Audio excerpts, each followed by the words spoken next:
and we're gonna go ahead and open this and take a look at it because you guys are seeing this when I see it. Wanted to make sure that I opened it with my channel.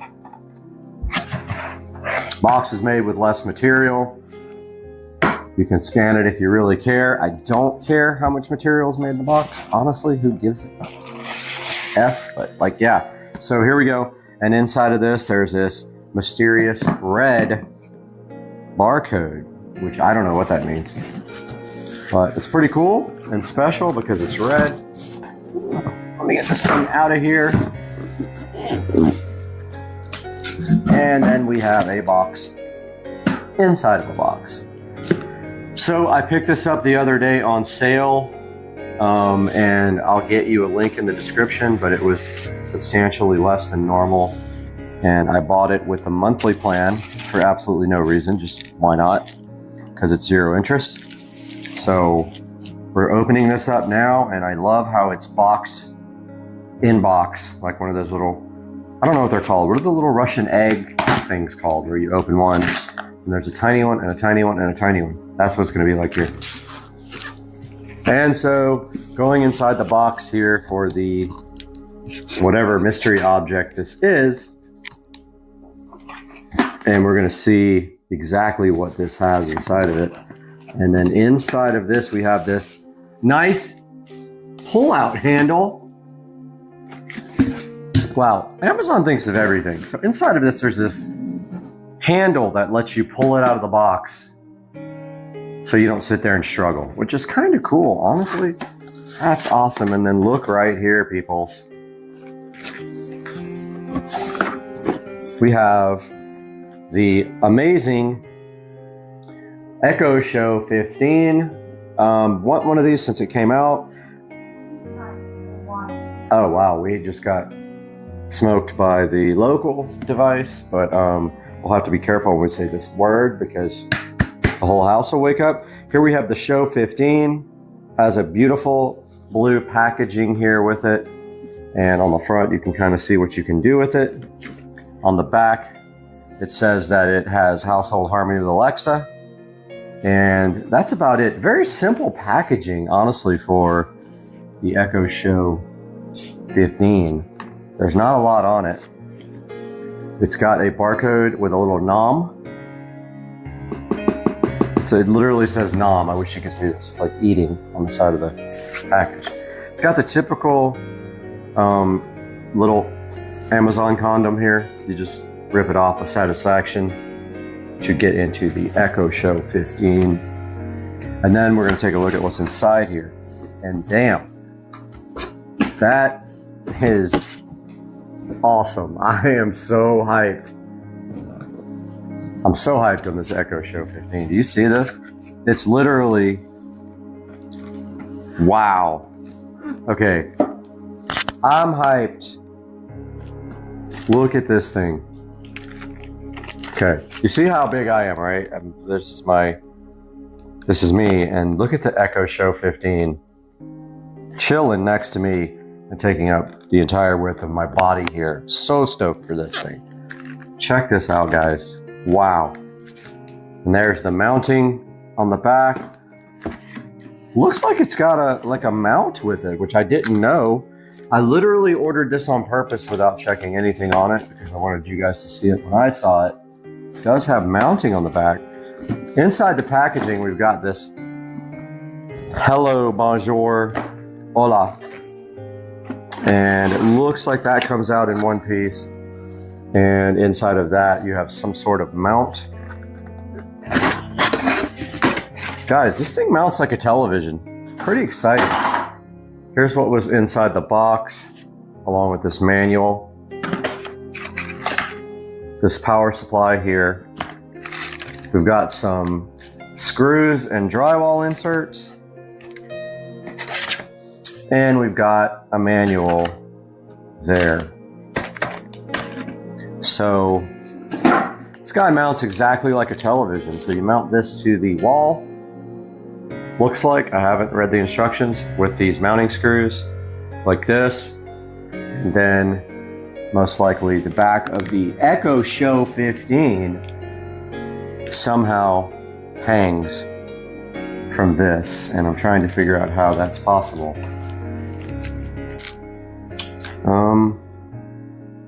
Yeah, I don't know. That doesn't make sense right now. It seems like this has the little lips here that regular TVs have. Okay, I see it now. All right, so on the back of the Echo Show 15, there's a little indentation right here and right here. Looks like these guys here, just little ears, just slide just like this right into the Echo Show. It would be this way. And then it looks like it slides down on it, just slots down onto this thing here.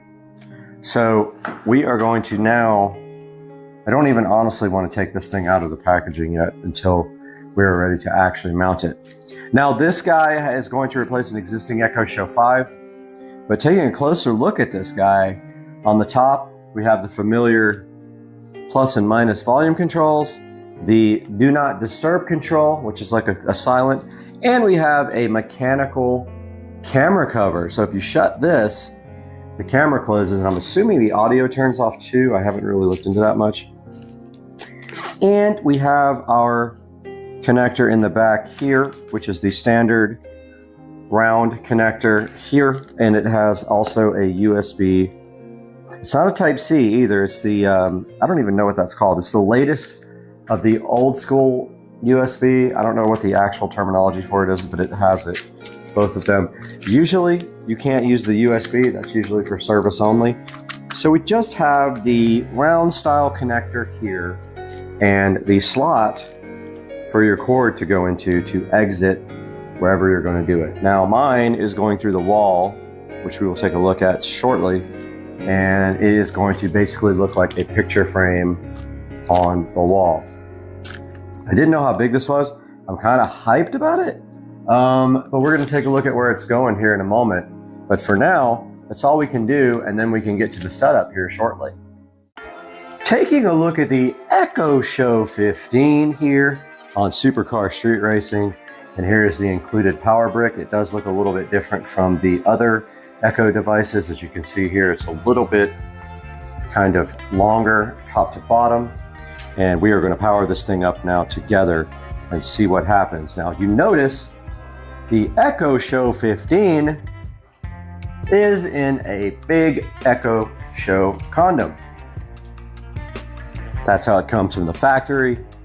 And so what we are going to do now, right here, right now, is to simply lay out some protection for the Echo Show 15 before we take a look at it here. So laying out some towels here on the glass table, put the Echo Show 15 on, and now we have it here. And I have the lights dimmed on purpose, so when the screen comes on, we'll be able to check it out. And now I'm just trying to figure out how to actually open it. The condom, and it looks like it is from the top, has a little flap for you to open there. Fits it perfectly, and now we have some protection on the table. And if we look here, we have the standard VESA size mount here. And in here we have a power and also a USB connector, and it is not a USB Type-C. They have not moved to that yet. For the service interface is just a USB mini something or another. I forgot what it's called. But if you look here, there's a place for the power cord to run. I don't know how, I guess it doesn't matter because it's going to be spaced out from the wall at least this much. So you don't really need that big of a power slot for the power cable to go in. But as we power this on, I am going to pop it reversely and show you. And first of all, we're greeted with the Amazon logo here, which is typical for all devices. And then we will zoom in a little bit here and see what's going to happen when this guy powers on. All right, so there's the familiar Echo logo coming up on the Echo Show. Wow, the sound is nice already. I can tell you the sound is absolutely cool on this thing. And I'm not familiar with what sound it has in it, what speakers, but it definitely sounds better already than the typical echo, and that is because, of course, it's bigger. And it is connecting to my internet without me. It knows everything about me, about you, about your family, all of us, and it is connecting to the internet right now. It is tempting you to go ahead and get the wall mount instructions out so you can see how to mount it. We're going to do that together. It is replacing an Echo Show 5 and covering up an Echo Show 5 hole. And now it was looking for networks. And let's see if I've not had one successfully. Okay, so it knows it's me. I'm going to go ahead and say yes to this. It's because I opted to register it online. North America Eastern is correct. Back on the Echo Show now, as it showed my address. And this Echo Show is going to be in the living room. So this is going to be living room. I love this thing already.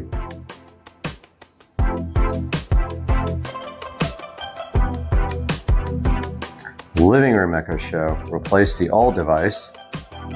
And device name is already in use. Living room Echo Show new. And we will rename it later. It won't let you have two devices with the same name. Here we go with our Echo Show 15. And at this time you can put what your photo display will be. But for now, we're going to go nature. And it wants to update our Echo Show 15 to the latest updates. And I think we should go ahead and do that now. Updating this device. Wow, thanks a lot, Amazon. Okay, so it's updating now. Do not unplug it. We're going to do this in real time so that we make a 20-minute video, because that's the pay threshold on YouTube, where you make some money finally and you make $1. All right, it says the device is updating now and it will take up to 20 minutes. It's got this beautiful background here for you to stare at of someone's kitchen.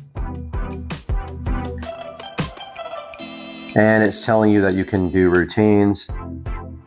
So that means, let's say you want to wake up in the morning and turn on a bunch of devices and turn off a bunch of devices and play music. You can do that with the routines on the device here. It says you can link it to your Google Calendar, which I don't have a Google Calendar, so I don't care at this point. But all this is done with the Alexa app here, and that's how you pretty much set up your whole environment. When you are in the Amazon environment, you use the Alexa app to show. Whoa.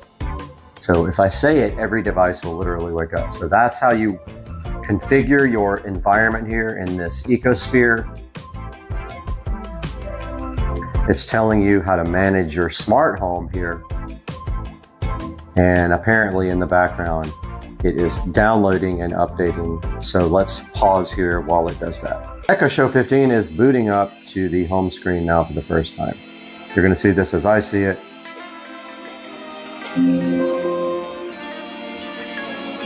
Hi there. Welcome to your new Echo Show. I'm excited to show you a few things that you may not have tried yet. Let's get started. So I'm going to I can translate words and phrases for you. Try saying, how do you say happy birthday in Spanish? So that's a little bit of an idea of how loud it is. It's very loud. So I'm just... Okay, let's move on. Let's move on to the next one. The last two things I want to show you will help you navigate your device. You can access settings like Do Not Disturb and browse new things to try by swiping down from... Okay, so this is kind of just a little tutorial that it goes through with you. And I swipe down from the top and I am going to the home screen here. First impressions, very, very high resolution screen. I'm used to having the other devices that have the low res screen, and this guy is quite the screen. Now, I don't know what the wake word is. Let's go to that. I don't know if we can get that here. See if there's any updates available. Ah, it's downloading another update. 7.5.3 is downloading. So once that's done, we'll be able to install yet another update. And I think the wake word is the same as the other devices. We're going to stop down now and hook this up to the 5 gigahertz network. This is connecting to the 5 gigahertz network now instead of the 2.4. Looks like we're good and connected. And the wake word is probably set from the app. I don't know yet. It's not important at this moment, but check this out, guys. The picture on this thing is absolutely insane. It looks so good. So hyped to have this installed on the wall. I wish I could do it somewhere else on the wall, but what my plan is to put this where the Echo Show 5 is now, and then move the Echo Show 5 over to the bathroom, the guest bathroom here. That's the only room that doesn't have an Echo device, but check out the amazing photographs here. There's a good look at the home screen. Let's see what the wake word is. Alexa. Alexa, show my smart home dashboard. That seemed to have worked, so that's the wake word. And if we go to our cameras here, and we don't see any thumbnails. Sometimes those work, sometimes they don't. But let's go to the backyard cam. It says unresponsive, but it's absolutely not. So sometimes these cameras have issues connecting to Amazon equipment. I mean, definitely the device works. So let's try the pool cam.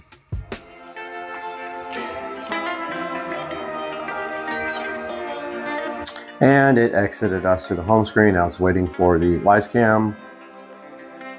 So there's a good look at the pool camera. And I gotta say, the screen is absolutely fantastic. I mean, what a screen. I am so hyped for this.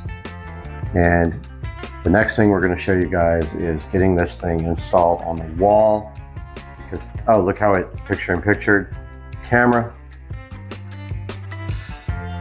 We can close it with the X. Now we're going to show you guys how to mount this on the wall. On the back of the Echo Show 15 here, we see we have the standard VESA mount. Also came with this mounting bracket. You see where the power cable goes here in the center. Let's take a look at the way the Echo Show 15 mounts. So there's some ears here on the mount. They go up into the Echo Show and it just kind of sits directly on them like this, here and here. So our goal is to figure out where this mount needs to go on the wall. How we're going to do that is we're going to measure. So they have a convenient little dude right here that tells you where the center is. That also is where the mounting holes are.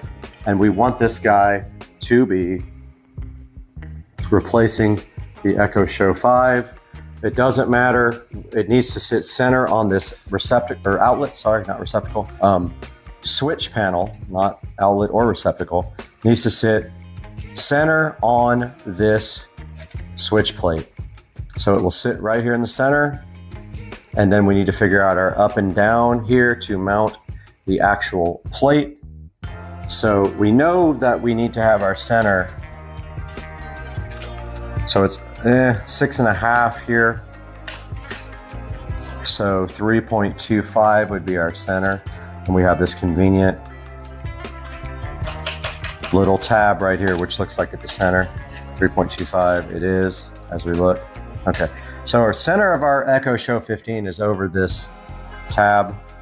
That's where this arrow will line up here. That needs to be directly down to the center. Then we got to figure out where to put our holes here. So we have 8 pretty much. We have 8 inches from our holes to the bottom of the Echo Show 15. So we need to make sure we go 8 up, and then we'll throw our laser level over and mark these 2 holes. So just to be absolutely 100% certain we're not in the way of this, and to keep the spacing, we're going to do 9 inches above that, which will keep the same spacing, cover this hole, and allow us to mount our brand new Echo Show 15. So let's get the stuff we're going to need to mount this guy with. It's not too much and it's not too hard, and let's get that happening. So what did we say? We said 8 plus 1. We're going to go 9 inches above the center. We'll pull this guy out first, jaw line up to our center, and then we'll go ahead and get this thing mounted next. We got our Echo Show 5 here, Echo Show 5 wall mount. We're gonna go ahead and pop that guy out. Comes out really easy.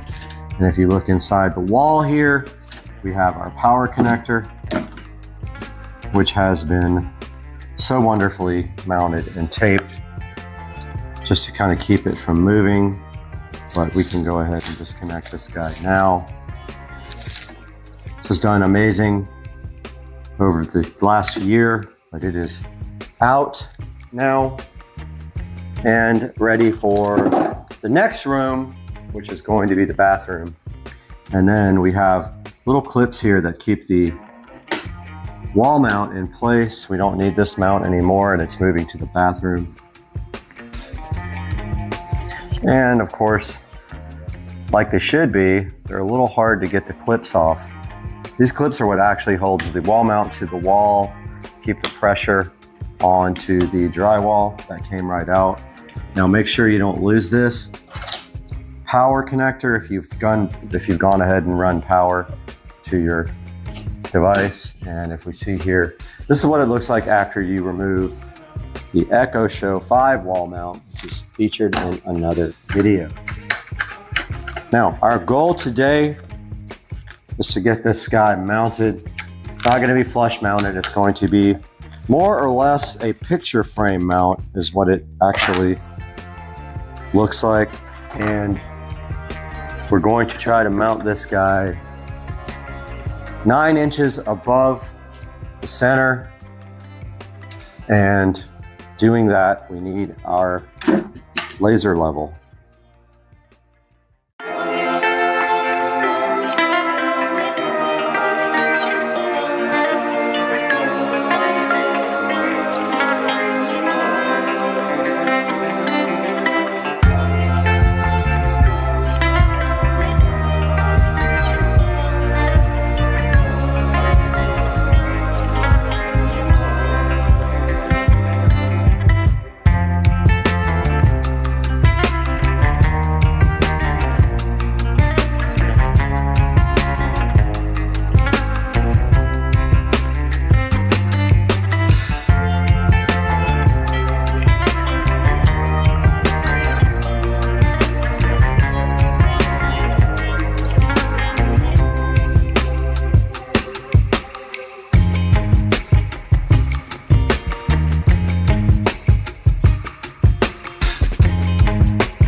Back here, and we have the level now.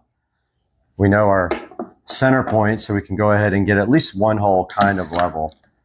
And we got our level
Okay, we got our mallet here. This shouldn't be super hard to actually pound in. If it does, you've got the hole too small.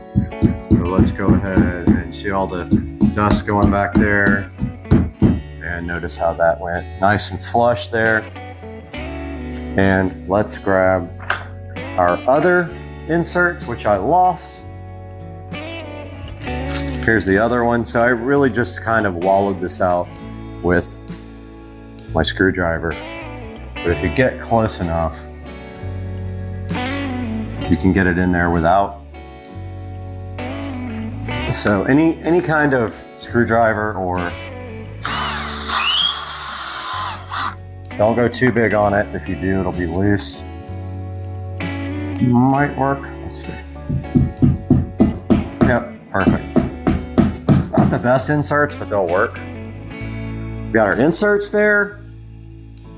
This is live. Remember, I haven't tested this out. So if I mess up with you guys. And then they give you, whoops, dropped the hammer. They give you 3 screws here. I got my cordless drill as well. Make this a little bit easier. So here's our mount. The only thing that would have been convenient is if they do like when they do TV mounts and they put a bubble level on the actual mount. So I noticed already they don't give you flathead screws. So that tells me that the mount doesn't even come close to these screws. And there we have our mount. Looks like it's level. Let's go ahead and screw it in.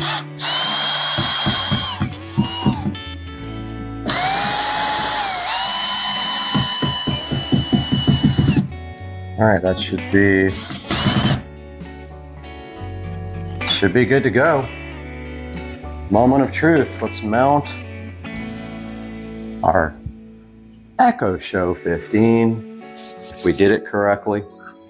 So I'm grabbing that now. I'm taking the power cord out of the back. You can't see this because you're a little ways away.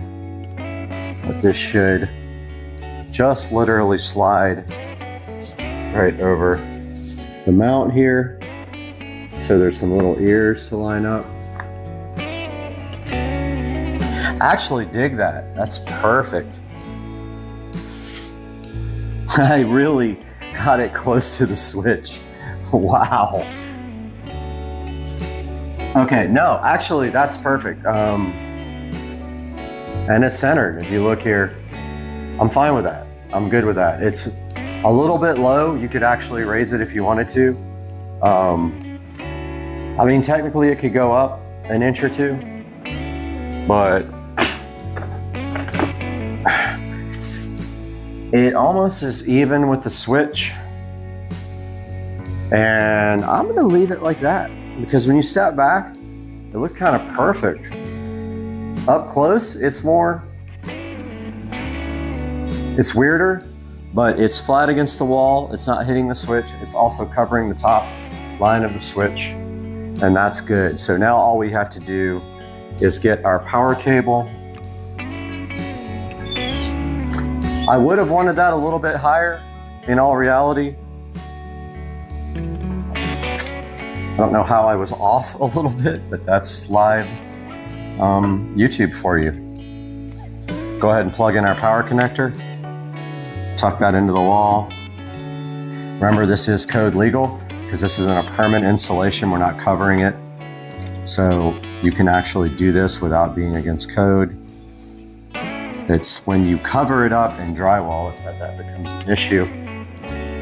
We get our Echo Show 15. Go ahead and plug that up. See how we're going to run the power cable.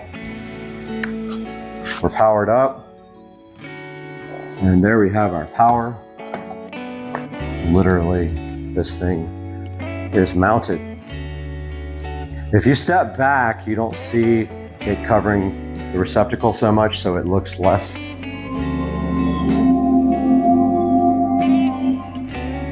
Good sound, I'll tell you right now, the sound is awesome. Let's let this thing boot up and take a look at it.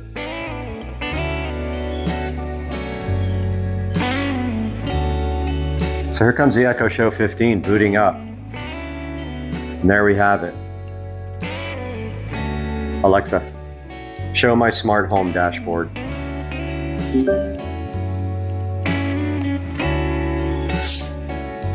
And here we go.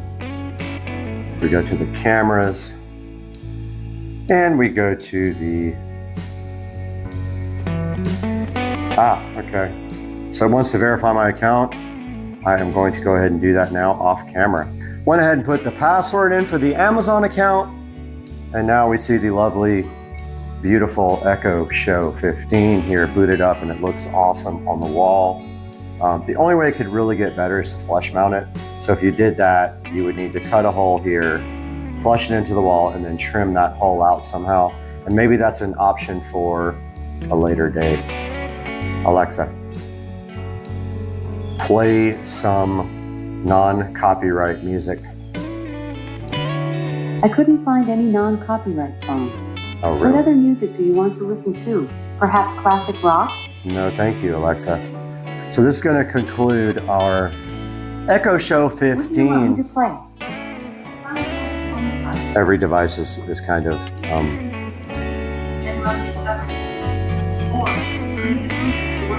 all right, let's do a couple of other things before we exit the video. Alexa, show my smart home dashboard.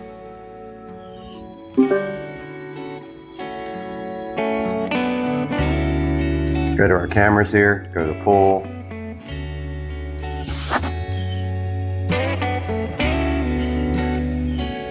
I'll see how it acts.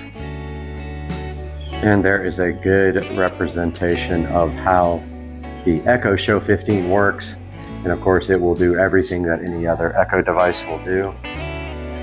And pretty cool, man. The screen is absolutely amazing on this thing. So my plan is to hopefully make this the actual, well, the other devices are going off in the background. Plan is to actually make this guy the main device. I'm so waiting for this guy to shut up. We are back, and we have the Echo Show 15 completely installed in the wall.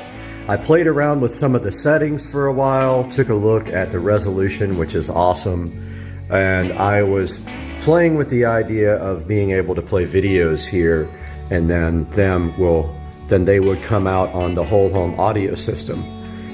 Now I did create an audio group with this guy in it and the dot in there that actually outputs audio to the system, and that does not work when I open up the YouTube channel, unfortunately. So it's not playing the audio from here in the house system. I also played around with Bluetooth. That also did not really work. I haven't put a lot of time into it, but the main point of this is getting this 15 installed so we can show you guys how it looks here above the switch plate there, and how the resolution looks and how this thing acts. And as you can see here, we got our home screen right here, and then if we say computer, show my smart home dashboard, computer, show my smart home dashboard, it should pop up a listing of all the smart devices inside here. There's groups and lights and plugs and switches and cameras. And if we go to our cameras, it does not show thumbnails, but if I hit backyard cam, let's see what happens.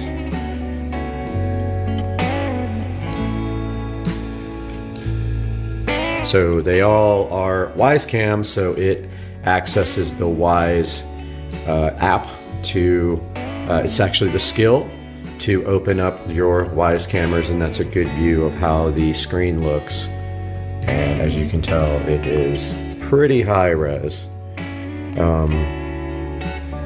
All the information for this guy will be in the description, so you can purchase one. Please use my affiliate links. It helps me out tremendously and supports the channel so that I can buy things like this to review. So far, so good with the Echo Show 15. And that's going to do it for today. If you guys have any questions about this device, hit me up in the comment section, and I hope you guys have a good day.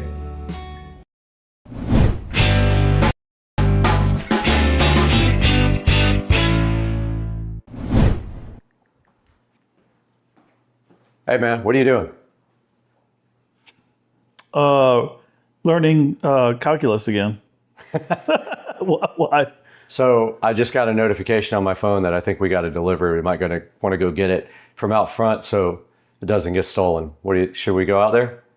I mean, it doesn't fit in the mailbox. Oh, well, since you have a camera, I guess I have no choice. Let's go. Must be something good. All right.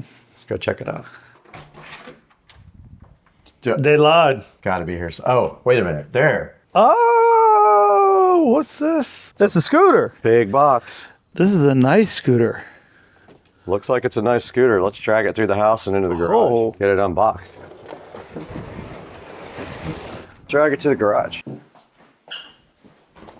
What's that? This ain't your... Bro, you're...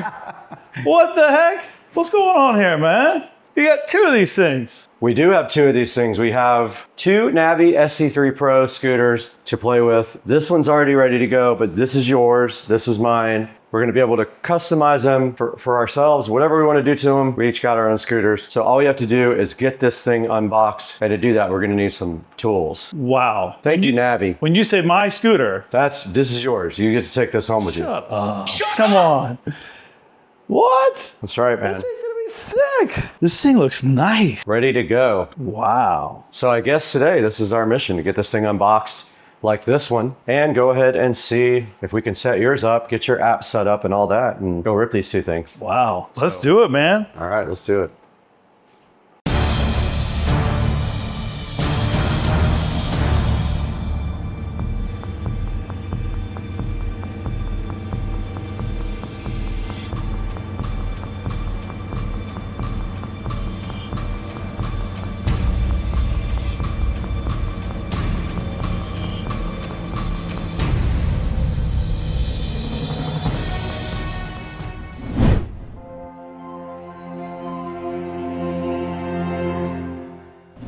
Hey, what's up everybody? We are in the Supercar Street Racing compound garage right now with something special from Navi. They reached out to me a few months ago and said, hey, do you want to take a look at our ST3 Pro scooter? Joe, take a look at what we found outside today. What is this thing? Well, yeah, I was obviously surprised when we went out to the front door to see this sitting there. From the quick research that I did in a few minutes in prepping for this video, like, this thing is awesome. This thing has a lot of bells and whistles, including the first thing I love from a security standpoint is it has a built-in AirTag from Apple, which is great. I'm an Apple guy, you're not a big deal, but I'm gonna be able to take both scooters and add those to my account. So if this Wait a thing... minute. What other scooter? What are you talking about? Well, you already showed them that scooter. So this thing has a lot of different features to it. One of my favorite is from a security standpoint that it's got an Apple AirTag included in it, which is awesome. This thing has a ton of range, I believe up to like 46 miles on one charge. It'll also go 25 miles an hour, which is scooting pretty fast. This thing is just awesome. There's so many different things that I can talk about, from the suspension to the lighting, everything. This is a super awesome scooter. I'm so excited to have two of these. We have something special planned for these two. We're not going to reveal that. You're going to have to watch till the end of the video to see what happens, but we have something special we're gonna do with both of these scooters. One of the scooters is already built and sitting behind the camera. I didn't want to reveal that yet till we had both of them, but we need to get this scooter out of the box. And if we look at the front before we do that, basically this guy has dual suspension. It has a dampening arm for the suspension, and it can climb a 28-degree slope. And if you look over here, maximum power 1,350 watts, which is gonna allow you to do some really good climbing and get some good speeds. It'll do 25 miles per hour maximum speed. It has a triple braking system, and this is supposedly one of the best high-quality scooters made. It is not cheap. The box was heavy. It took two of us to get in here. So what do you think? Should we get this thing unboxed? Let's do it. All right, let's do it right now.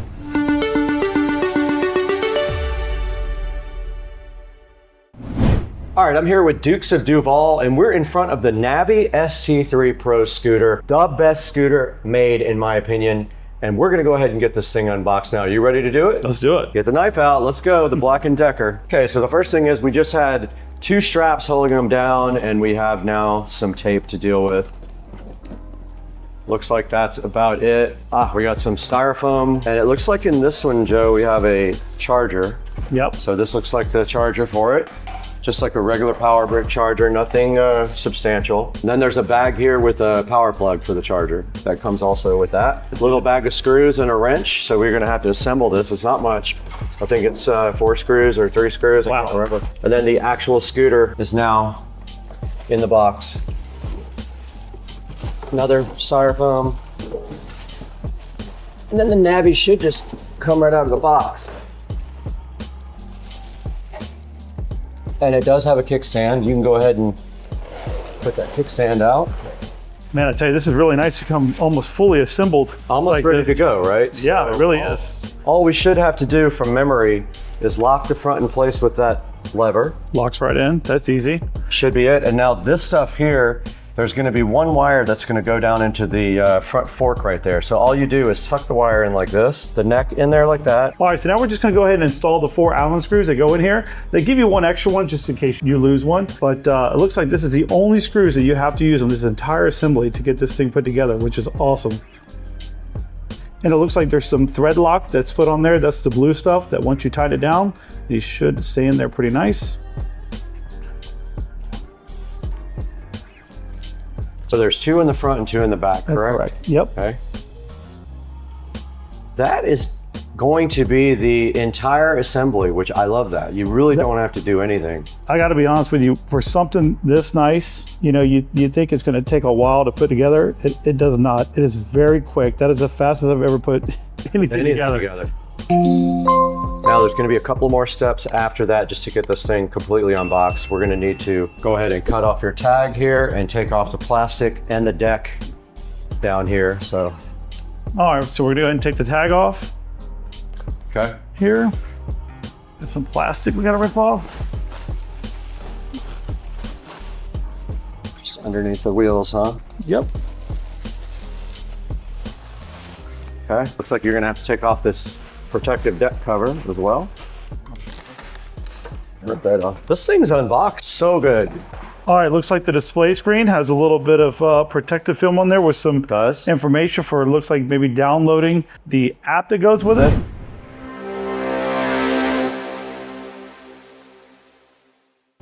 All right, so I just downloaded the app, setting up my username and password, which was very easy to do. Now I'm gonna go ahead and take off this screen protector here, where I was able to find the QR code to download the app, which is very easy to do. Right. All right, now with that being said, I believe we have to power it on, and then we just need to link the devices. All right, power's on. Power came on. All right. Looks like your battery's at 50%. Yep. All right, so you're gonna go ahead and add a device now, huh? Correct. I'm gonna go link the device. Okay, found it already. Look at that. That was fast. Link the device. Cool. Sound like we're connected. Writing. So there's a writing guide that goes along with it.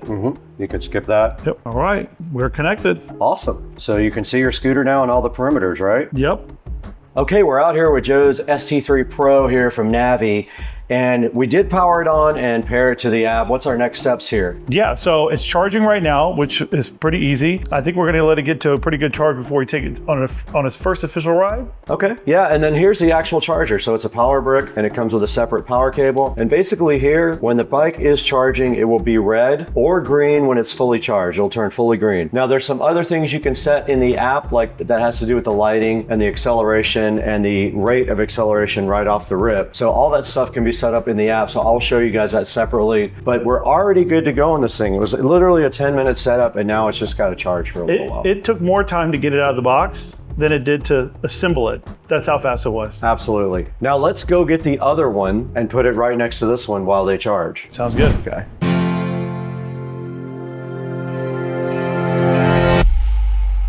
Okay, we're back in front of our ST3 Pros. We got both of our ST3 Pros right here on the chargers. I think Joe's is at 58% right now, so we're letting it charge up a little bit. But we wanted to get together with you guys and talk a little bit about the features of these guys. So one of the cool things is there is a variety of ranges available depending how fast you want to go. Yeah, so I think the speed also is indicative to how far you can go. So if you want a top speed, of course, you're going to go less distance. Right. But if you want a longer, then you put it on eco mode. So I think there's 3 particular modes, right? Yeah, eco? Sport and drive. Correct. So in eco mode, you get 47 miles. In sport mode, you get 20. So there's a trade-off there. Yeah, absolutely. But depending on what you're doing and how fast you want to get there, obviously you can change in the settings pretty quickly. Yeah, you just have to plan your trip. Another thing about this thing is that we didn't even know till we started researching is it has a 1,350 watt brushless motor. Yeah, the brushless part is a big thing, right? So a lot of the newer motors are all coming brushless, and what it basically does is it's less wear and tear on the motor, so it lasts for a lot longer. I have a good idea that these things are going to last for a long, long time. Cool, I'm excited about that. It says it might last 10 times longer than a normal motor. I would believe it with brushless. All right, another cool feature of these awesome electric scooters are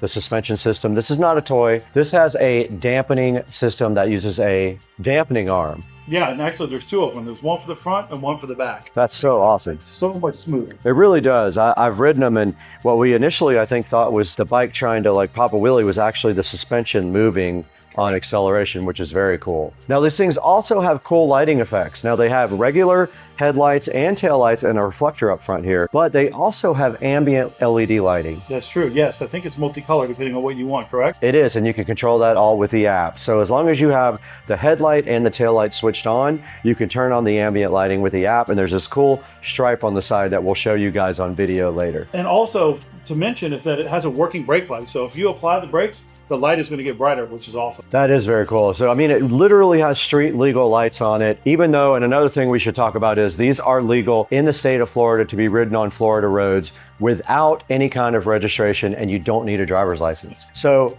let's talk about the other cool thing about this bike, the braking. Yeah. Now, this thing has 3 types of braking. Yeah, it does. Yep. So you have braking for both the front and the rear. But the third one is the most important, which is regenerative. And as you guys know, we like golf carts, and that's what they have on all those. So it's very cool to see that technology here. So it does have a setting inside of there that I think you can do 3 levels, right? Depending on how much you want the regenerative to stop the scooter itself. But I will tell you, as a person that loves using it, I'm going to put mine on high and allow that to brake for me so that I don't wear my normal brakes out. Okay, so I've only tested on the lowest setting.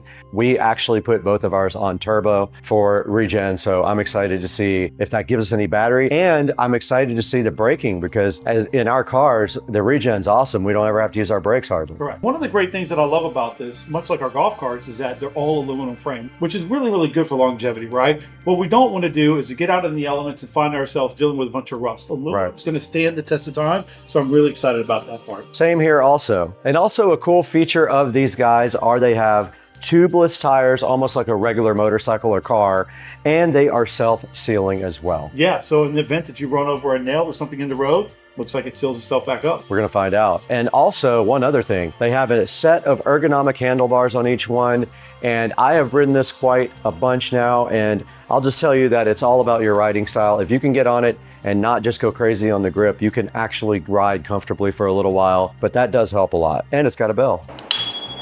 So one of the great features about this is that it has a thumb throttle, which makes it very easy, so you can still hold on with a nice grip on it as you're riding, so you can use your thumb to accelerate when needed. Also, it's also kind of a safety feature because on a bike with a twisting, you can actually lose the bike and turn it wide open and it can literally fly out from under you. With this, when you let go, the acceleration literally stops. So that's a good safety feature. So one of the other great things is that it has a very wide deck on here, which is good to get your feet in the position that you want for long-term rides. You want to be comfortable, which is great. And it's also rubberized. Very good. Yeah, that does help a lot when you're riding it. It does also have your heel kick right there in the back, as you can see.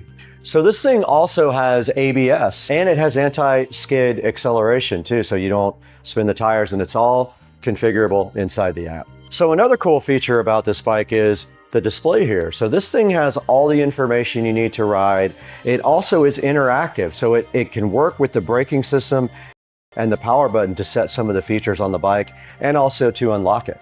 And it shows you everything from like Bluetooth to your speed and your battery charge. And I know we talked about this before, but this thing has the ability to unlock and lock from the app. And the fact that it has Find My app built into the scooter itself. So for your Apple users, you know how great that is. So if you lose this or it comes missing, you can obviously track it down very easily. Absolutely, and you can do 2 forms of locking also on the bike. You can set it to unlock with a password, which is configured and unlocked on the actual bike, or you can set it up with a Bluetooth unlock so that when you walk up to the bike, all you have to do is do a certain couple of things and the bike unlocks for you and nobody else can steal it.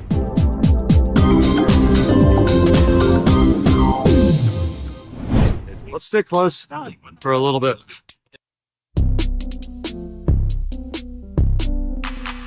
Dude, I did pop a wheelie.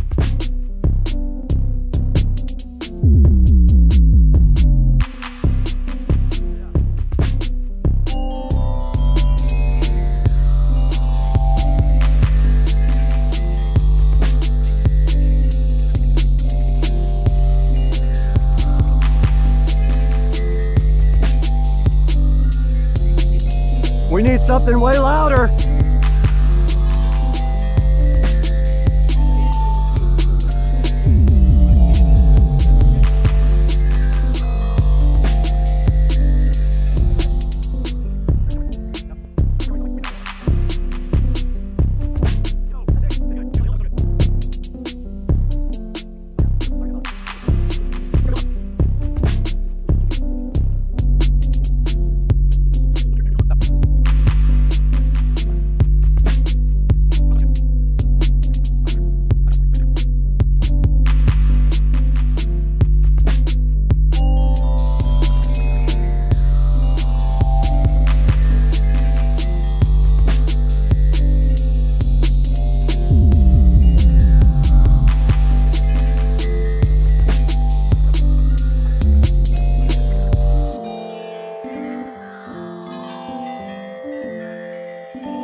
All right, you guys just saw Joe and I test out these awesome Navi ST3 Pro scooters.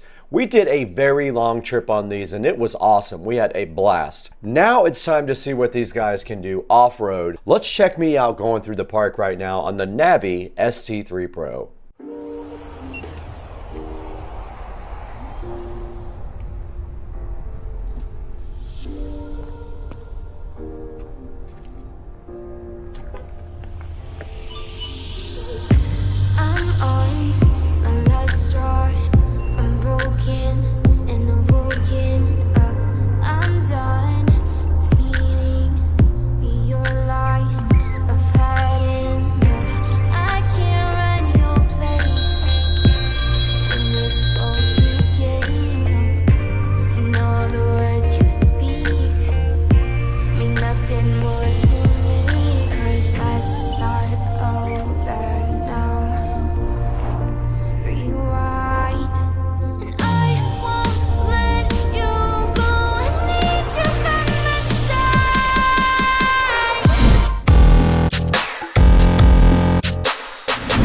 Alright, what's up everybody? Good morning. It is Sunday morning. It's football day. And I have my USB 5 volt to 12 volt up converter here to try and power the screen for the scooter. So all my plan is right now is to see if this works. If it does work, then I'm going to solder it on, but we need our power bank. Now, we also discovered very quickly that the amount of power going through the bag charger cable was way too high for that cable, and it literally was almost melting. So we're going to need a different cable for this, but it's really easy to see if this works because I have the wire for the Android Auto screen right here. All you have to do is hook it up and then try it. Let's get this thing connected up and see what happens.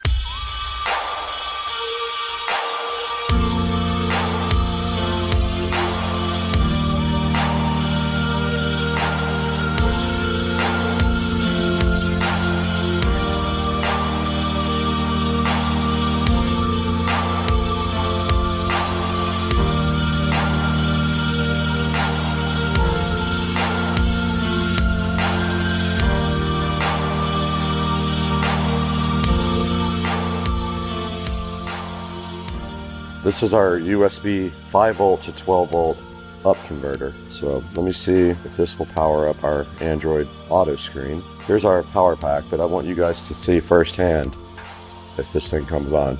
I've got my power pack right here. It is on. All right, it says 12 volts on the display of the power pack. Is our screen on? It is. It is on. Wow, that's so freaking cool, man. I'm so hyped. All right, I have another mission. I am going to go ahead and permanently run the wiring for the screen. All right, we know that works. Let's turn it off. So basically, I'm gonna drill a hole in this bag and run the power through there. Okay, my wire and my screen are tied up nice. It's gonna come right down here and into the back of the bag. I went ahead and got my drill bits right back here. Close as I can to the wire.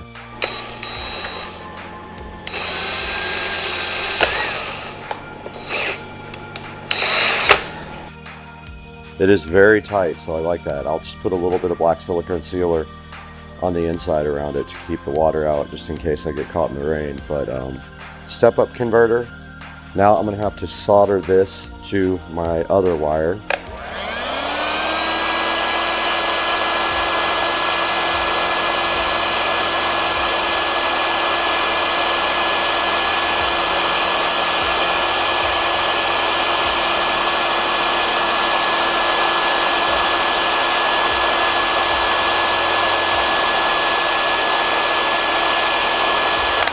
Done. There's our battery bank. The power came on and our screen is turned on. We're going to go ahead and heat shrink around this as well. All right, we got our screen installed. We got our converter installed. Our battery pack is inside of here powering the screen. The Bluetooth speaker works as well.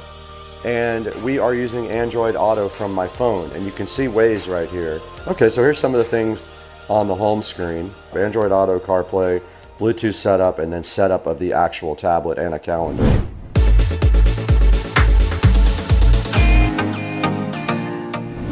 Hey, what's going on, everybody? Welcome back to Supercar Street Racing. We are so happy to have you on the channel once again for something super special. You guys saw what just happened. Joe and I got two Navi ST3 Pro scooters. We went ahead and took them out and did an awesome excursion. We went about 6 or 7 miles at one time. Didn't even get close to coming less than 50% battery power. What you see on the screen right now is the Navi ST3 Pro. Navi sent us two of these and we were so happy to go ahead and check them out, modify them, and in the process, we added another sponsor to the mix. Lamto sent us their 7-inch wireless motorcycle CarPlay system. Does Android Auto also, and we put it directly onto our Navi ST3 scooters. It was a very cool project. You see, we can do everything from there and play out the music on our Bluetooth speakers as well. What a cool time we had with Navi and Lamto on this collaboration for Supercar Street Racing. Go ahead and pick up your Navi ST3 Pro. These things are awesome. They are not kids scooters. They have full suspension, so they work great on any ground. You saw me go into the park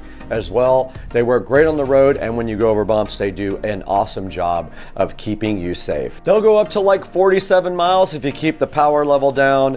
They are very fast, they have a lot of torque, no problems climbing hills or anything like that. The Navi ST3 Pro is the real deal. If you like scooters and you are not a child, this is not a child scooter. You will want to put an adult on this because it is a bad boy. Now I'm going to have a link in the description to both the Lamto, GPS, CarPlay, Android head unit for motorcycles, and one for the Navi ST3. Please click through our links in the description to buy all your products for Supercar Street Racing.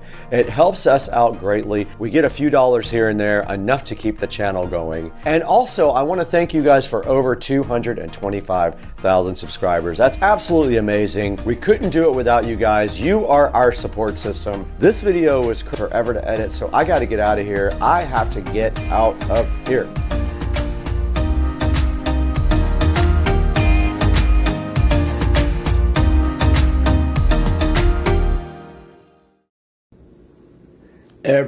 Everyone needs a tequila gun.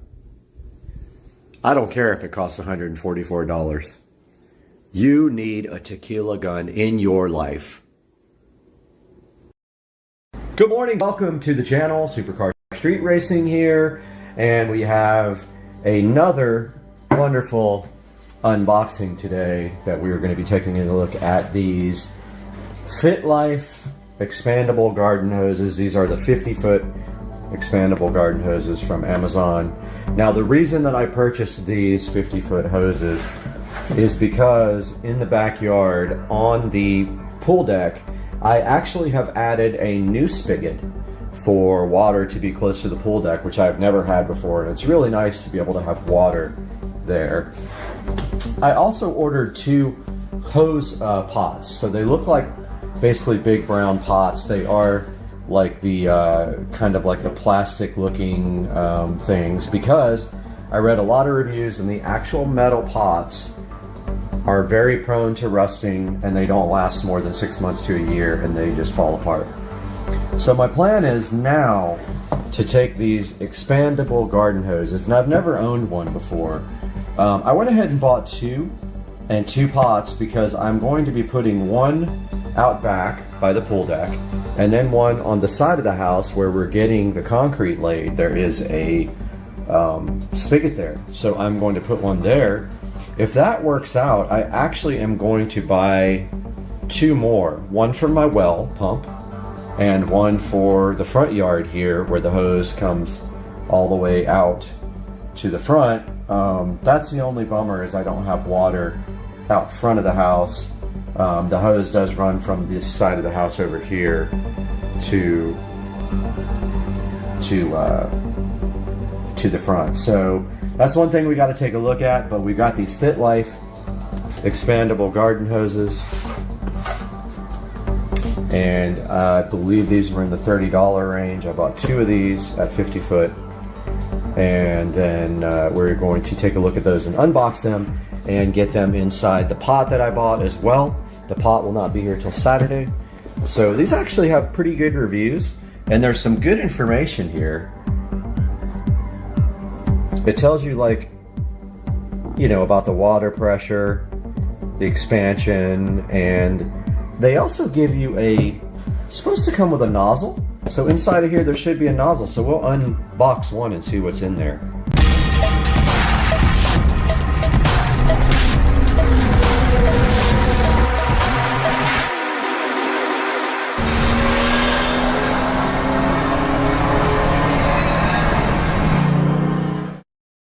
Check out this dude. Off in the middle of the week. So non-basic. Hey guys, the second part of the hose project showed up, and this is it. These are the hose reels. You can see here they have holes on the bottom to let the water run out of and let the snakes go in. But anyway, they do have a hole right there for you to run the hose out of. So what we're going to do is go outside. I'm going to give you guys a little update on the entire pool project, and then we're going to install one of these guys. The other one we're going to wait. I did buy one for my for my well hose, but I've literally never used it. I think I'm just gonna hold off on that and save one of these for the side of the house after the concrete's poured. But let's do that now. I'll give you guys an update on the rock situation. All right, guys, we're outside where it is blazing hot to give you guys a look at the situation with the rocks. So they did come and refresh all the rocks. You can see here they refreshed the regular rocks and the lava rocks right there. And then over here where I have to do new edging, they refreshed all this. Last time they did the mulch, this time the rocks. New section of added here for the well, and we will be getting a hose reel to go up on that wall. Let me zoom out here for you guys. All right, we are back and going around to look at the rocks. All this is refreshed. You can see here.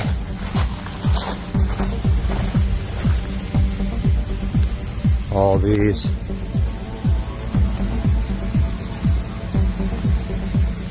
These lava rocks here, which it's been needing that for a while. All this.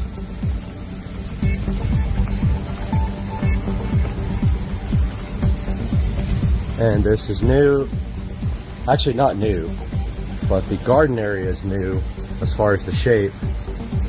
They put lava rocks in there because there will be concrete being poured all out here. Last but not least, they did this new area around the pool pump and the AC, to which the concrete will be poured up to. And that is a look at what's happening with the rocks. Now let's take a look at these new products. All right, guys. So we're using our lapel mic again. I moved it down a little more because I think it was too high. We are going to be taking a look at this Suncast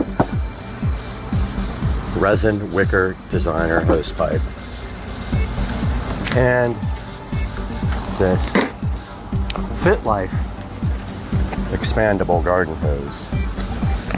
Now we have this typical old hose that's supposedly a lifetime warranty or whatever hose. Of course, good luck getting your money for one of those, but this hose is going into the absolute garbage. This is our new spigot. This was put in by the plumber, my sprinkler guy, last week because I never had water back here at the pool. Well, that's kind of a bummer that they put a hole in it to put this stupid tag in. So it is very light, so I would say if you can anchor it to the ground or put some kind of weight in it first, that's probably your best bet. What I'm going to try to do eventually is move it down into the rocks a little bit, and I can probably even do that now. And then put some rocks around it to keep it anchored.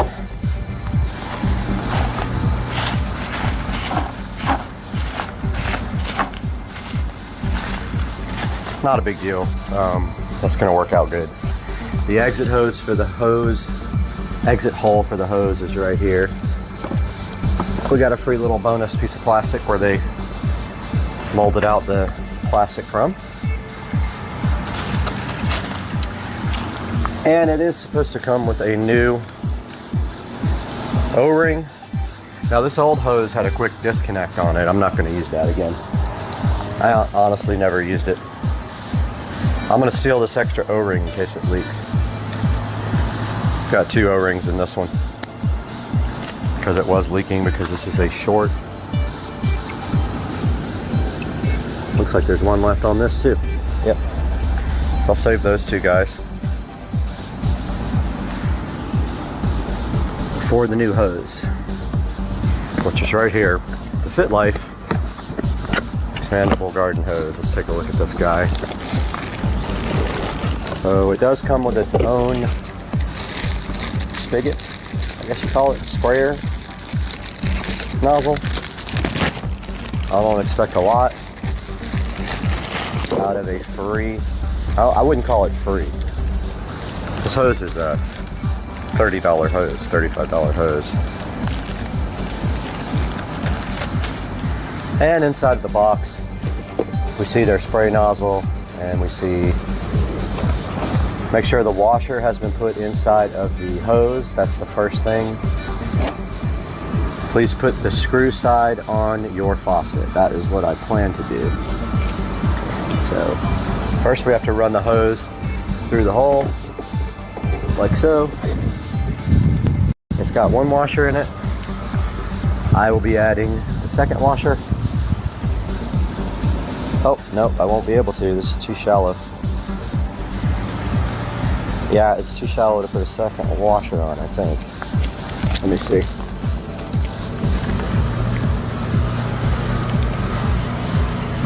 Maybe. Okay, it's gonna let me. It's one of those shallow faucets. I hate them. Spigot. It doesn't have a lot of threads on it. It's prone to leaking. Next thing it says, keep the valve closed and connect the nozzle. Turn on the faucet and let the water fill the hose. And it should expand.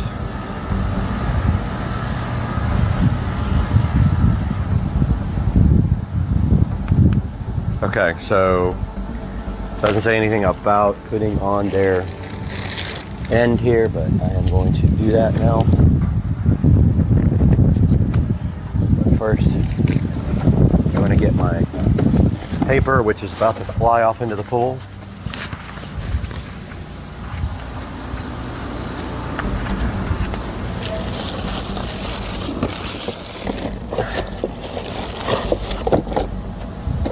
So double check when you do this that you have your O-ring inside here, or else it will leak.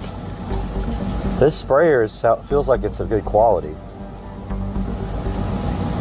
Now we'll slowly turn on the water before we coil it up in there. Let's just give it a little test. Hose is pretty solid. As you can see already, this thing likes to move just with the easiest of pressure. So let's turn it on slowly and see what happens.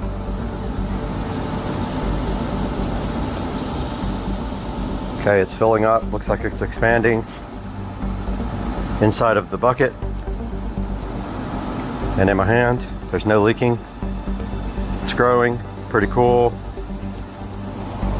Let's turn this on. Nice high quality, it looks like brass or copper connector here. I like that. No leaks at all here. No leaks at all here around with the extra gasket I put in. Let's turn the hose on, the valve.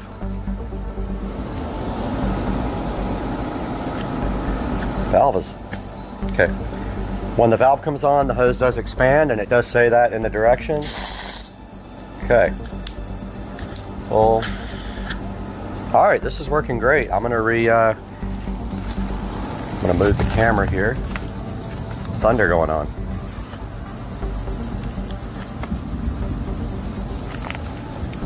Okay, so here's our new hose, guys.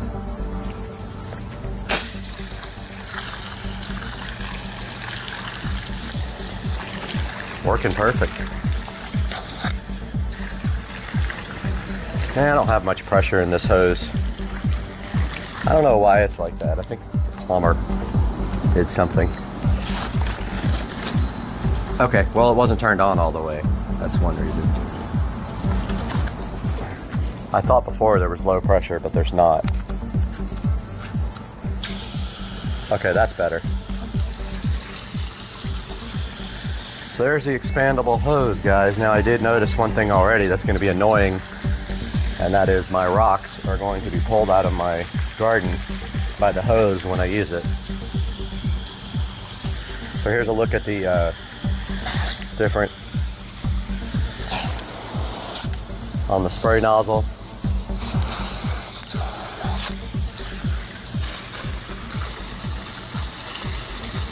That's full.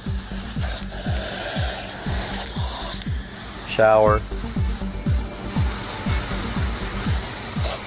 Angled. Jet.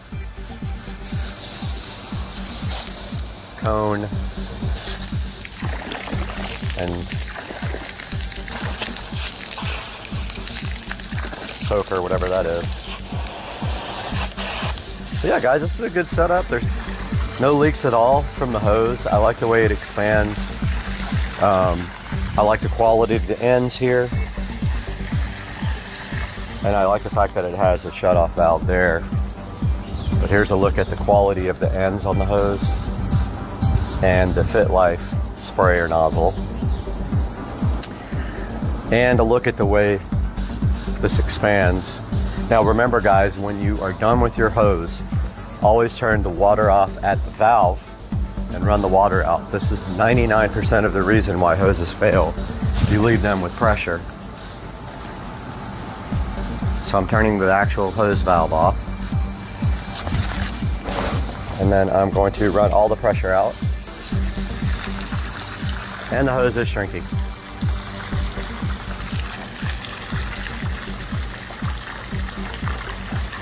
It is shrinking back up to its smaller size. That's awesome. That is so cool. You guys couldn't see it, but it shrank down back to the size, which is, I guess, what it's designed to do. Now it also says, when you're done, close the faucet while keeping the nozzle and valve open. Completely drain the water. That's what I just said. Store it in a bucket or hose in the garage. And there is a big amount of tips here on the sheet.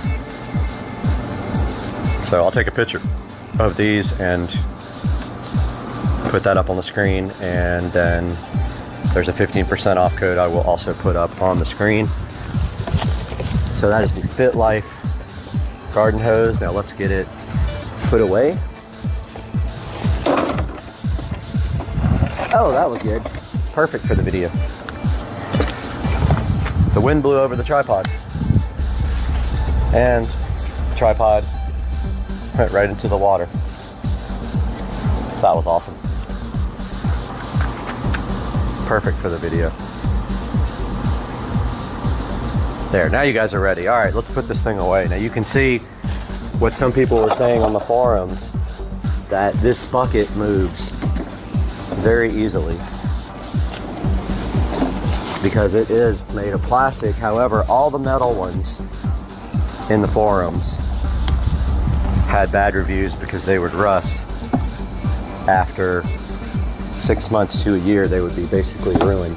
Once that is in there, I think maybe a brick or something inside of the bucket, or even a stake driven down through the ground, would be ideal to keep this thing from going anywhere. I can see in a high wind this could possibly move, even though there's a heavy hose thing in there.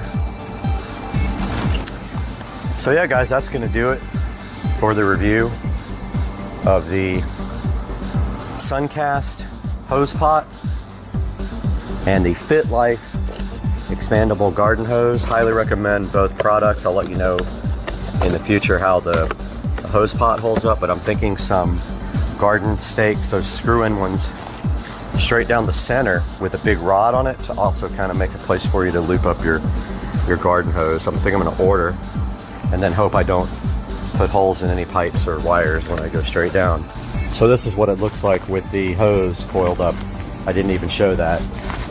And you've got ample room for a larger hose if you want the 100-foot expandable hose, which I might recommend that because this one is only 50 feet. Although I do only need it for around the pool here.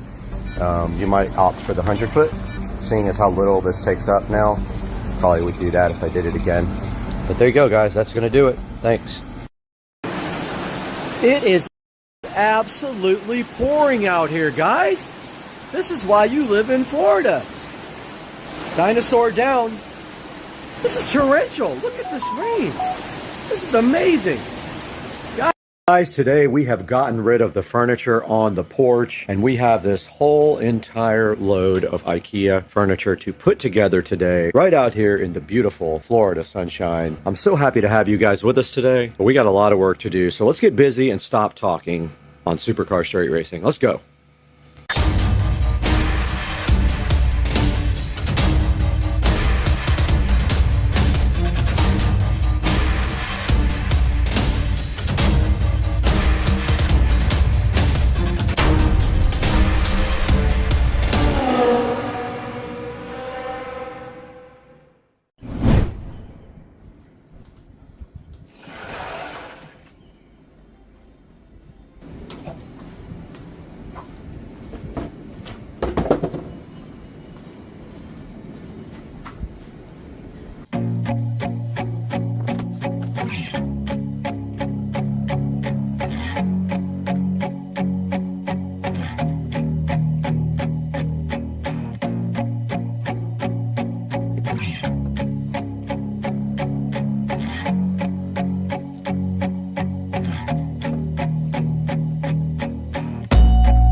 4 hours later, and we have finished assembling the furniture. I tried to do this in a pair, so I did both of them at the same time. One step, yapper, and this is how it came out. So these are mirror images, and I think this looks fire, dog. I'm just gonna move everything over like an inch or two to fit on the carpet here. That.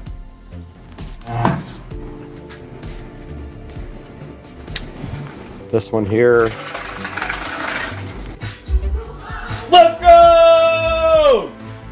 I had a mouthful of food. Let's go! Second part of the equation of the outdoor furniture switch over and refresh is this lounge chair and table set here.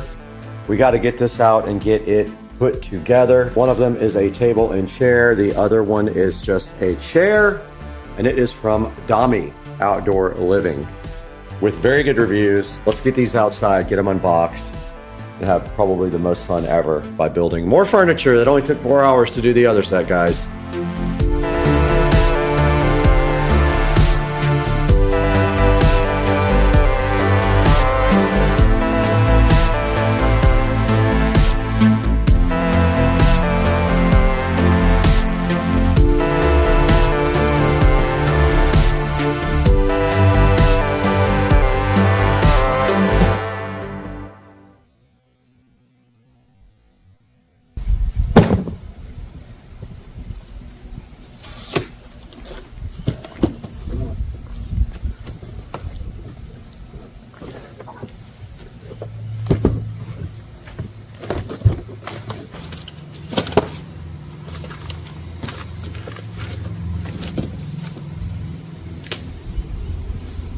Okay, they gave us this nice toolkit with the accessories, but I went ahead and got my bit for these Allen head right here, and now let's go ahead and get this thing opened up and put together.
All right, we got both the chairs built now and the table. They definitely feel cheap, way cheaper than these guys over here did, and they're just not that much cheaper. I kind of wish I would have gotten metal ones instead. They have some metal, but it's mostly plastic. And, you know, I had a few issues getting them together, but nothing big. But yeah, these are the new chairs there.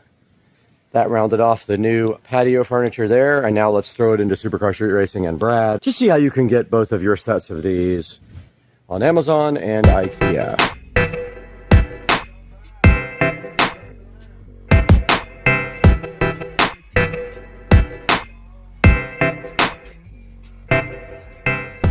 We're back at the 4K production studio today. My name is Brad, and if you haven't been to our channel, welcome.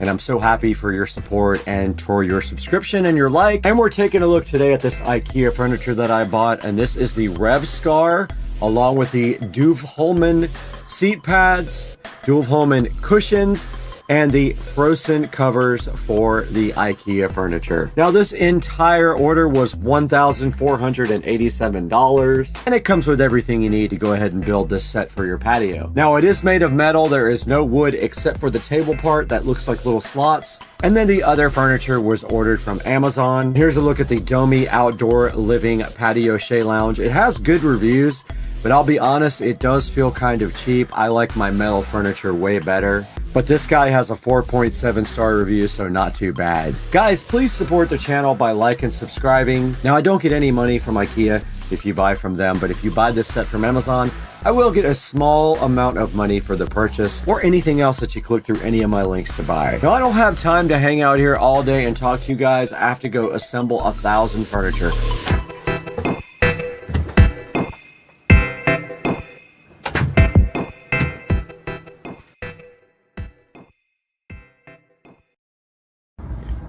Check out this dude. Aw, man. Dude ruined my short hawkage. Alright, this dude cooked his brisket, and you guys don't know how to make it at all. What'd you do? What's so special about it? I cooked it. Long and slow. Alright, let's see the first cut. We only got 5 seconds. Let's go. Woo, woo, woo. Yeah, look at that thing. So juicy and great. Oh. You broke the speed limit by a lot, Dad. No, I didn't. Like No. 5 miles an hour? Yeah, 5. That's nothing compared to what's about to happen. You ready, Carter? Carter, are you ready for this?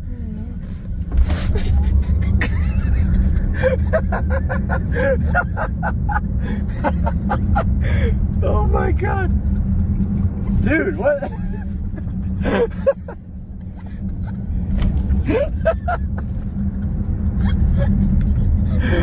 What do you think, man?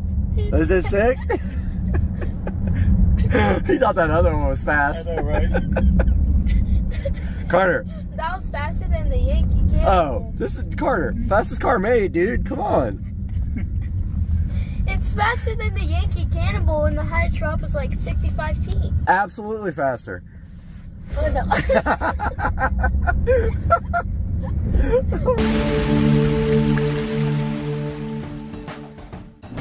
It's 2 parts. It should slide in, but it is a tight fit. Hey, that's what she said. All right, in front of me, you see the whole home audio, and then we have our power cable right here. You can see, guys, here that this is coming from my phone. I'm putting the LED strip through.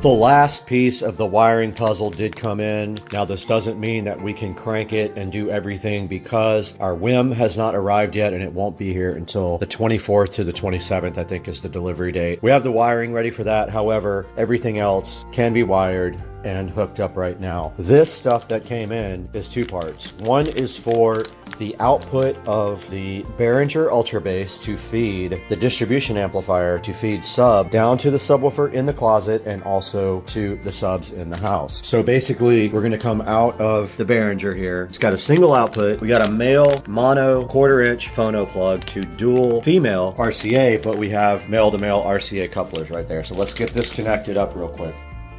On this guy, we basically come out of sub out. All these professional products either have XLR or phono. And then we're really just going up here, literally right there to audio in. So I don't know if I'm gonna tie it up yet. I'm gonna look real quick. We got our cable plugged in. We do have a zip tie ready to go, and we got our male-to-male adapters on this. This plugs into our distribution amplifier where it says audio in, and then we'll tie the cable up really nicely right here with this little zip tie that I put in. Okay, we got our cable all connected up. We're coming out of our Behringer Ultra Bass. It's mono here. It splits to dual mono to go into the distribution amp. The distribution amp's gonna feed the sub down here and also feed the wall plate to both of the other subs in the living room for whole home subwoofer audio. That part is done. The other two male-to-males are for feeding the WIM, which then in turn outputs to our Juke multi-zone audio amplifier here via this cable right here. The input to the WIM will be either DOT or any other number of things. It can be anything really. For now, to test the audio, we won't have subwoofer. We don't have our sub out connected yet from the WIM. We can't test the sub. We can connect all of the speakers up though, and we have everything else ready to go. We can put our sub down there, slide everything in, and see if it is going to actually work like it's supposed to. So let's get this thing slid in there.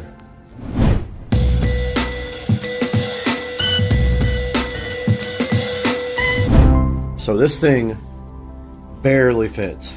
Barely fits. It does not fit unless you take off the base shoe and the trim completely. The base shoe has to be gone from both sides. The trim has to be gone from one side and the base shoe. It should slide in, but it is a tight fit. And once the trim goes in, it's not coming off. I want you to see how close this is. That's how tight it is. Look at both sides. And it's even tighter down here because of the trim. See, the trim's on the way right there. Otherwise, this thing would slide right in. Oh, it's still touching. That's how close it is. Oh, look at that. Fit. Oh, let's go, dog. Now, all we have to do is plug our stuff in. We have everything tied up really nice, right? So the subwoofer will hide this.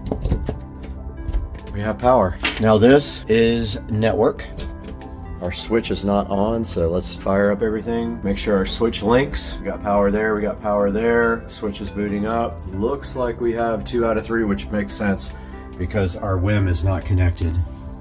Now this is our house sub. We have some extra cable here we can put underneath. Just like that. Sure, just goes right underneath and you can't see it. This is the LED power for the LED strip. And then this is sub in for the sub. Let's go grab our subwoofer and get it in here. Actually, before we do all that, let's see how close we are on our speaker inputs. 1 and 2. So these just do plug in just like this. So I kind of guessed where these were gonna go. And I'm just making sure they were in, and they weren't in all the way. Now I'm firing up the Juke. All right, so that's all the wiring going into the walls. Now there's still an LED strip that's got to go in here. It goes on the trim, it goes around the edge here and faces into the closet, but that's what it looks like without. And then the WIM will go right on top here. Okay, I just tested everything. I probably plugged something in wrong because a couple of the zones were wrong, but I just remapped them in the software. No big deal. It doesn't really matter which zone goes where. They're all labeled correctly. I probably just put one of the plugs in where it wasn't supposed to go. So all that's working and it sounds awesome. Next, subwoofer. I'm gonna go ahead and move this in here and install it.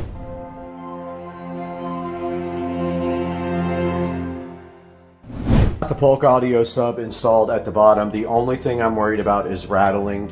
I don't know what I'm going to do if that happens. Maybe put it on some sort of soft cushion. I had no choice. I didn't want to put the bottom shelf in, but you can't not put the bottom shelf in. You have to put it in. There's absolutely no way around it. It's part of the base, so you can't take it out. Other than that, it's great. Everything looks good. After I test, this thing's ready for action with the WIM, but right now I tested Bluetooth from my phone to the Juke amp and it works perfectly. Looks pretty good too. I like the way it came out. The closet came out awesome. Very clean, white. It's gonna look so cool when these LED strips are around the trim. It's gonna go all the way around the trim right here, where that lip is, right there, and down this trim here, and it should light up the closet really nice along with that LED strip right there.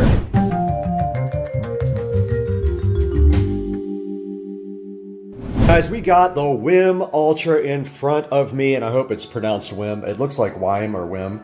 And this is a digital hub for all your music. It is a preamplifier only. This does not have any amplification in it.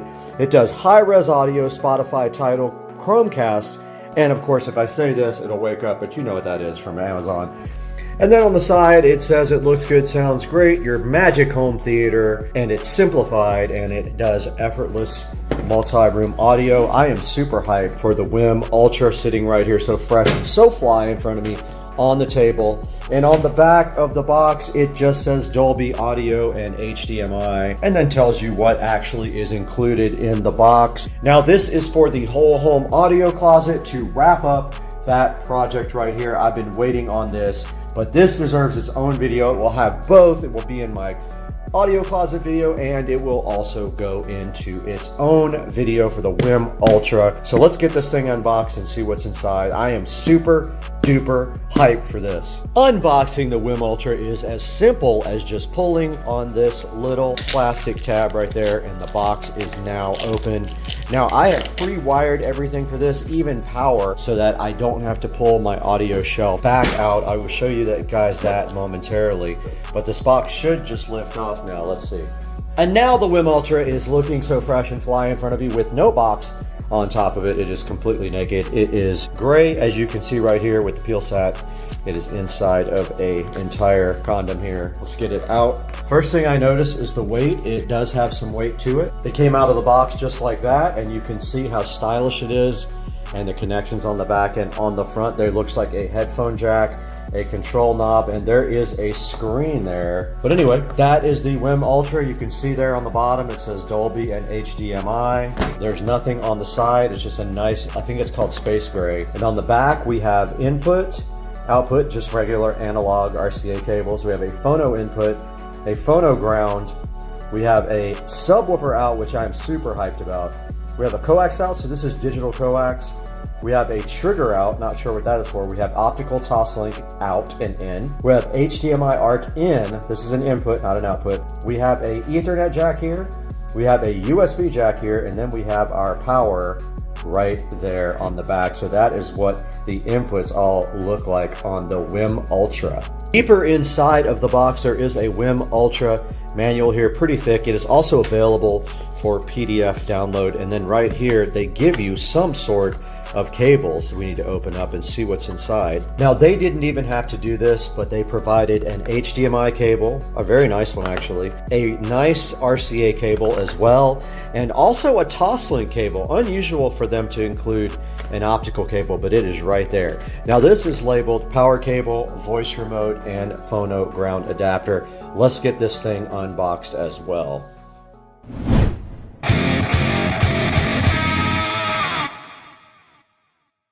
We are here in front of the whole home audio closet. You can see that we are pre-wired here for our brand new WIM. All we have to do is plug it in, and we have everything we need right here for it, sitting so fresh and fly right in front of us. These two little male-to-male RCAs are for our analog adapter on our Juke amplifiers. Those go directly here, and that's the output of the WIM. Let's go grab the WIM and get it set up now.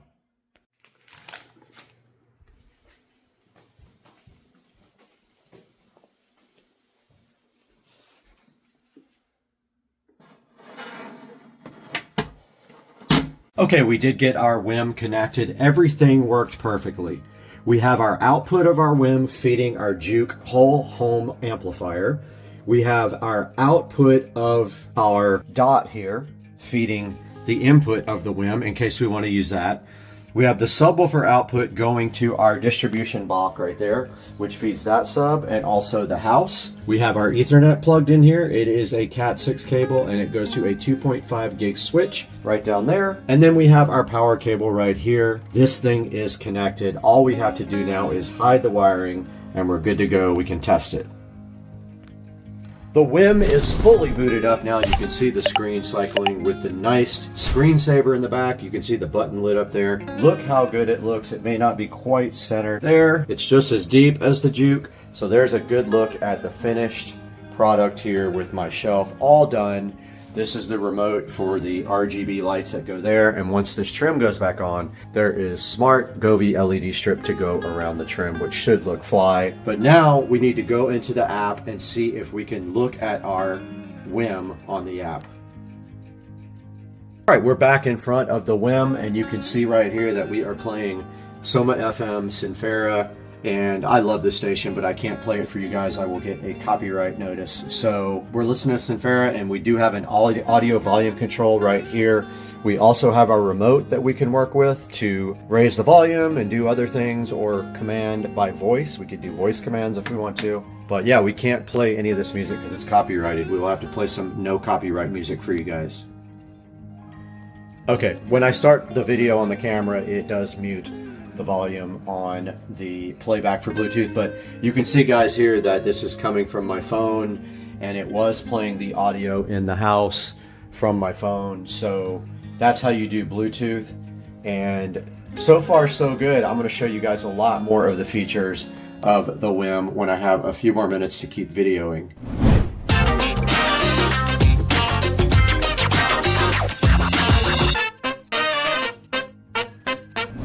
I got a little update for you guys now from right behind me in the audio closet. I've been doing a lot of work on this, and I am proud to say that the end is near. Now, I took a lot of extra time to do everything I wanted in this closet, and I spent extra money to get premium audio cables and all the gear that I wanted to make this thing look fly. So let me show you guys where we are right now with this. So last night I did put in the WIM and finished all the wiring on the audio closet, and you can see right here from top to bottom what's going on, and we will go over all that separately. But right here at the top, we have the WIM, we have the Juke Audio full home amplifier, we've got our Behringer Ultra Bass, a audio distribution amp for the subs in the house and down here. We've got our DOT, we've got our Ubiquity switch, we got our power conditioner here from Panamax, and we have our Polk audio sub. We have our power right here for our LED strip that's going on the trim. But right now, our next mission is to get all this trim reinstalled and painted and touch up the closet walls where it did get messed up. So we're going to be doing that next right here on Supercar Street Racing, so hang out with us.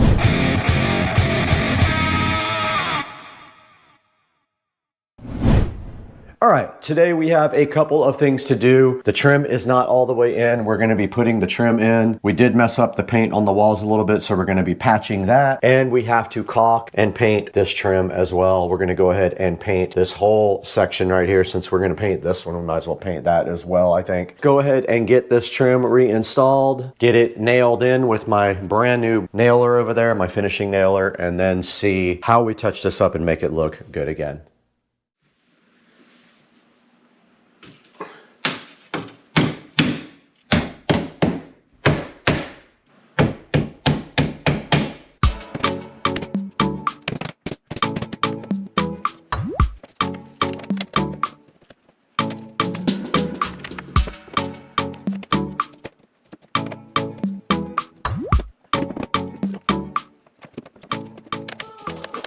All right, guys, a little update. Someone recommended wood putty for me for these holes, and it's absolutely awful. I hate it. It doesn't dry for 7 to 14 days, by the way. So I went ahead and used caulk, and then I used regular drywall mud on top of that, which I will then try to sand. But I put that putty, painter's putty in there, and it was terrible. I'm gonna let that dry, but while that dries, I'm gonna go ahead and do my Govee LED strip. So the LED strip is gonna go right behind here. So super easy to put in. Let's go ahead and get that, because there's a slip all the way around, and I put power right here. So we'll have our little controller right here, and then it'll kind of be hidden. So let's grab our LED strip. So here's our 16-foot LED strip. The first thing I want to do is get it out and see if it actually is big enough to go around this whole thing. And if it's not, I need to start higher. So I want to see where the start point and the end point is. Let's put it at the very bottom. Oh my God, we got plenty. Putting the LED strip through the side of the rack so that I can hide it behind the rack.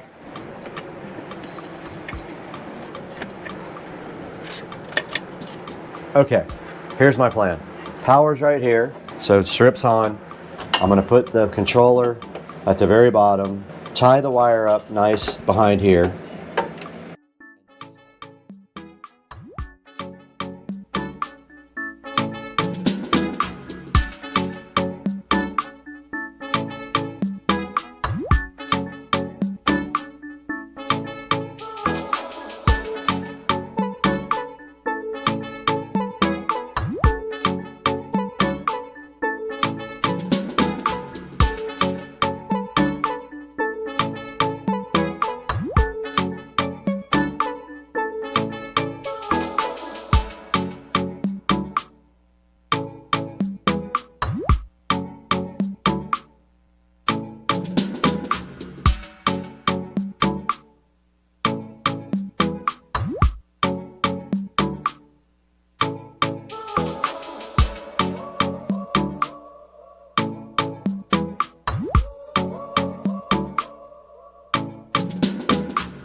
All right, guys, we're back in the Supercar Street Racing amazing living room. The compound is fresh and fly today because we have finished up our project for the audio closet today. And I want you guys to take a look at what we did. I just finished painting the wall after I painted the trim as well. All this trim was painted and all the trim was painted around my home theater curtains right here. And now the project is done and I'm thinking of a fly sign to go right here above this that displays something. What? I don't know yet. Maybe something related to Supercar Street Racing or audio or something like that. But you do see inside of the theater closet that we do have our WIM at the very top, the WIM Ultra right here, the remotes for the LED strips that run along the side, the Govee LED strips. We have our remote for the WIM. We have our Juke Audio 8-zone amplifier, which supplies audio to the whole house. Down below that, we've got our shelf. There will be a link in the description to the shelf. A little bit of a pain to put together, but once we figured it out, it was probably operator error.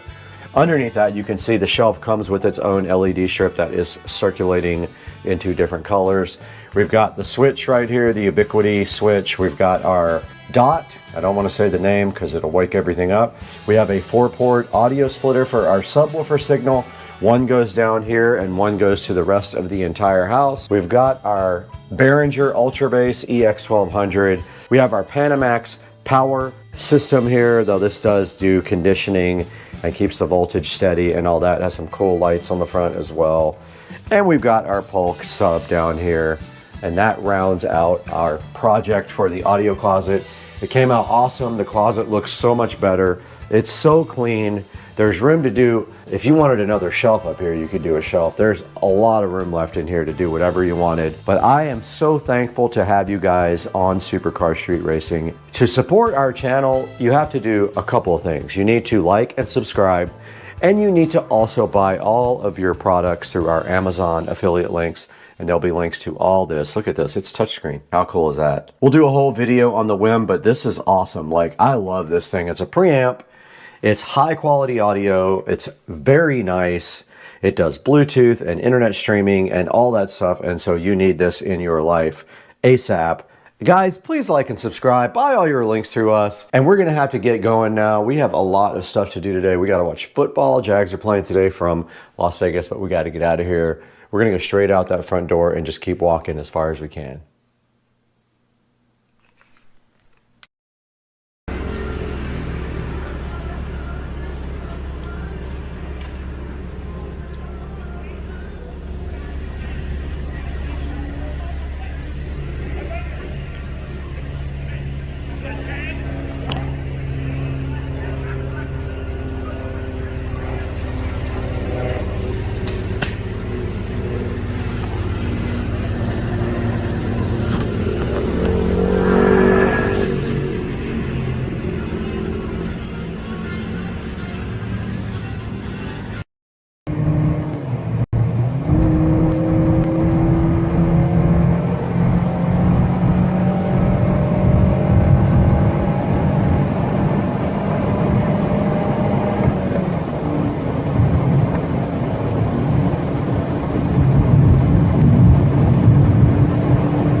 Guys, welcome back to sunny Florida. Look behind me here. It is beautiful outside, but those looks are deceiving. It is very cold, 50 degrees in Florida right now. And today we have a tour of my new all-home audio system. The whole home audio covers everything. Hang out with us on Supercar Street Racing.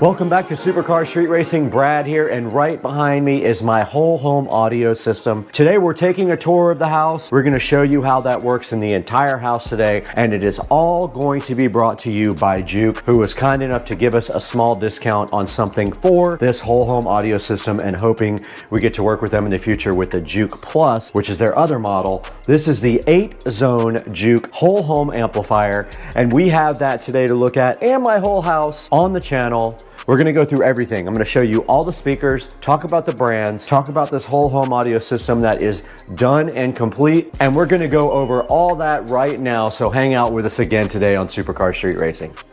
We're back in the Supercar Street Racing Humble compound today, and today's video is sponsored by Juke Audio. I promised them I would talk their brand up today, and we are going to do just that, because I have been enjoying this Juke Audio amplifier that we've had now for a couple of weeks. Now right here in front of me is the Juke 6 and 8. It is their base model. The Juke Plus is a little bit higher model. This thing is awesome though. It has 8 zones. You buy it with 6, you can upgrade it to 8 with just an email and a few dollars. They will upgrade it remotely for you. This has 6 and 8 powered zones depending on how much you spend. It does have 40 watts per speaker per channel. Do not let that confuse you. That is not a small amount of power for these in-home audio speakers. That is plenty of power, at least for what I have, and I'm not running a sub or anything with the power out of the Juke. It is app controlled. It has a smart app we'll be showing you guys a little bit later in the video. Now this thing supports analog inputs, USB input, AirPlay, Spotify Connect, DLNA, and Bluetooth. So that covers pretty much everything you'll need, because you can do almost everything with a tablet nowadays, and you can just Bluetooth right to this guy right here. Now let's go ahead and show you this guy getting unboxed, and then start the tour of our whole home audio system.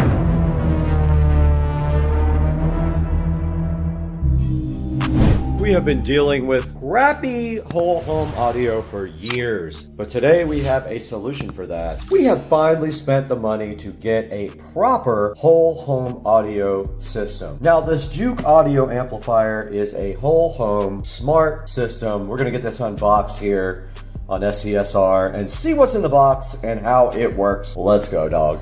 Guys, today we have the Juke audio whole home audio amplifier here. It is a smart amplifier for your house. 6 zones, smart, does everything you need to amplify your entire house. And they have one above this called the Juke Plus. I did not buy that. It is about $1,000 more.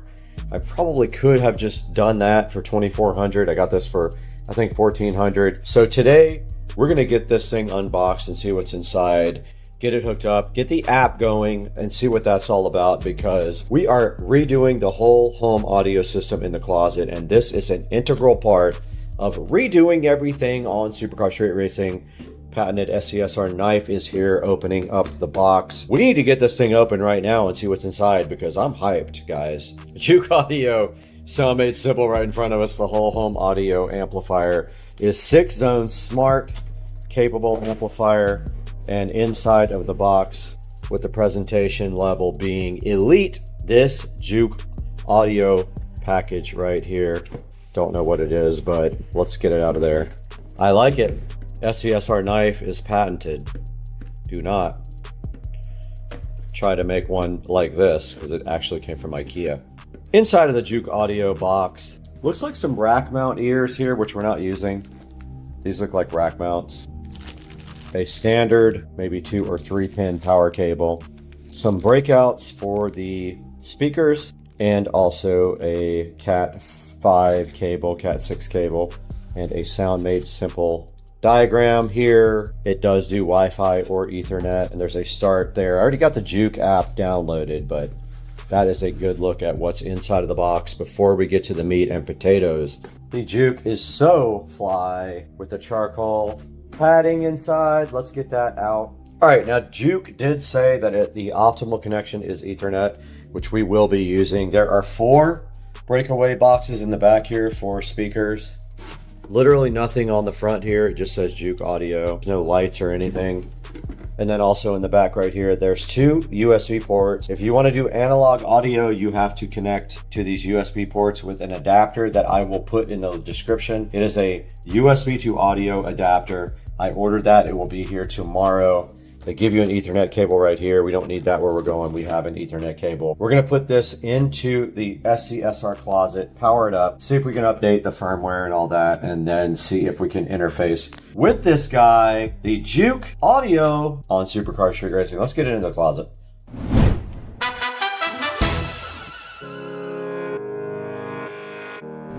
Guys, we're starting the tour right in front of the Juke here, and we're gonna outline everything that is in this new audio closet for the whole home audio system. Now, you're gonna have to go back to my videos. There's a 6-part video of my whole home audio refurbishing. I started with a closet full of clothes and racks, and I did everything to bring this guy up to modern standards. And I've always wanted to do an app that controlled each room with volume in each room, and this Juke Audio 8-zone amp does fit the bill. It does great on that process. Now at the very top here, this is the box for the Juke Audio. You guys just did see me unbox this. This thing is so cool. It comes with rack mount ears here. I did not use them. Let's get this box out of here. Now starting on the top here on my whole home audio tour, there was a hole in the wall right up here where the wires were coming out because the old setup had a amp up high on a shelf, like a wire shelf. I did get rid of that wire shelf and I closed up the hole right there as well, you can see.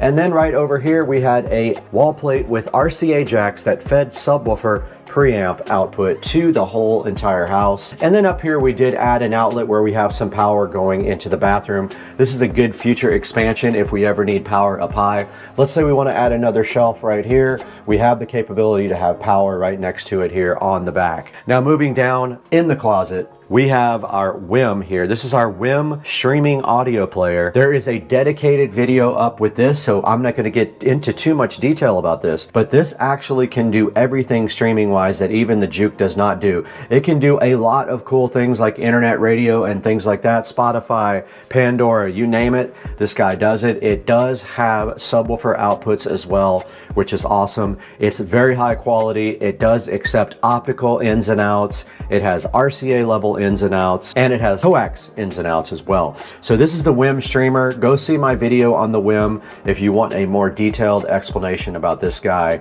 And that's what we are using right now for currently streaming to the whole house. Now below that, the sponsor of the video, this is the Juke Audio. This is the 6 and 8 zone amplifier. We currently are using 8 zones. And on the back of the Juke, it is just literally a bunch of green plugs with screws in them, and that is how we got our audio back to the entire house. That is what powers the speakers, is the Juke whole home amplifier. And then back on this side, there is a USB adapter that goes from USB to analog audio, and that is what we are using from the WIM to feed the Juke all of the audio that it then transmits throughout the house. We'll show you that on the app a little bit later in the video. Now on top of my Juke here is the remote for the WIM, and then this remote here is for the LEDs that came with the shelf, which are right under there. Nothing special, they just do cycling between colors or flashing. Think it's pretty cool. I just have it on cycling right now. All right, right below that on the shelf, some important things for the whole home audio system. We've got our Ubiquiti Flex 2.5 gig switch right there, which is providing Ethernet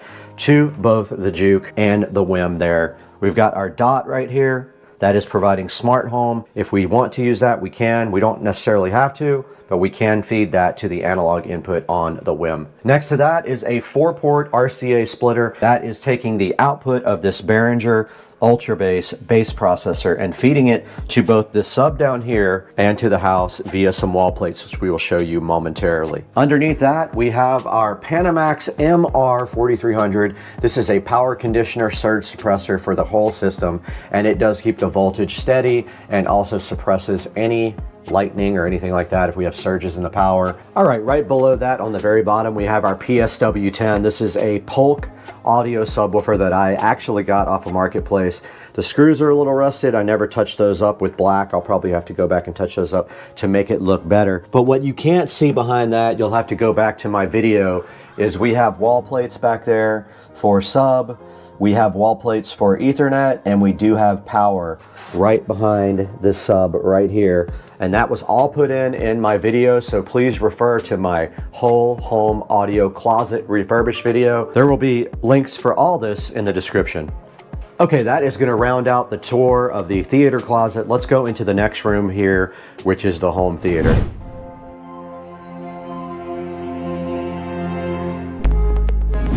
Okay, we are in the SCSR home theater room right now, and there is nothing related to the whole home audio system in here except one thing. There is a wall plate behind the home theater right there that feeds this closet right here. So if we want to, we can feed audio in either direction here, from here to the home theater closet or vice versa, in case we want to feed this audio to the house or the audio in there to in here. Other than that, this room is a 4K home theater system. I built the screen myself. There are videos about that as well. It is using the Cosmos Max 4K laser projector, and it has a Marantz Cinema 50 receiver. Other than that, this has nothing to do with the whole home audio system, so let's go ahead and move on to the next room.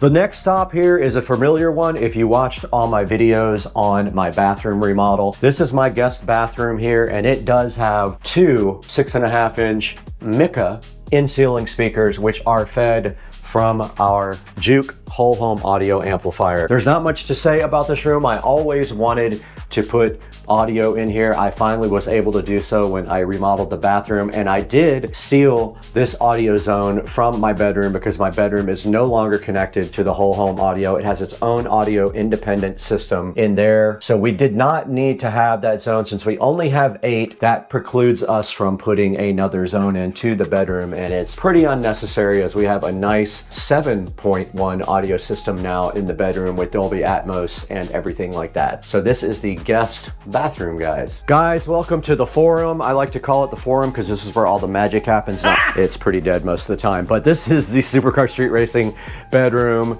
and you can see it is nice and sunny outside. And inside the bedroom, this is not connected to the whole home audio system. It used to have that speaker and that speaker connected. Those are disconnected, except this middle one here is now feeding center channel from our Marantz receiver right here. So we do have front, left, and right. We're using the speakers from the old theater. So we have left, right. These are Atmos. So the left and the right up top are height for Atmos. That's the center. And then we do have our surrounds back there. Nothing else of interest in this room ever happened, so we won't spend too much time on it. There is also a Polk PSW10 there in the corner as well. One of my favorite subs of all time. And in here you also see the Cinema 70S. I do have 2 of these guys, one in the living room and one in here, providing the audio output. And that's gonna wrap it up for the bedroom tour. We're back in the beautiful SCSR sunroom, and I wanted to briefly show you guys what was in here. I have a whole project plan for the sunroom to get this TV up and in the air and some surround in here. But for now, the only thing we have to worry about in this sunroom is these in-ceiling speakers that have been here for a minute. 2 6.5-inch in-ceiling speakers. They're supposed to be 8s, but in reality they're 6.5s. And those are fed by one of the zones in the amplifier closet over there from our Juke amplifier. Nothing else to worry about in here. Eventually I would like to get that TV up in the air there just like that and put some 5.1 surround in here. But that is a pretty large project that's going to take me a lot of time and running wiring and stuff like that. So for now, that's all we have right here.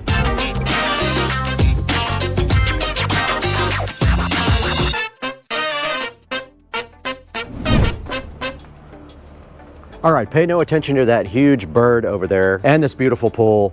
But out here in the SCSR backyard, we do have 2 nice speakers up here. Those are also Polk Audio, and they are the upgraded ones. I will put the model number right here on the screen for you. We have our 4K TV out here, and we also have these speakers fed by the internal system. This is on its own zone. However, that speaker over there is not working, and I don't know what has happened to our wiring, but it is not getting audio from inside the house. It appears to still be connected, but not 100% sure. I have to get in there and check and see why. Maybe there is a short between that and the Juke or something like that.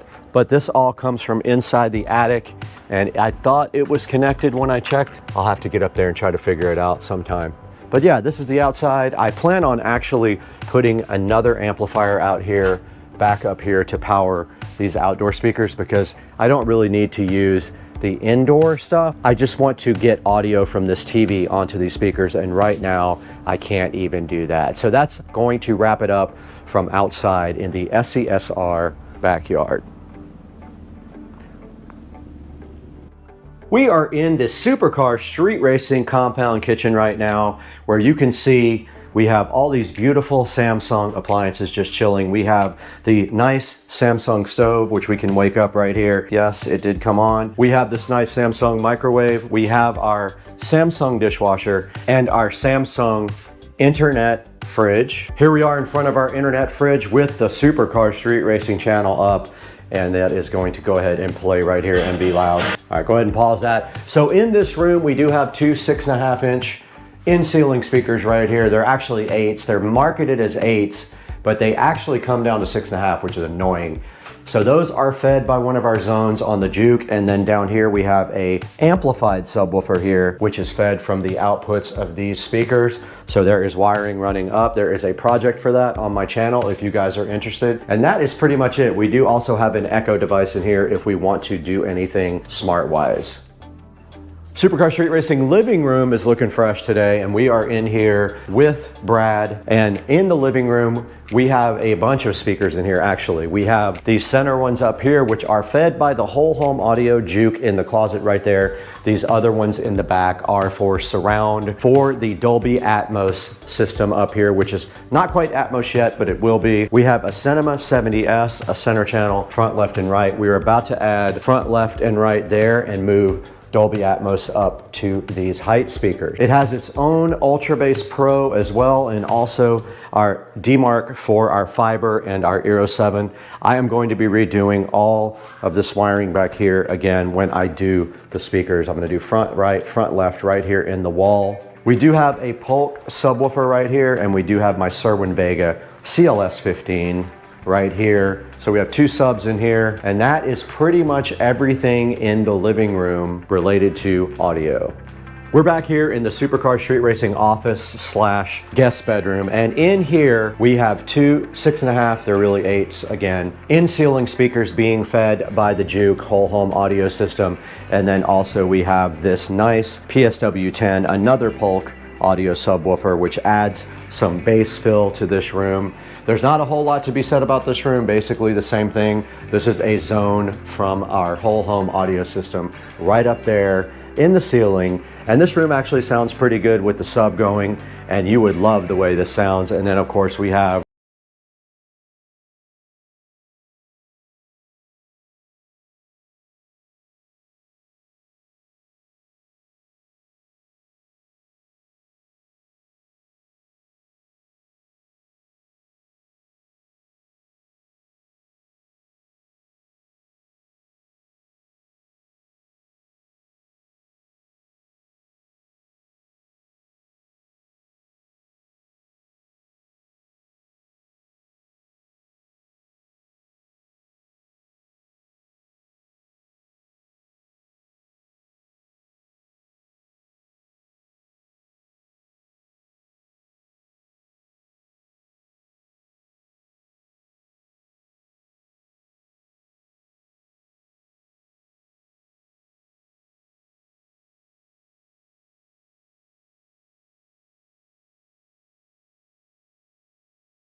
difficult, obviously.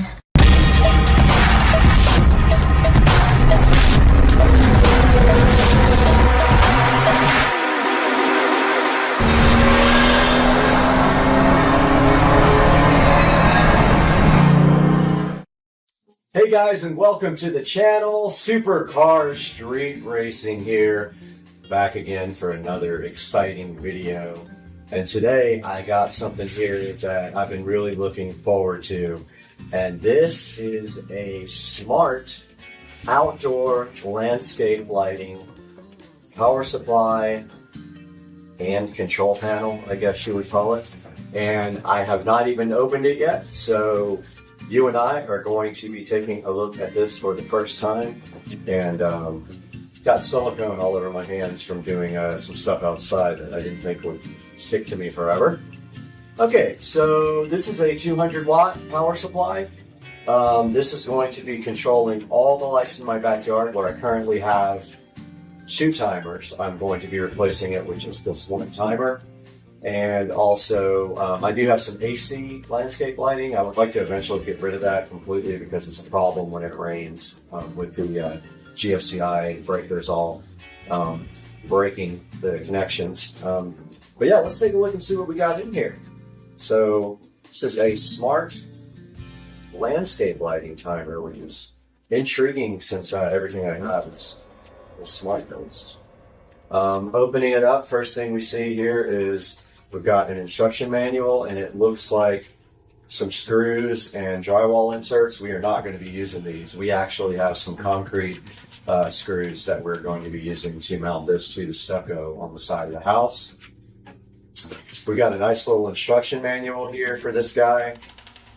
It is a Jewin Wills Wi-Fi low voltage transformer. Has a neat little antenna on top for Wi-Fi. And it has its own app apparently. So it looks like the app's called Eco, and there's a bunch of instructions here that we will go through together when we actually mount this guy to the wall and start setting it up. Yeah, so looking at the timer now, is well packed in the box. So I'll show you guys here what that looks like. So it has some styrofoam around it. Let's go ahead and get this guy out.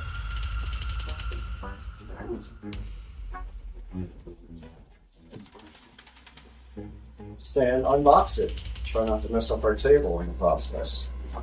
Alright, so it is well packaged. It's got styrofoam on both sides and also on the bottom to protect it during shipping. It is quite heavy. You should expect that this is going to be heavy because it has a power supply inside of it. So here's what it looks like right out of the box. Here's the little Wi-Fi antenna, cute little Wi-Fi antenna. For use with low voltage landscape luminaires and fittings. It's got some controls on the front. It looks like it's got a power and a Wi-Fi light. Does not open up, which you don't need to open it up. On the bottom, it's got 2 outputs for low voltage landscape lighting or other whatever you're going to use the 12 volts for. So there's 2 terminals here on the bottom, so you don't have to Y adapt anything. There's also it looks like a cable management clamp here to run your low voltage landscape wiring through right here. Yeah, so that is what it looks like right out of the box. It's well done. And it looks and feels like a quality piece. And that is all that's in the box at this time. And so we will go through the instructions together. So read all instructions. Says that there's a status indicator right here on the front. Power button, a reset button, a power indicator. So it says we need to download the Eco app on the tablet. So let's go to the Play Store here, see if we can find this Eco app. Maybe it's not compatible with this tablet. We don't know until we go look for it. Let's see. So it says download the Eco app. Let's see what the Eco app looks like in the Play Store. Eco. Alright, so there's a lot of different Eco applications. It just says, you can scan the QR code. Okay, so let's do that. Let's go to camera. And I forgot where we were.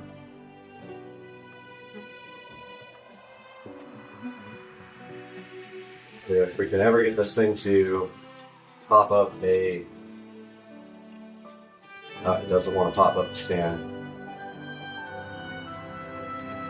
It's having trouble focusing on it. So let's try that one more time.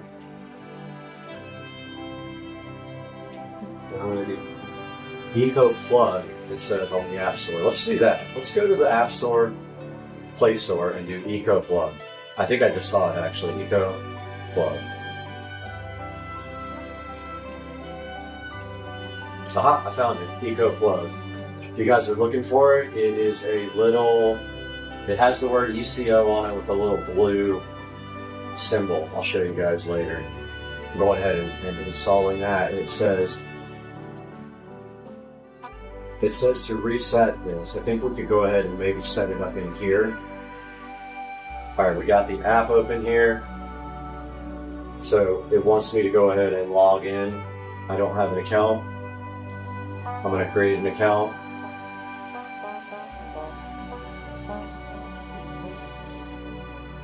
Putting in my email address now.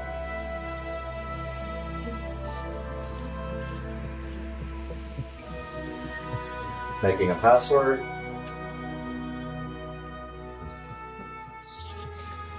Verifying my password. Submit. Okay. So now it takes us to some setup instructions here. Which is not for this guy. It's actually for a plug. So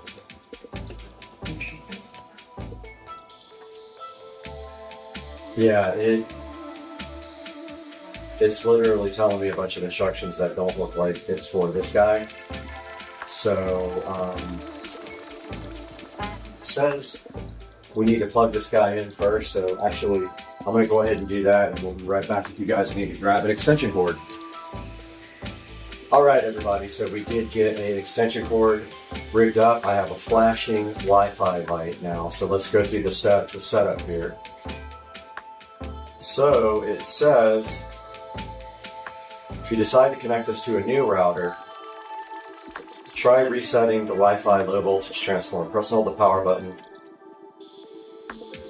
That's to reset. The Wi-Fi status light is blinking, so that's next. It's ready to be connected via Wi-Fi to the app. Open the Wi-Fi connection settings in the smartphone. So we're going to use my tablet. We're going to open up the Eco app. Let's see how difficult this is to figure out. Let's see. More. Okay. I'm going through this as you guys are with me, and let's see. Settings. See, it doesn't. Let's see. Alright, I told you to log into the app. I did that already.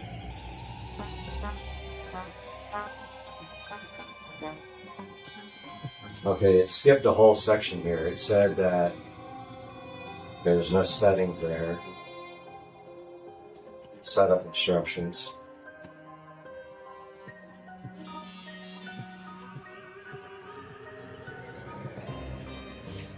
Select the Eco Plugs hotspot. Okay. So we have to actually, on our tablet, we have to go log into the hotspot on this guy. So I'm looking for the hotspot now.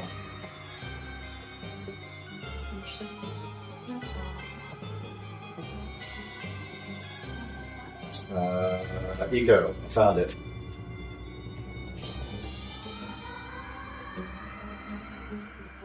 Connected, no internet. And now it has changed screens to looking to router, or looking for router.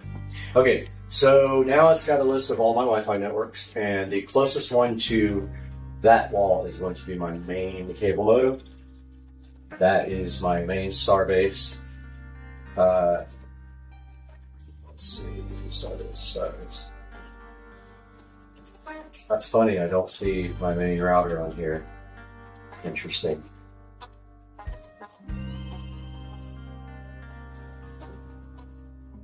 Oh, yes I do. Okay, found it. There, what's my zip code? 32225.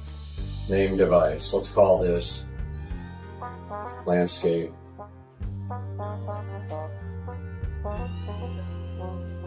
Lighting. So it's actually asking me for a name for the device here. Then what's my Wi-Fi router password?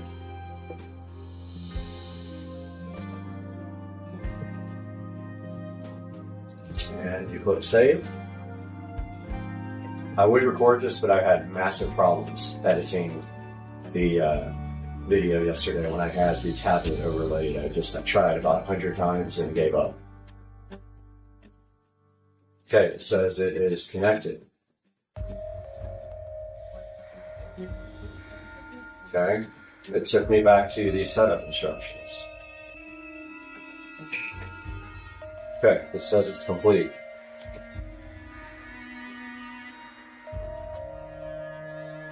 Alright, so now on the screen it says landscape lighting, just like arbitrarily right here, which is odd. It just says it in yellow font, landscape lighting. So we're going to, after that, it says connection succeeded. You can add more users to this. You can add more low voltage transformers.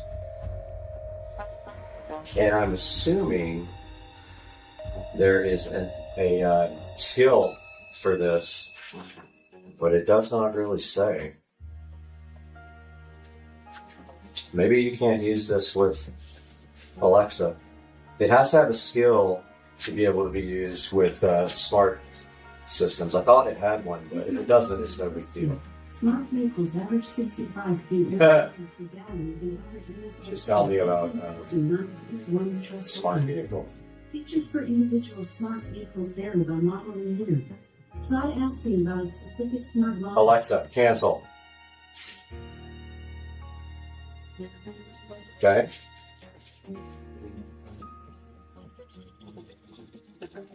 So I was under the impression that there was a skill for this to use with smart home, but don't think there is. I think it's just going to be Wi-Fi, which is kind of a bummer that you can't do routines. But I'm going to search and see if there is actually a skill for this, and I will get back to you guys and let you know what I find. Okay, I did find a skill called Eco Plugs. It's not in the manual here, but if you go into Alexa, this is how you do it. This took me some time to figure out. First of all, in your Eco app here, you've got, it looks like a 12-year-old during the pictures, but in settings, if you click setting, then you click connect to Amazon Alexa, you actually click it, and it'll say, do you want to connect? You just say yes. You just say yes to it, and then after that, go into Alexa, go to skills, find the Eco Plug skill and enable it. It will take you then, ask you from the Eco site if you want to authorize it, and you say yes to that. And then now I will tell you this, the skill actually has really bad reviews, so I haven't tried it yet. So we will see, but yeah, so we got that. We got the skill hooked up. We've got our Wi-Fi connected. So now the next step is going to be to mount it to the wall outside, which we will do next. All right, guys, so we got everything here that we're going to need to install this low voltage transformer. We've got the wedget concrete screws. We've got our drill. This wedget comes with a drill bit to tap out for the screws, and then it comes with a impact driver bit for it. And when you put these screws in, you have to make sure that you drill out at least as long as the screw, or the screw will bottom out in the concrete, and you'll know because you won't be able to get the screw in. And we've got our level where we're going to mark off the wall. The only thing we don't have here is a little marker, and we are going to measure this guy between the holes. So we go, doesn't matter what inch we go to, let's start on 3.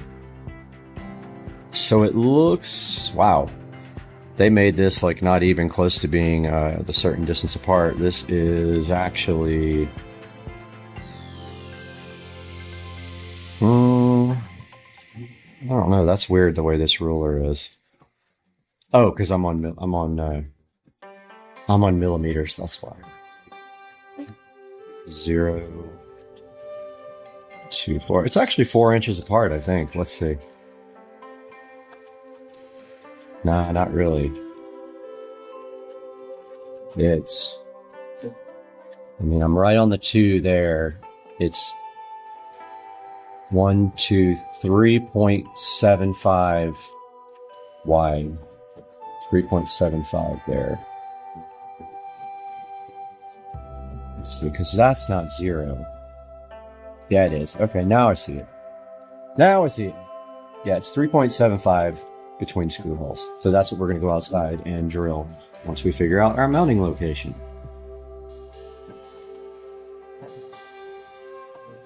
All right, guys, we are out here ready to install this landscape lighting timer. We're going to try to do it and cover these holes right here. So we're going to go in here,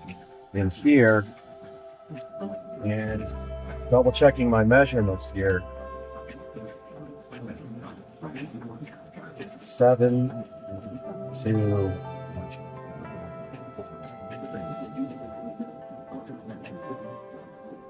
yeah, it's 3.75 between the holes. So we use our level.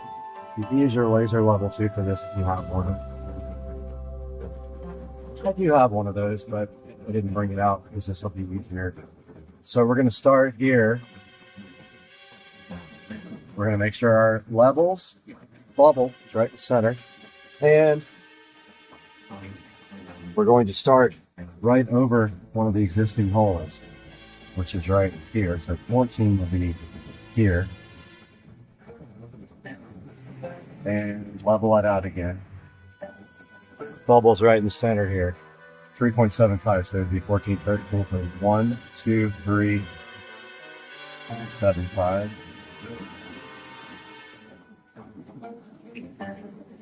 14 here. 1, 2, 3, 7, 5. I'll mark my holes here. Now what we can do is pull this out. Hold our device up to it. Just trying to see if it looks anywhere close. That looks pretty good. So next we need our screws. So here's our screws, our concrete anchors. So we have a drill bit for those guys. And remember, we have to drill at least as long as the anchor screw is. So they are about this long. So that means we got to go at least as far as there's silver on the drill bit for each hole. Let's go ahead and get it done. Yeah, that should be fine.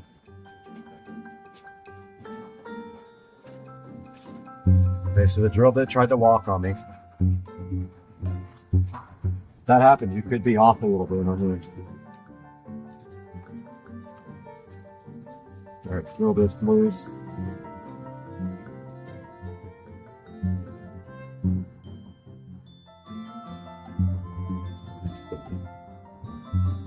Ooh, It went right through there. Let's hope it didn't go through the other side. I think there's a good possibility it went through the other side. Didn't need that many. That would be funny. Okay, that's all there is to that part. Now we change out to our included bit.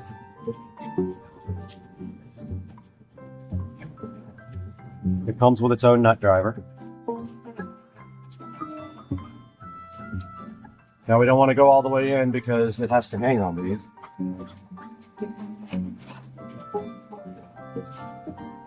So that's like almost all the way in.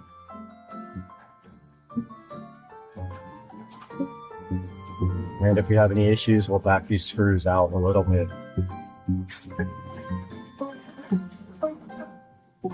Okay, let's try to hang her up. We do have connections on the bottom, which are kind of a pain.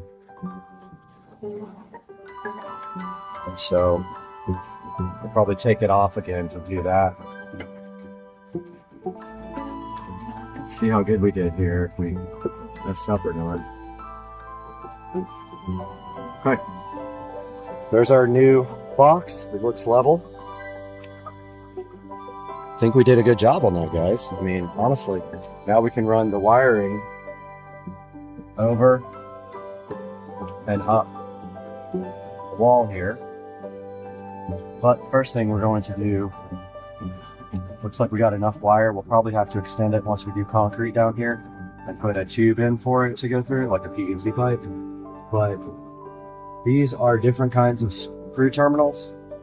These are not spade terminals. We have to put ends on this wire. So let's go ahead and do that. I brought my connector set with me.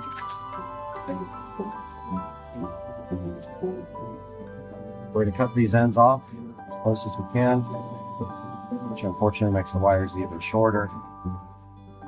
I brought my strippers, not the kind that you like, different kind. Just going to strip back a little bit of this wire to put the connector on.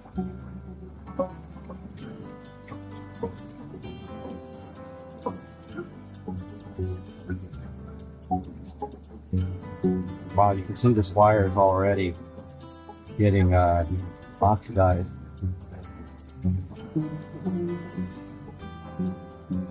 Inside the actual sheath, the wire is oxidizing, which is typical for Florida.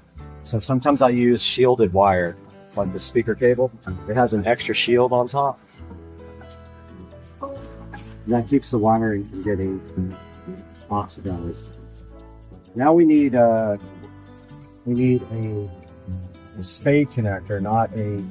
We need the U-shaped connectors.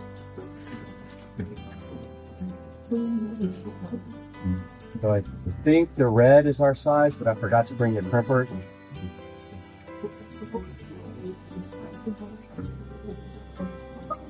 No, I think it's blue. Blue must be our gauge. We only need 2, but I gotta go grab the crimpers. I'll be back. I went and got the crimpers, and if you guys don't know about these, they have the color code to crimp on the actual head of the crimper here. And we got blue, which is for 16 to 14 gauge, which honestly we might even have smaller wire than that. But I'm gonna go ahead, and I hate these because they never stay on right. Gonna go ahead and put that in there and crimp that guy down, and if I can get 2 bites on it, I will.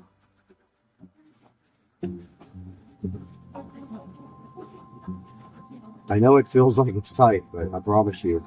Yep, it came right out. I absolutely hate these. I think we're gonna have to use red if I have any. It's just way too loose.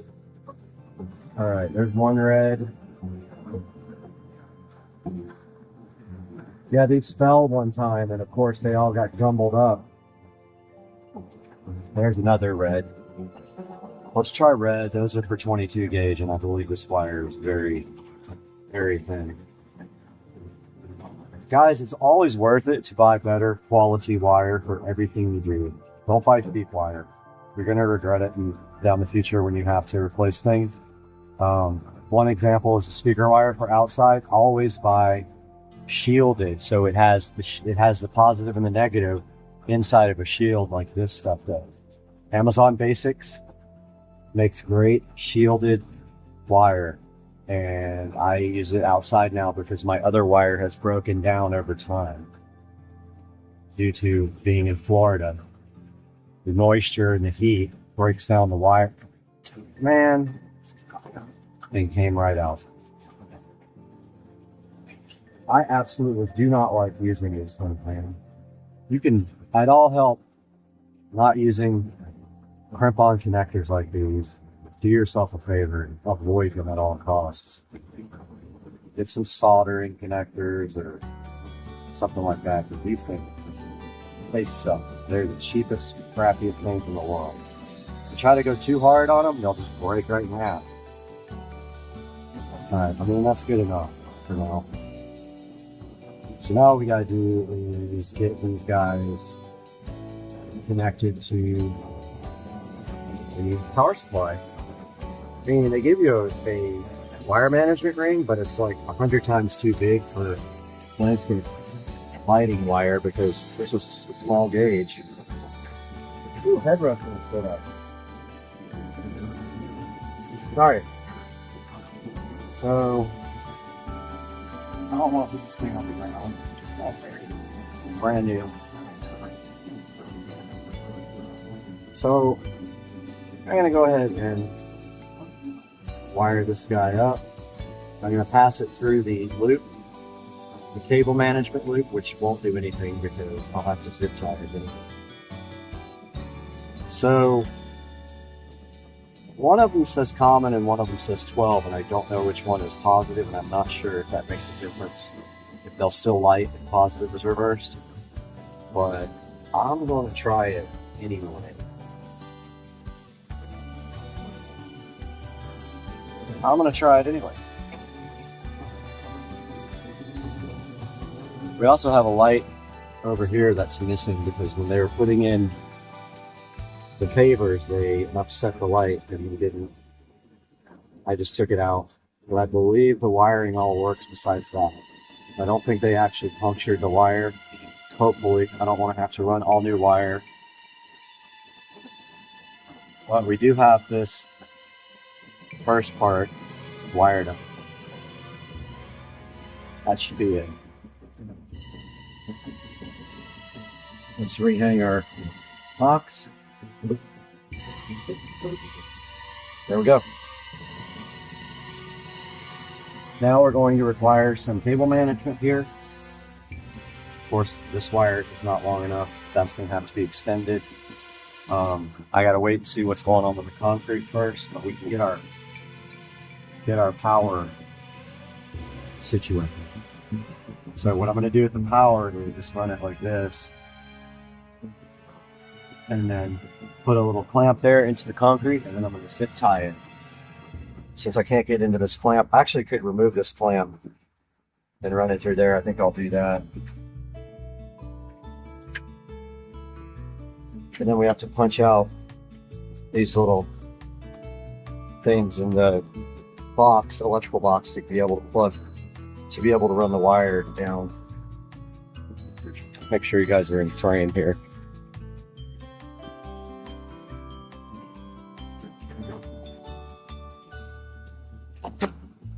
So here, this outdoor box, we have to take these tabs off to run the wire.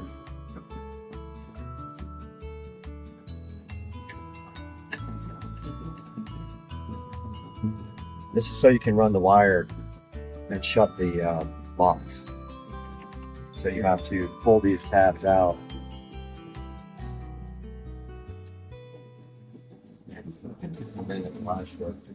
Close.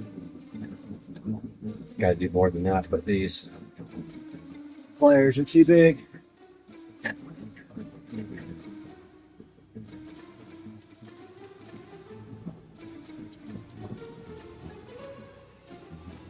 So I'm just cutting the tab out.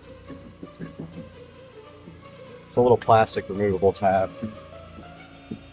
Now notice the box can close completely. We do have power here. So this guy should be lit up.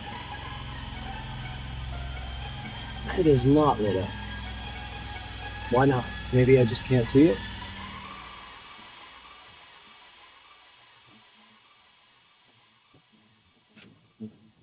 Okay, it is lit, connected to Wi-Fi. So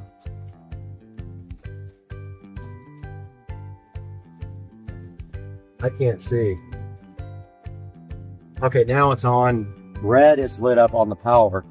So let me see if we have lights anywhere. We do have lights right here in the yard. Got one right there. We clearly have a spotlight on right here, so it is working. Now our next step is all this is coming out, and this timer is coming out, and oh yeah, there we go, exposure was down. This timer's coming out, it is broken, and all this is coming out anyway because we are moving the electrical onto a new fence. So the next step is we have to tie in our existing lights to where this other 12 volt timer is, because we're not going to be using that anymore. Alright guys, out here by the power supply fence where we're eliminating one whole power supply, and we are tying in two sets of lights together. So I already have one tied into the first set that's already connected to the power supply. Sorry about the plane coming in. And now we are going to be interfacing that with this guy over here. So I'm removing the existing connection that was going to the other power supply. It is a very terrible wire. Little dinky little wire. And it will be replaced with this higher gauge wire. And I'm leaving some extra here for putting under the mulch. Alright, I already lost my workman's pliers. So I'll use this. I'll use this guy.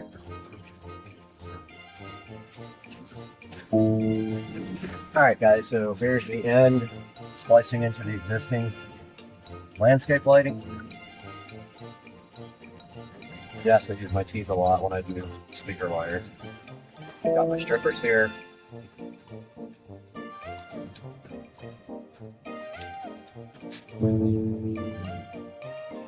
All this is actually coming off the fence because we're getting a new fence put in.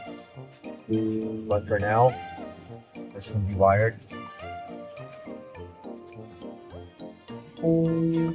They have quick connectors on them, so those again.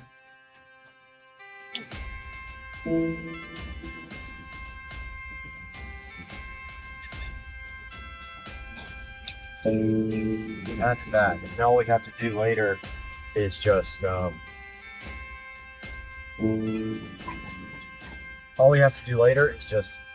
relocate this to the new fence and make sure that none of this wire gets punctured by the fence guys when they come in. So this guy's wired, and also this needs to be hidden under the mulch, so I have to do that as well. But for now, this is ready to go. Oh, I found my workman.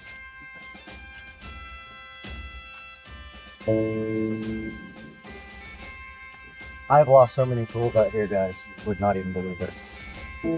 And I find them months later in the grass.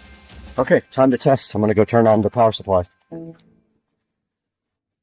Okay. That didn't work. I'm wondering now if we have another problem here. None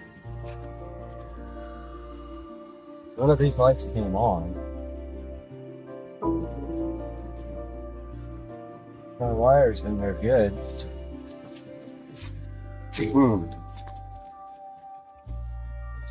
We might have another issue here, guys. This light's not on.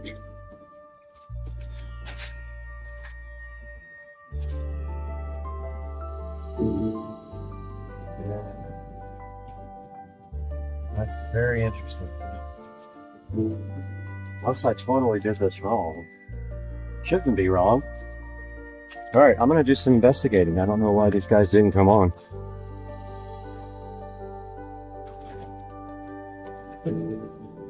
I spent about 2 hours troubleshooting what was going on with the remaining of the landscape lights. Every time we would connect a wire, they would turn off. Well, long story short, about 5 wires down the chain, there was a melted wire. Once I eliminated that from the mix, everything lit up, but in the process, I had undone a lot of things, so I had to go back and redo them. So I rewired a lot of things, and now I have to bury the cables once I have a final thing going, but it is working. So we do have lights throughout, the low voltage lights throughout. Now I have to wire the 110 volts circuit up to my new receptacle here. So we are going to be doing that. And the first step, and I just realized I left the plugs inside, so I will have to get those, but we have our existing feed down here, which will all be redone when we get concrete. But yeah, this right here, we are going to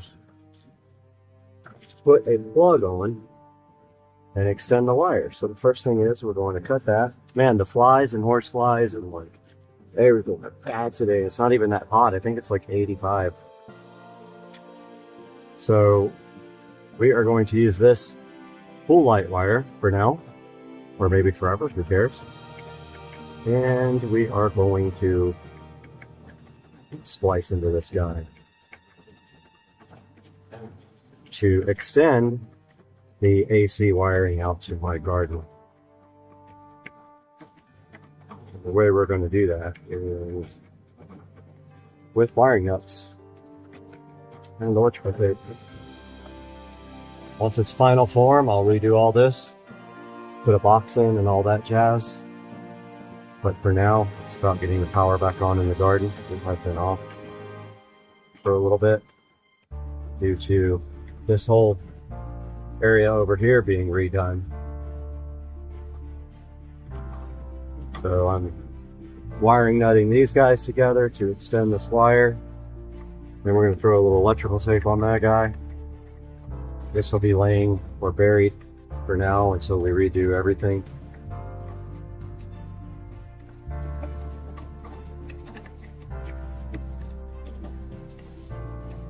So just a quick little patch job for now. And the other end of this wire will get a plug, which I need to go get from the garage. And we have a split plug to install.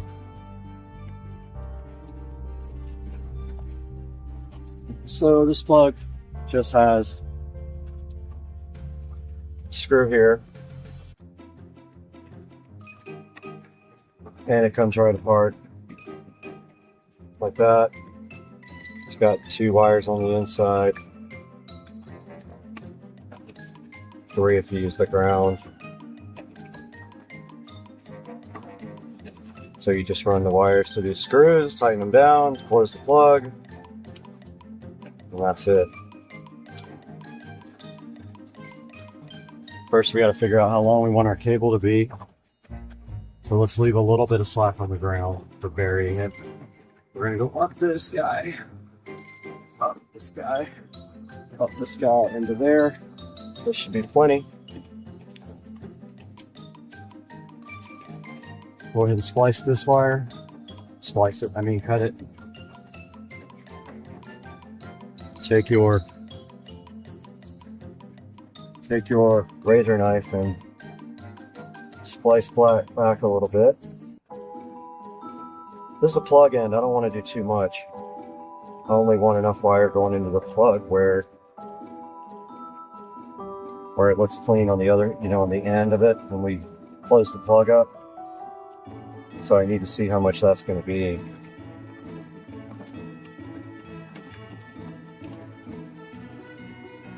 So, I got this spliced. I keep saying splice. I got this cut and the wire stripped back.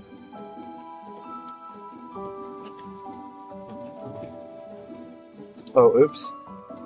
I just cut off the black part. Let's try that again. That's not good. Got the black off.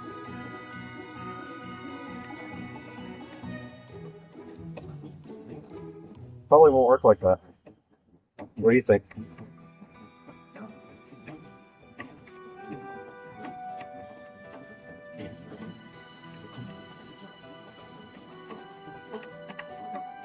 And we'll get rid of all this insulation. All these weird, ridiculous strings.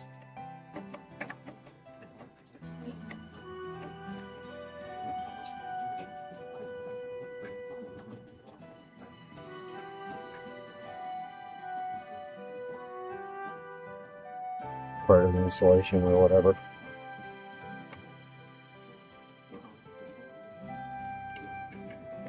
Okay.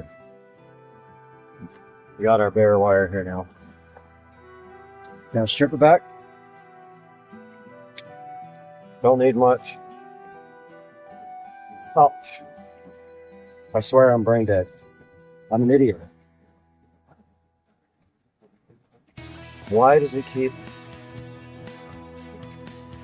Dude, that's the third time I did this wrong. I keep slicing the wrong wire off.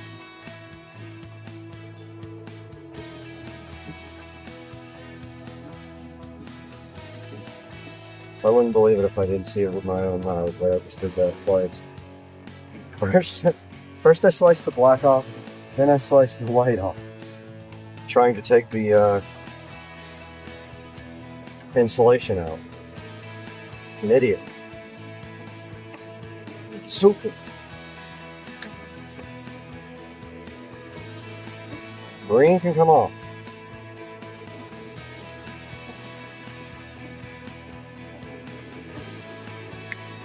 Okay. Finally, did that right. Good grief, man. Never in my life had to do something 5 times in a row.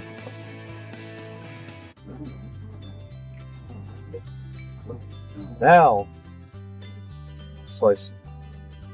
We will strip back a little bit of this. See if that's enough to get it in the plug. If not, we'll strip some more off. Let's see. Oh, I think that's plenty. Well, the plug is going to want to close around this wire. It's really thick. It's touched. I'm going to make it work.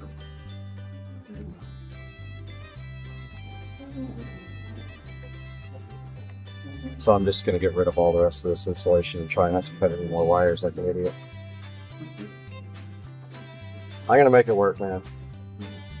Wire's a little thick, but it's happening. I'm over it today. Hot out here.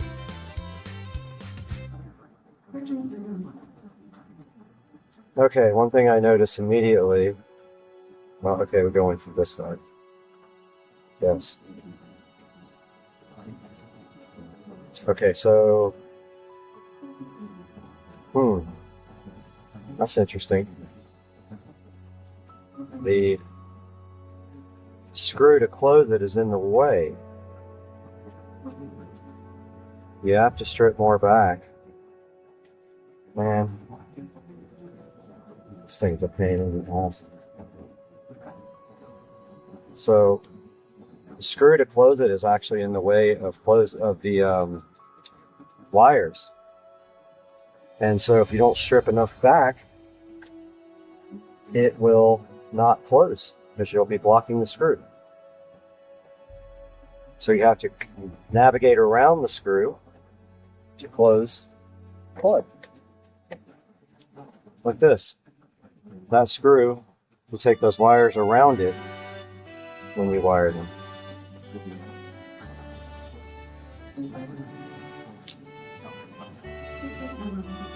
Okay.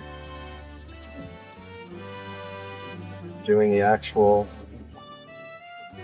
wiring, putting the black wire in.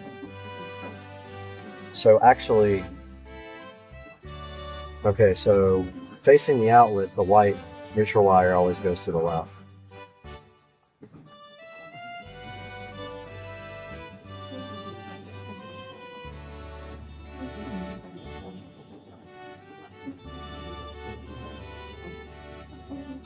So neutral wire will be not going to not have enough wire still.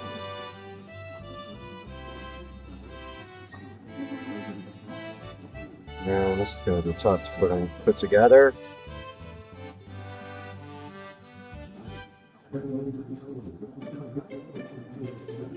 Yeah, this is not going to be fun at all. This is going to suck to get together.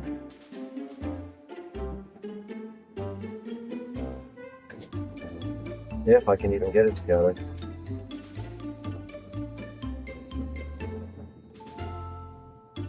This is hard, guys.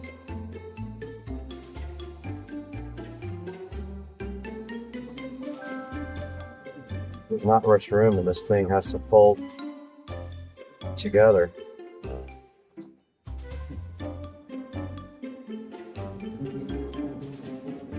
Great, screwdriver is like too big, too small for the too something. Okay, I got one wire maybe in there, I don't know. As tight as I can go. Trying the other one.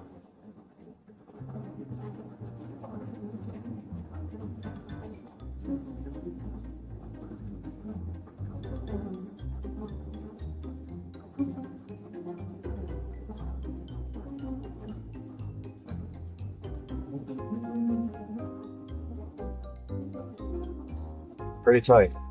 The wire's not being blocked.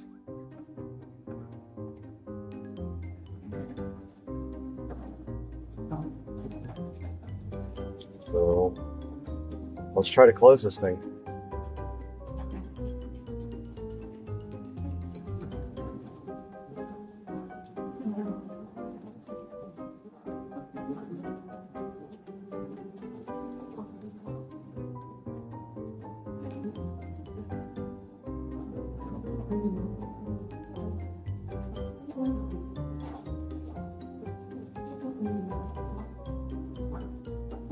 Screwdriver's too freaking small for everything.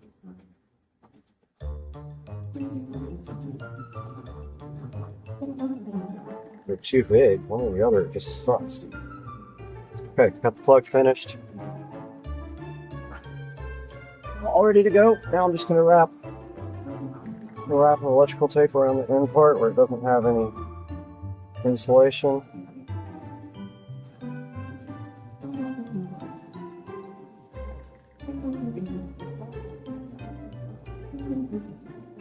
Call that done. Now this thing's going to run up like this. Come through here. And we got to bust out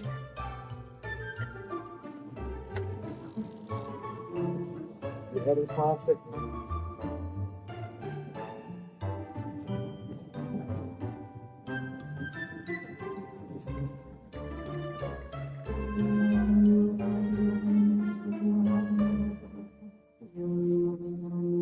Almost got it all.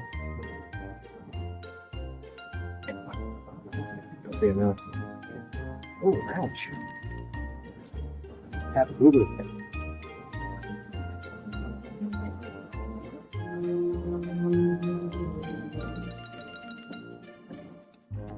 Something is in the way. It's this side. Okay, none of my pliers will take this other thing off, so I got to go get needle nose pliers. Got the notch cut out. You can see here.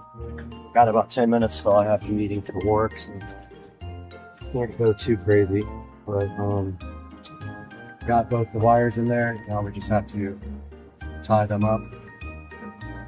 So that's going to involve taking off this clip here so we can run the wires under there as well.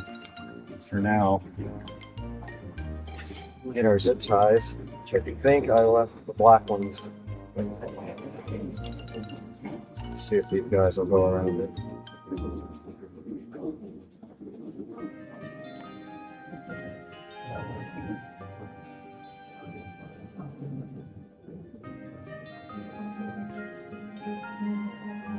Nope, those are too dang. Well, let's see white.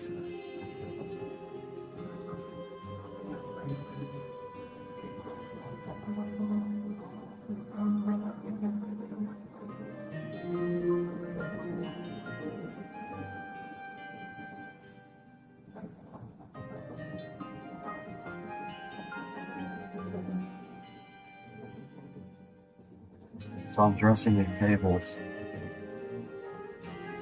but I want to take off this ball anchor so we can. No, we won't be able to fit behind that. So we're gonna have to run down the side.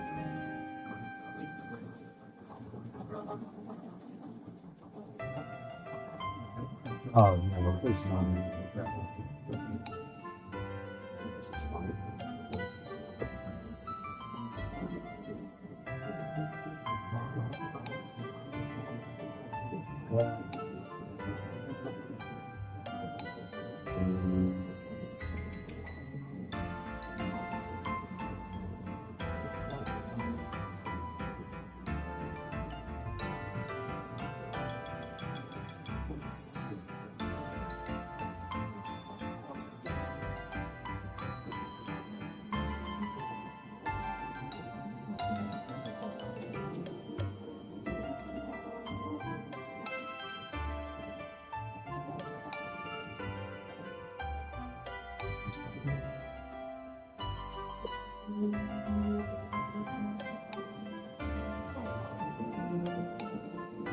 All right, wrapping up this project, guys.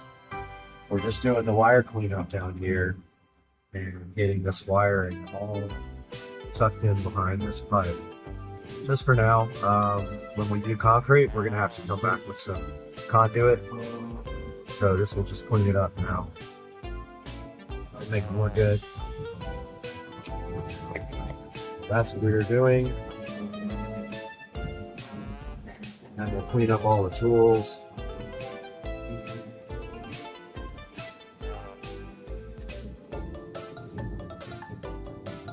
And all of our junk.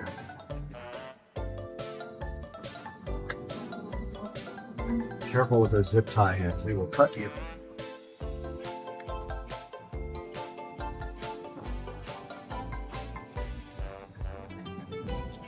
And I think we'll do one more right there.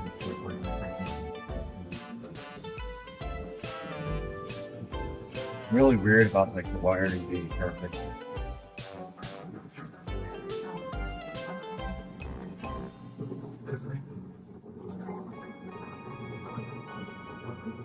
I mean, I know it's far from perfect, but I'm weird about making it like as best as I can.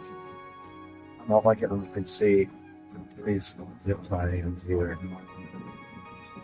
Yeah.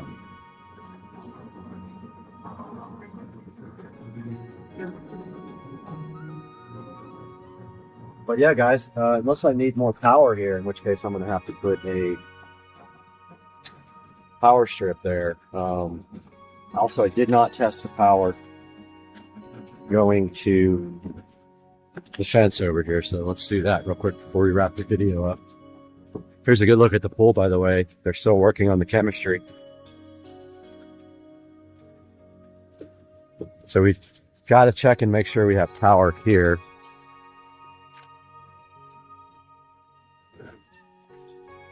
This is all changing, by the way, once we get our new fence going.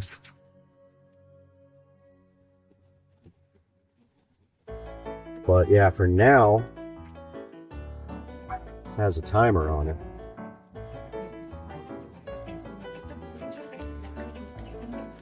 Okay, that's not working.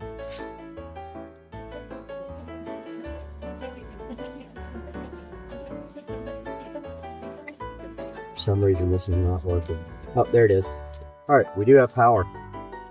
And so I'm just putting this on sensor, which means it turns on at dusk and turns off at dawn. I've got a lot of wiring now to rebury. I've got quite a task in front of me for this. We've got a lot of trash to pick up, a lot of yard work to clean up, and that will do it. I hope you guys enjoyed this video. I know it got kind of long, but yeah, melted wire, not good. And that's what was causing my issues. Guys, thank you for watching. Have a great day. That was difficult, obviously.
Bubba, are you trying to get in shape on the scale? How much do you weigh, Bubba?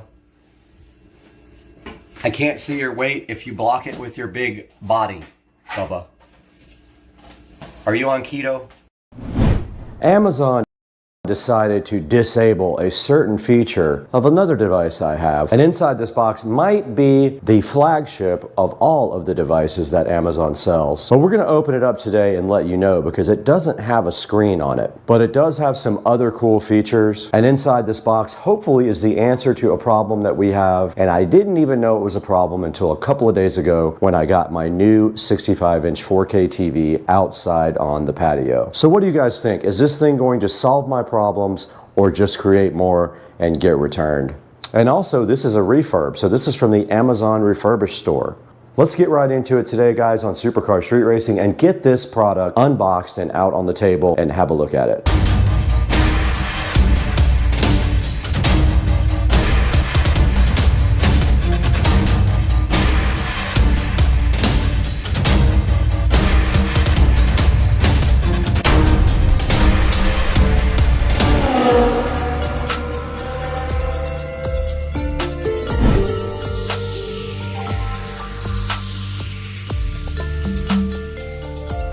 Supercar Street Racing back once again, Brad here, and if you're new to the channel, thank you so much for liking and subscribing, and we welcome you to what I hope is a very informative look at a product from Amazon that is pretty popular. Now inside the box here is hopefully an answer to what I have a problem with here, and that is using my Fire Stick outside on the patio with the home theater mode connected to the Echo laying in the closet over here. So before we get into this box, let's take a look at what's over here in the hallway and what we are trying to accomplish with this device. We're right here in the Supercar Street Racing audio closet, where you can see a monitor up here, you can see a switch box, and you can also see my Pioneer amplifier right here, and right above that is my very cool Behringer Ultra Bass Pro EX1200 bass processor. Now this system does feed the entire house audio, and also zone 2 of this device here feeds out to the patio for the pool music. Now running this whole system is this Echo Dot right here. Now this was working fine until about 6 or 7 months ago, and I could never figure out why home theater mode was not working. So what's home theater mode exactly? So that's when you have a Fire Stick that you connect to another device like this Dot, and then you actually play music from the Fire Stick through this Dot, and then on the back of this Dot there is a audio output jack that feeds my whole home audio system. Now that will go out to both zones 1 and 2, or you can play something different on zone 1 than zone 2 using this actual receiver. So Amazon decided to disable the ability to play out of the audio output jack on this Echo Dot. Now from what I read online, the Echo Studio will do that, so we might have an Echo Studio available to test out. I'm not happy about Amazon disabling this feature. It makes zero sense, and the only way I figured out what was going on was I tried to enable it again and got no sound, and I walked in here and audio was playing out of the speaker itself and not out of the output jack, which makes zero sense. I tried unplugging and plugging back in the audio output cable to no avail, and then online I found an article where people were complaining about this, and Amazon decided to disable this feature, most likely to upsell the Studio. Now let's go back into the Supercar Street Racing dining room and see if we can get this thing unboxed. Now that you guys understand exactly what I'm talking about and why this product might help us, let's go ahead and get this thing unboxed and take a look at what's inside. And we won't be using half the features, but let's get it out anyway. That's what we're here for, right? And inside this box, of course, you can see the familiar packaging of the Amazon refurbishment. First of all, it's pretty heavy. You guys will see that here momentarily. And I can tell already I underestimated the size of this guy. I thought it was very small, but I can tell right now it is not small. And we have our SCSR branded scissors to go ahead and take a look at what's inside the box here. And I don't know if we were right side up or upside down. I think we are upside down.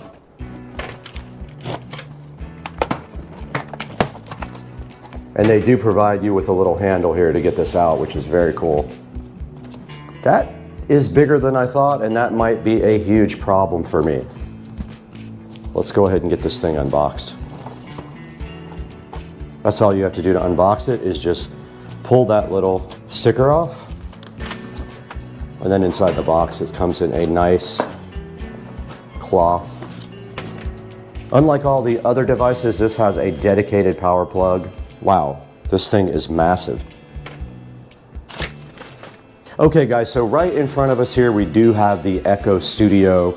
Now, I'm not even going to be using this for most of the features. This is more or less just going to be used for the audio output if it actually works for that.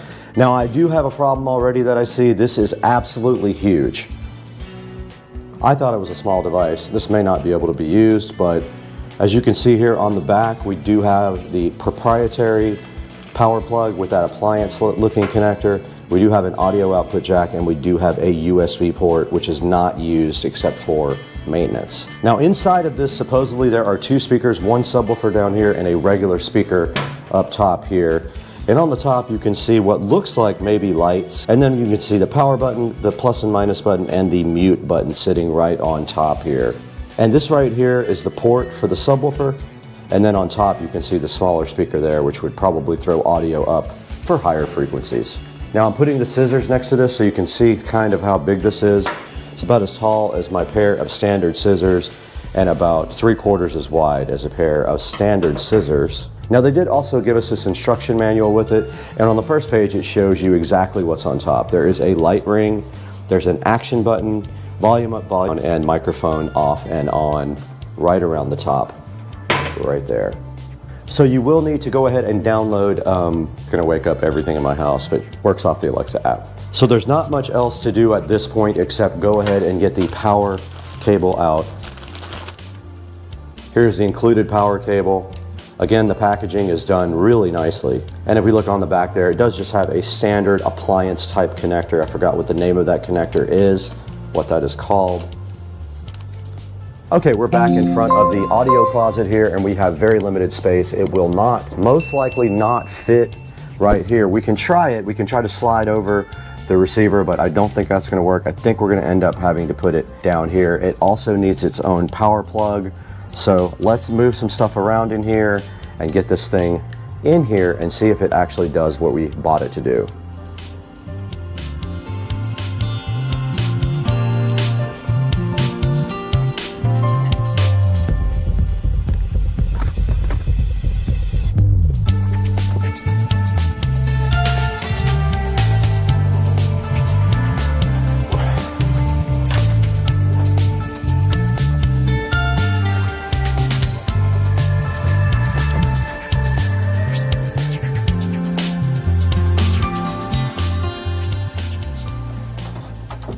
I'm going to go ahead and disconnect the old dot here, just the auxiliary cable. Actually, I'll go ahead and just unpower that completely. And there is the audio output cable there. Look at the size comparison here. Pretty crazy. And now this thing is tied up, so we're going to have to cut that zip tie off right there. Okay, I'm just going to route this directly through the grating here down to the new studio and plug it in just to see if it's actually going to work. So we have the studio plugged in, the auxiliary jack there. Now we got to get some power to this guy.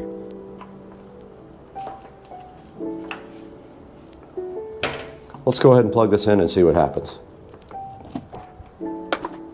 Okay, the light ring has lit up on the top, and it does look like it is starting to try to connect to the internet.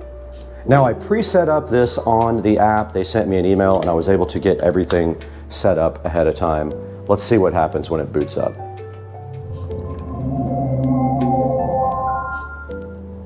There is now a yellow light spinning. Your device is ready for setup.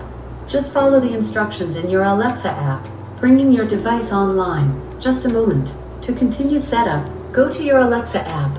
Okay, it is asking me to open that up, so let me get the phone out now and start recording on my phone so you have that as well.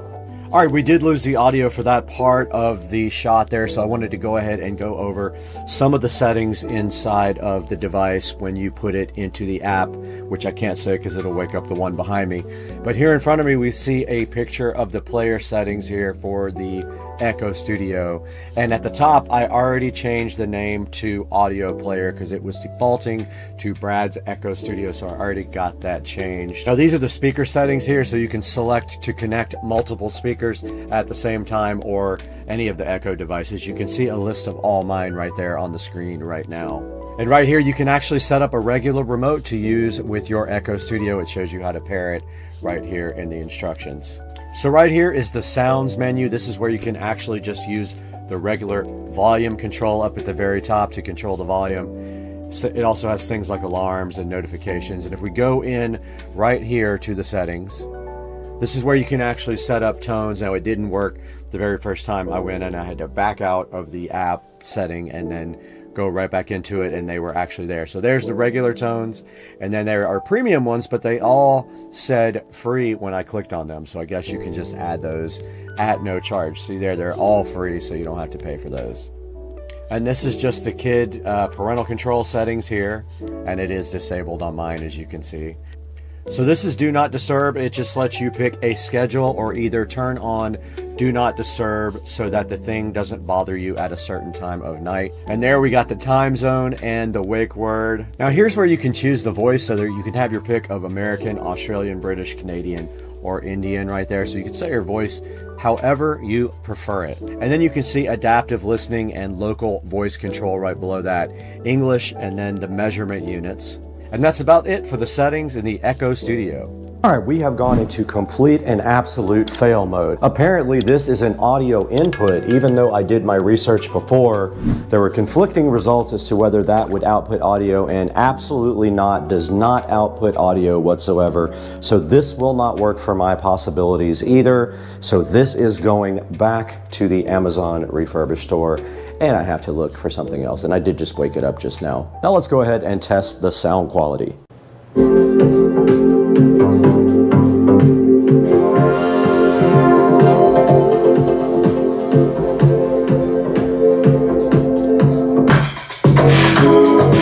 And it is rattling the table.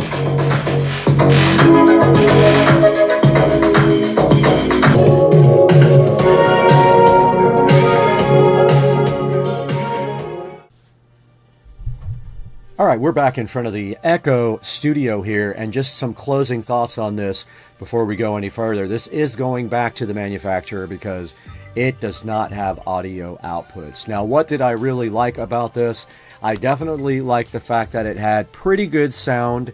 We tried different types of music and they all sounded pretty good in my living room right there. What did I dislike about it? Well, the size is a little bit too much. You can see here, it's pretty big and it looks like the old Mac Pro trash can kind of thing. Surprised that they copied that design there, but looking right there, you can see the subwoofer ports at the bottom there. But so the things I liked best were the sound quality and the fact that it meshes in with my existing ecosystem. The things that I did not like about it was its size and its weight, and also the fact that it does not have an audio output, which is just a dead deal breaker for me, guys. It has to have audio out in order to work for me so that I can use it for home theater mode.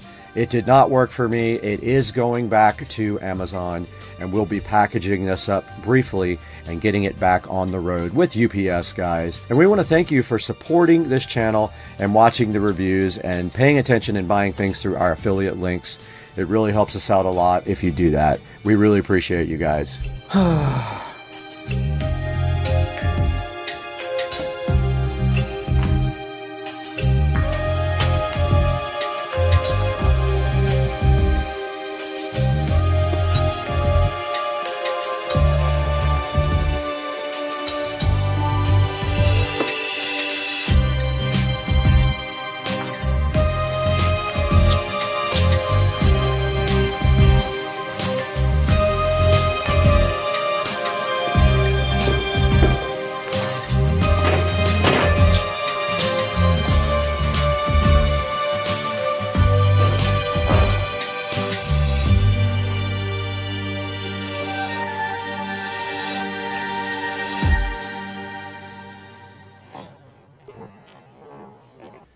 All right, guys, welcome back to the 4K production studio. You got Brad here. Now, we did buy this to go ahead and try to use the home theater mode, which means if you have a Fire Stick, you can play the audio from that to another device, and they used to let that happen with the Echo Dot, and they disabled the output of the speaker about 6 months ago, which is super irritating. So now I can't play the Fire Stick from the pool in the house audio system, which is the whole entire house. So I went ahead and bought this Echo Studio, and guess what? It did not work for me either. So I am returning it. I am not going to keep it.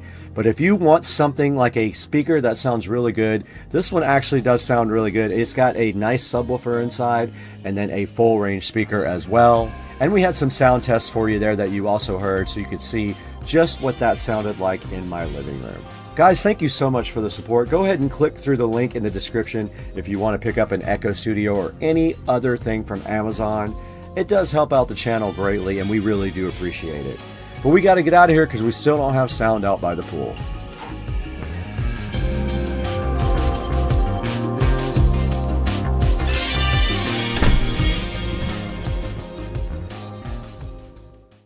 What is the deal with all the frogs out here? They're insane. Why is it so loud? Guys, the frogs. What is happening?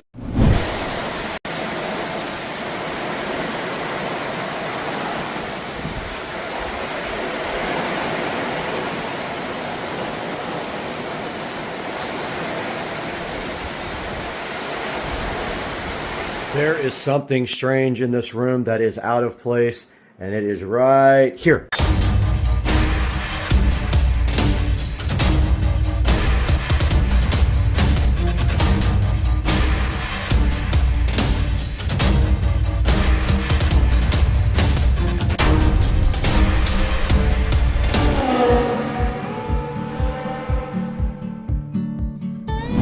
Guys, welcome back to Supercar Street Racing. Brad here, and today we have something special. I did not record most of the installation of this awesome product that we have today, but Supercar Street Racing has obtained a second editing rig down here. I'm going to show that to you guys today, explain all the specs, show you the whole entire setup, and then we're going to take a look at it in depth on the screen, what is happening right now and what this awesome new machine is going to do for the channel. So hang out with us today. We're going to give you a full tour and show you the results right here on the channel, and I'm going to edit this video on this machine while it's also doing other things, so stay with us.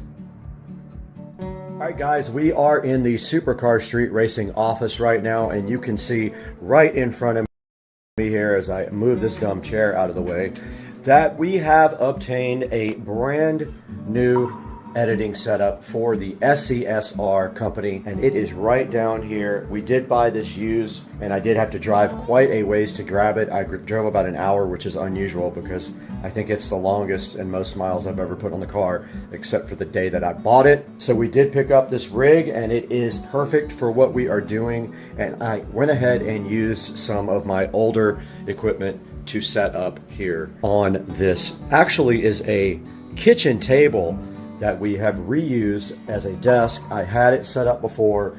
I changed it up just a little bit this time. The way I had it set up before was a little different. I had the keyboard on this kind of curved like this, and it was permanently mounted like that. I don't really like that. It was kind of hard to get to. So now if I want to extend this, I can just pick it up and I can pull the keyboard back a little bit to have more desk room. But I got plenty of room here. You can see we are using a wireless. I didn't even know I had this, but I bought it at a thrift store.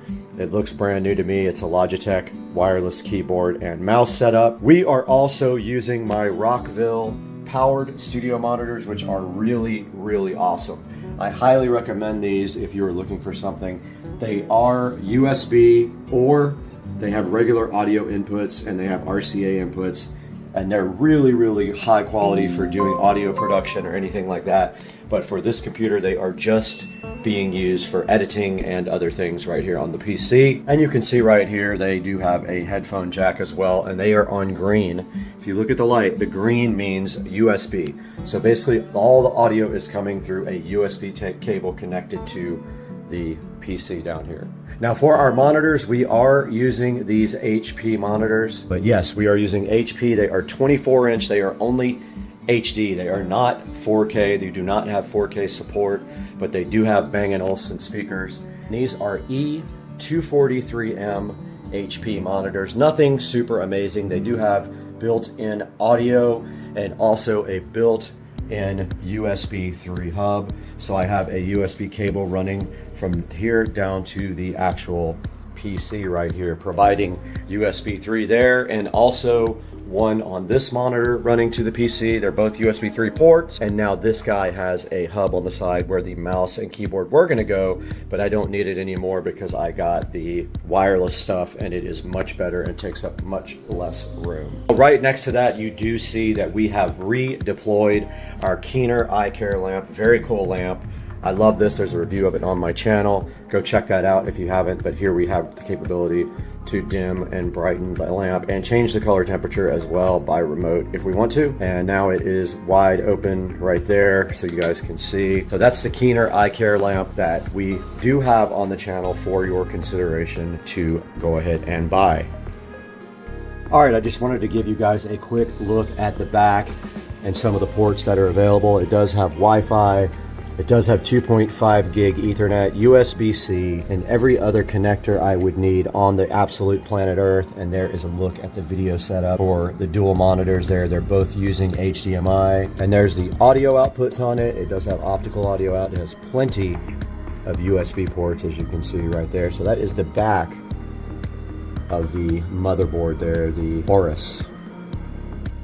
Okay, right in front of me now is the actual tower case. You can see it does have straps in case you wanted to go to a LAN party, but I think I am going to go ahead and take those out because I have really no use for them and they kind of don't look that good here. But checking out the inside, you can see right here that we have 64 gigs of RGB RAM, and they're pretty cool. They look like almost like ice, and they do change colors. We have the Aorus motherboard, we have a i9, and we do have the Gigabyte RTX 3080 video card.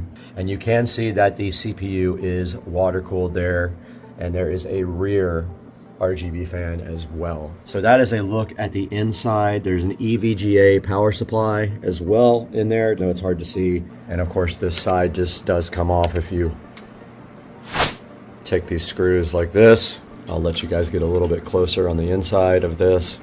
So there is a good look at the inside of the Aorus motherboard. There's the GeForce 3080 and the power supply and the very cool RGB RAM. I love it. And then up top there is the cooler, the water cooler. Don't know what kind it is. I'll have to look that up. It doesn't have the brand on it. It just has that little symbol. If you guys know, drop it in the comments section. But yeah, that is the inside of the brand new streaming and editing rig for Supercar Street Racing. Just a little update. I was able to open up the RGB utility for the Gigabyte motherboard, and I did get the Gigabyte logo turned on there and cycling in color, which I am super hyped about. I love that. Very cool. Now let's see what else is available on this app. So it says the motherboard is all set to one color. Oh, the RAM went to yellow. Okay, I put sync mode and color cycle on all of them. And there they go, all synced up, everything. Very cool. I did not even know that was there because I was actually going through the App Center here just looking at this for the first time. Okay, SIB is system information here. I just opened it up. It looks like it's calibrating the fans. It's set on standard mode. I'm gonna leave it there. It is not very loud. There's an advanced mode here where you can set up stair-step modes on the fan. Very cool. And then there's some alert setups here that you can check and see if you want it to alert you when certain things go over a certain amount. And you can see right here the system information. It is a i9 11900K, the Rocket Lake, and it is running 64 gigabytes of RAM, so there are 4 slots. And this is a Z590 Aorus Master motherboard, BIOS version ACE, BIOS version F3. Yeah, can't open data connection. None of those work, so you have to go get a file manually. So I'll do that another time, but I just wanted you guys to see this software here, there is one called EasyTune here. I'm assuming it overclocks and it is on default. And I have not tried to clock the GeForce yet, the RTX 3080. Don't really need to yet. I haven't seen any reason why I should have to do anything on that at this point. So I'm not going to overclock right now. It's not necessary yet. All right, taking a look at the task manager here, we actually do have 10 gigabit available on the, that is downloads happening in the background. I'll explain that in a minute, but we have 10 gig Ethernet available here. There is the CPU. It's running at 4.97 gigahertz right now. There is the 64 gigs of RAM, and it is using 11.7, 30.8 gig cache. There is the 2 terabyte SSD. I have 2 terabytes of NVMe SSD. There's Ethernet, and there is the GeForce running at 63%. No issues right there, running at about 63%. And all it is doing right now is streaming, and I will show you that here momentarily. There's a look at what it is using. It is dedicated GPU memory, 10 gigabytes. All right, let's take a look at what we're doing with this right now on the channel. Back in the office again, and I wanted to show you guys exactly what we are doing at this moment. And if we are looking at right now at the Supercar Street Racing channel, you can see that this is live. If we go back, there's the actual video that's playing right now. This is the new jukebox channel. So it is basically rotating all of the SCSR videos on a rotation, and I will show you that, how that is being done right now. In front of me, you can see OBS Studio running right there, SoFly, and it is actually using a source called VLC right there. You can see it, and that source actually uses the VLC engine without opening VLC. And then I have a playlist selected, and of course it is set on shuffle. So that's how we are using VLC to rotate all the videos from the channel onto the live stream on the jukebox. We see when we go to properties, there is the playlist that it's playing. This is actually located on my brand new ASUS Store NAS. And so if we go out here to the SCSR living room, the ASUS Store NAS is providing all of the videos to OBS Studio over the network. And it is hardwired to the switch, which we will soon be upgrading 2.5 gig or 10 gig. Now that we know we can do 10 gig, maybe we could just do that. So that's how it works. Okay, so one of the things that has been a hindrance to me since I've actually had the channel is the fact that I don't have backups of all of my videos because I did not have enough space, and I didn't think the channel was gonna grow that much. Now that it has, and I have thousands of videos, I am starting to get them back and put them in the archive so that they can be streamed on the jukebox channel, and also that I have a backup forever of these videos. So I am using a tool to download all my videos, a thing from HiPaw. It will take quite a while, but anything that I don't have original high quality copies of right now, I will in the next day or so when it gets done downloading. I'll put those all in the jukebox and take out any old downloaded ones from YouTube that are very low quality.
Hey, and welcome back to Supercar Street Racing. Today we're taking a look at this LED pool light from Les Limuli. and they've been gracious enough to provide us with this light so you guys can see how it might work out in your pool. And I've got all kinds of things to tell you about this today on Supercar Street Racing.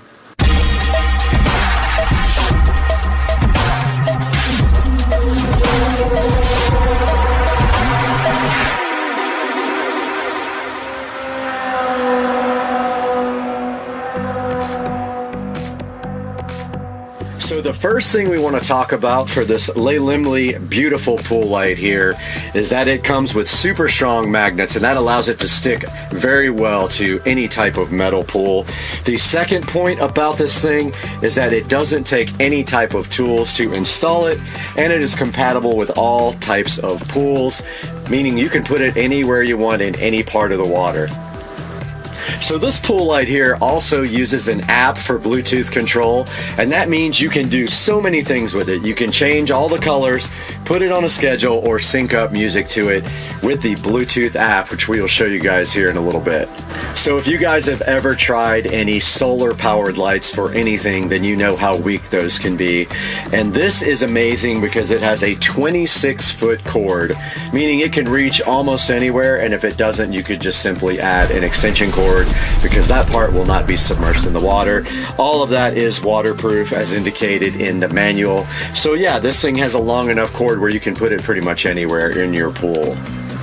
So the Hdmi here also has a built-in transformer. There's no need to go buy a separate transformer. It's completely safe to swim underwater. So the Hdmi light is rated at IP68, and that is a dust and water rating.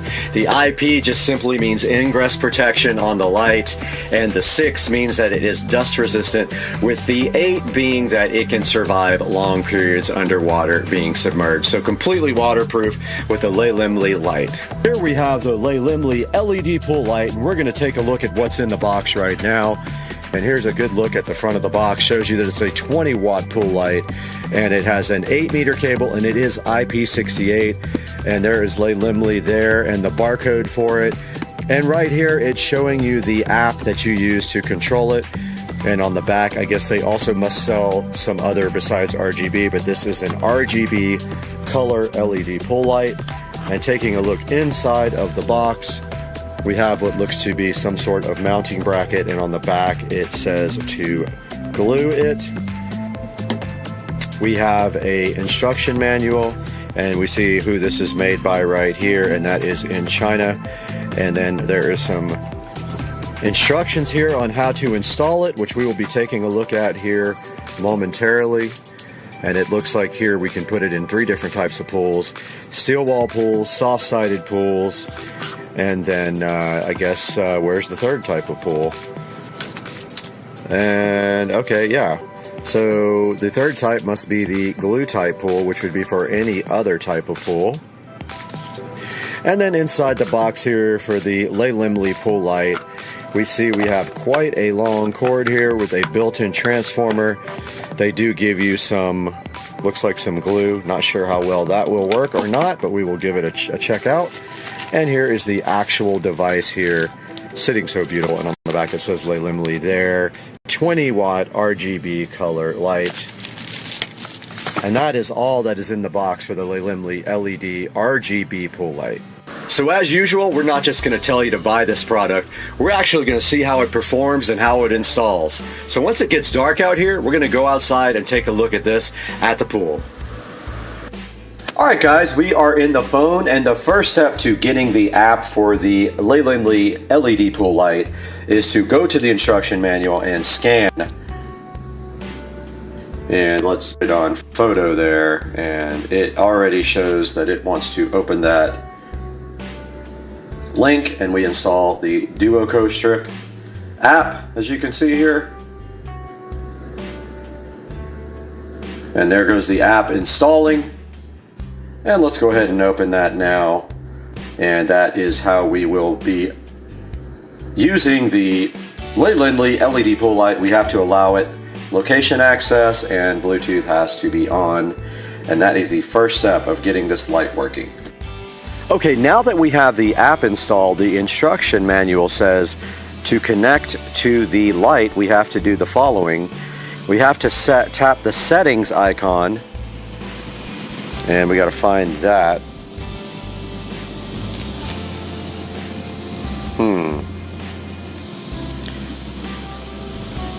Ah, it's already on the screen. It says BLE DOM. So we're going to click that. Nope, it's not there. Interesting.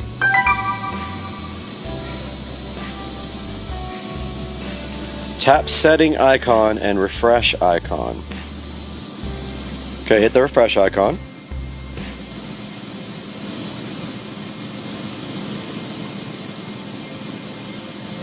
And there it is. It says it is connected now to the light. Alright, we are out by the beautiful pool now with the SCSR light. And what we're going to do right now is take it out of the packaging. And this is actually the mounting bracket. So what you do is you attach this to the side of the pool. And then the light actually is magnetically mounted to this guy right here. Here we see the SCSR LED pool light in the package. In this plastic packaging, we can remove that now. And then what we will do after that is go ahead and plug it in and get it submersed in the pool, where we can start taking a look at the app. Alright, we have the SCSR LED pool light sitting here right now, and we will get to do this peel at some point. And I don't know how that actually peels. Let's see. Just like that. And now all we have to do is plug it in to supply power to it. And let's see how bright it is. And yes, it is very bright. And now we will proceed to put that over into the pool. And we will just be temporarily mounting this. So no mounting necessary. If you were going to be mounting it, you would use the mounting bracket over there, glue that to the side of your pool, or attach it to the side of your pool. Then this would stick to the magnet. And then we're just going to put this here until it gets dark enough to actually show you the app and how the light looks underwater. Okay, we are back outside where it has gotten dark, and we are with the SCSR LED pool light. We have the app open now, and we're also recording on the other camera, and where we can go back and forth. And you can see here on the app, we can just hit one of the presets like green and purple. And that's really purple, or this classic colors here, and the light is responding to the Bluetooth control. It is very bright. It's actually much brighter than my regular pool light. And we can also go over here to style and go to any of these preset styles here. That's blue strobe, green strobe, red strobe, 7-color strobe, and there are all kinds of presets for here for you to actually go through here.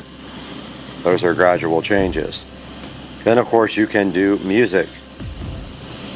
Alright, you can see also here we can adjust the brightness and the speed of any of these presets here. I just changed the speed there. And the brightness can go down as well. As you see there, it did get a lot lighter. And moving back to the front page, you can also use the color wheel to change the colors. And we just showed you that we can use the microphone to adjust it, or we can use a regular music clip to also adjust it. So we would have to have some no copyright music on here in order to do that part. Guys, I hope you enjoyed this review of the SCSR pool light, the RGB LED pool light. We took you through all the parts of the apps. We showed you that you can just adjust the colors, the brightness, and the contrast. It is very bright. You can see here how good it makes the pool look at night. And that is going to wrap this up for our review of the SCSR LED RGB pool light. Guys, you just saw the SCSR LED pool light. I probably mispronounced it a few times. Sorry to the wonderful people for us. And we just tested it out there in the supercar street racing pool, and it is very bright. In fact, I think it's actually brighter than my pool light I have now. Now we are giving this pool light away to the first person who can get the most referral subscribers in the channel. And what you need to do that is you need to help me get subscribers, and then when someone posts a subscription to me, have them post your name in the comments, and whoever gets the most comments that said I was referred by this person will get this Layla pool light absolutely free. So please get someone to subscribe, get multiple people to subscribe. When they subscribe, have them leave a comment. If they leave your name the most times, like in other words, each person that subscribes to me has to get a new subscriber that has to then leave your name in the comments. If that happens and you have the most new subscribers to Supercar Street Racing, you're getting that light absolutely free on me. I'll pay for the shipping and everything else. So go get some people to subscribe for me. Get them to put your name down in the comments section. Now, checking out Amazon right here, we can see the Layla LED pool light, 20 watt color changing magnetic underwater light. It is app control, it's dimmable, it's IP68, that is ingress protection. 6 being the dust level, and 8 being that it can be underwater for a long period of time. It is not 12 volts, it is actually 110 volts. It probably is converted to 12 volts via the transformer that comes with it, so don't get confused about that. So, yeah, you should go ahead and order this. It's $79. I highly recommend it. They have an option to get a 2-in-1 of that, so you get 2 lights. And here's all the goodness about the Layla light here, and there's a bunch of pictures here with it, and also a video here showing it, which we will now post at the end of this video. Maybe if we can get this thing ripped, we will post that at the end of the video. But guys, remember, the most referral subscriptions to me and they put your name in the comments section, you will win this Layla LED pool light just for yourself. And we appreciate you guys watching the channel so much. Please like and subscribe, and also buy things through our links in the description. It doesn't matter if you buy this, anything you buy from us will contribute to our earnings, because we don't make any money on the channel. We love you guys. Have a good day. We'll see you next time on Supercar Street Racing.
Hey, what's going on, everybody? It's Friday, Supercar Street Racing here, Brad, and just wanted to give you guys a little bit of an update. The car is still with Tracy at Tuners Inc. I'm letting him take his time. He's doing me a lot of favors on this car. So he's taking his time on it, and that's totally fine. But I sold the roll bar. So someone is actually on the way right now to get the roll bar. I wanted to just update you guys really quick on what is going on with the car. But basically, Tracy is putting in the ethanol sensor, the fuel composition sensor, and the AEM boost control solenoid, so we'll be able to control boost directly from the AEM. Now the plan is we're going to be running E85 full time. We already installed an extra fuel pump and the injectors, and we will be running 30 psi of boost full time, or maybe more, depending on if that turbo is efficient or not. So that's just a little quick update. I know I haven't posted any content, but as soon as I get the car back, the next thing we're going to be doing is refinishing the dash. So stay tuned, everybody. Supercar Street Racing. All right, here's a look at the roll bar. You guys saw my video where I removed this, and someone is on the way to pick this up right now. I sold it literally for half price to get it out of my garage.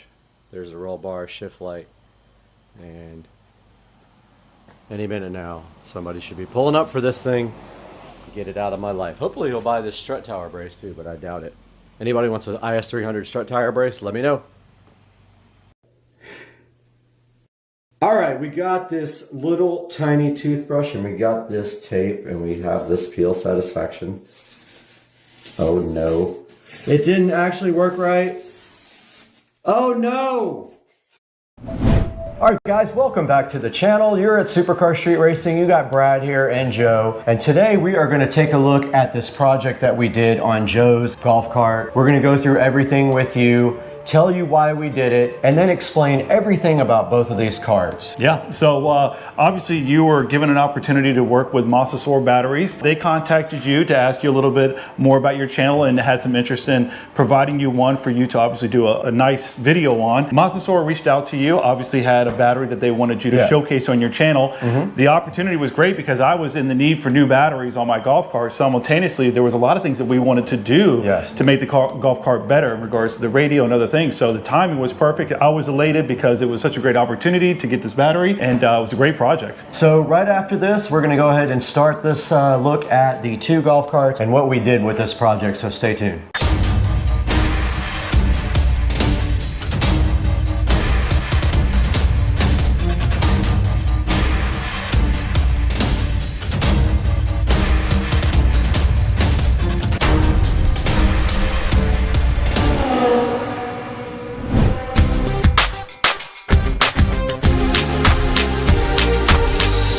Alright guys, welcome back to the channel. Brad here and Joe is with me, Dukes of Duval. We wanted to tell you guys a little bit about these golf carts and what we've done to them.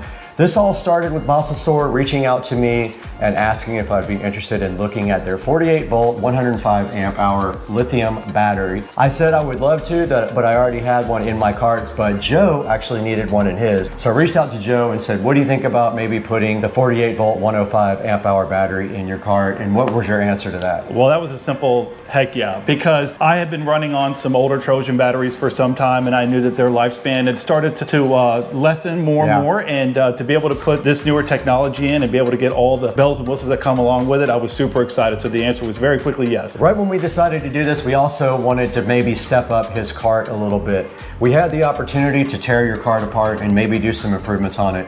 What did we decide after we looked at the price and what it was going to take to get the cart up to the next level? Yeah, obviously it was such a nice donation from Masasor to give us that battery. So I was able to obviously not have to incur the cost. So I said, hey, if we're going to do this, let's go ahead and add a couple of features to the cart, really mainly around a stereo system, because I'm a big radio guy, love music, and I knew that I could use that money that would have normally paid for the batteries. I allocated that towards radio systems. So we were able to put together a really nice system. It sounds amazing. I'm super happy. And of course, we're going to go over that and talk about all the system and the other things that we did to get it in there. And also, I'm a big stickler for wire management. So once I get into a project, I really like to make things look nice. I like to do as much as possible as far as tying wires up and making everything look good in case somebody wants to look in the motor bay there. So we did take it up to that level. So what are we going to talk about first on these carts? I figured we could each go right with our cart and kind of do a walkthrough of everything we did and explain everything to the people. Absolutely. And just to kind of piggyback off what Brad said, I'm very much a stickler too about wire management and making things look good. And when we already had the chance of ripping all those batteries out, it really exposes everything. We were able to get into everything, replace some stuff that was already there, upgrade it, put newer wires on there while adding all the additional features that we wanted on there. So yeah, if you want to get rolling right into the cart and what we did.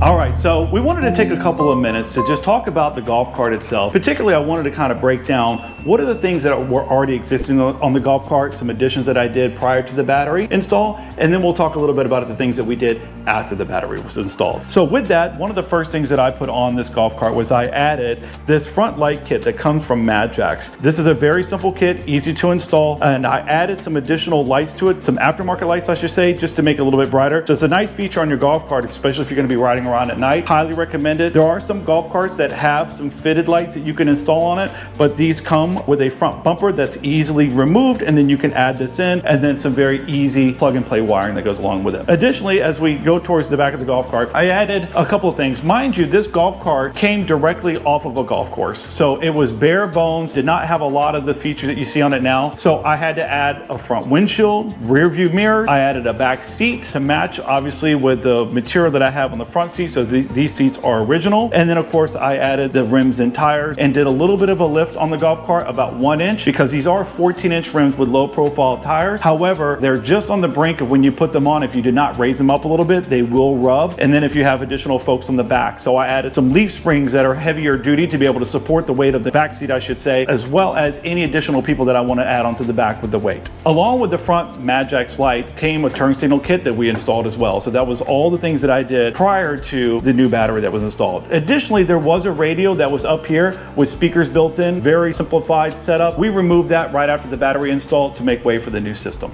So some of the features I discussed were part of the exterior add-ons that I did to the cart. Now I want to talk a little bit about the things that I did internally on the cart. So one of the features that I wanted to do on this golf cart was to speed it up. So one of the things that I added originally was a 500 amp all-track controller. Along with that, I had to beef up the cables, which we no longer need now, add an upgraded solenoid to handle the load of the power, as well as a new motor, which is an FSIP motor. This cart has a lot of capability and did have a lot of capability prior to installing the battery, but this battery install definitely unleashed the power that this cart already had ready to go. So that kind of completes everything that was along with the cart prior to us taking the battery out and doing the other upgrades that we'll talk about now. Now we want to take the time to talk about the battery itself and the other features that we added to the cart with the installation of this battery. So the first thing is that this is a Masasor 48 volt lithium ion battery, 105 amp battery itself. This has been a great battery that has a lot of power to it, very easy to install. We'll talk about some of the things that we had to do to get it in here, but I want to kind of cover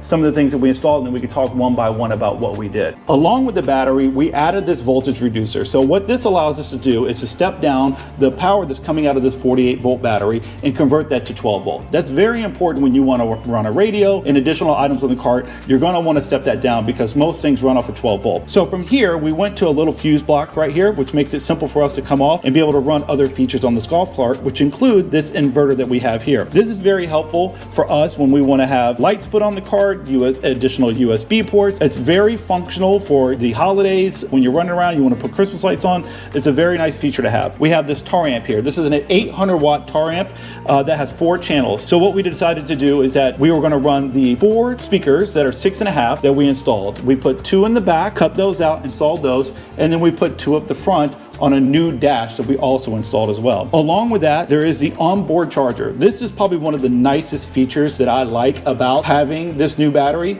is that now my charger goes everywhere I want. I have taken this golf cart many places. It's not really fun to have to run around with a charger and having to plug it in and not know whether you have your charger or not. This thing is always going to be with me, so if I run out of power, all I got to do is find a source of power somewhere and I can plug it in and it'll charge it back up. We'll talk a little bit more about the additional features on the front panel here that we did, because this was a big part of it. I want to talk about the second most important thing that we did to this golf cart that I was excited about besides the battery was putting this front dash on. This front dash gives us a capability to do a couple of different things. One, it has built-in speaker holes for it, which is really nice, so we were able to add the 6.5s up for the front. Additionally, it has a front flat area that typically, and if I could take this off, I can show you, some are different than others that you can buy, but this one had a single DIN opening for it if you wanted to put a regular radio in.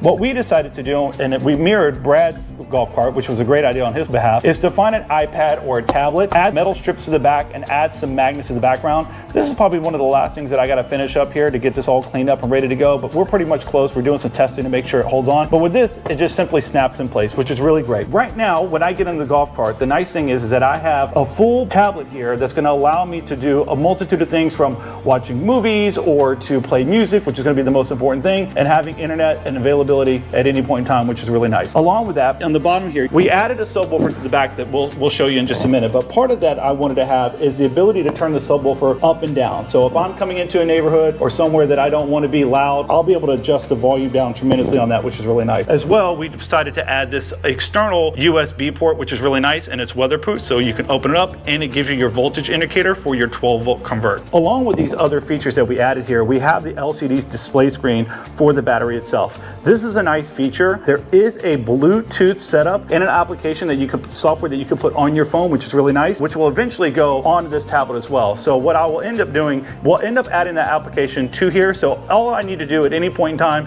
is to be able to toggle between my music and the application, and I'll be able to see my battery, all the things I need to know about it right at a glance. And lastly, one of the things that we did here was we did add a Bluetooth adapter. So this is very nice because what that's going to do is allow us to take any of the music that's being played off the tablet, send it to the Bluetooth, back to the Tar amp, which is then going to obviously feed out through our speakers. All right, and one of the last features that I really wanted to add to this golf cart was to add a subwoofer. Again, I love music, so I wanted to make sure I have ample treble and ample bass. So with this, we took this subwoofer, and actually it's interesting, I found this on the side of the road a couple of years ago, and it's been sitting in my garage, and we took the time to obviously redo the entire carpet on it, go through it, make sure the port was corrected, and glue back in, and then obviously install it in here. So it just happened to work perfectly that it fits flush right inside here. This is just a 10-inch subwoofer, and I can tell you when pulling up that Brad certainly can hear me in the house rattling everything. So it's got a lot of power coming from this 800 watt amp to support this 10-inch subwoofer, and it's a great feature.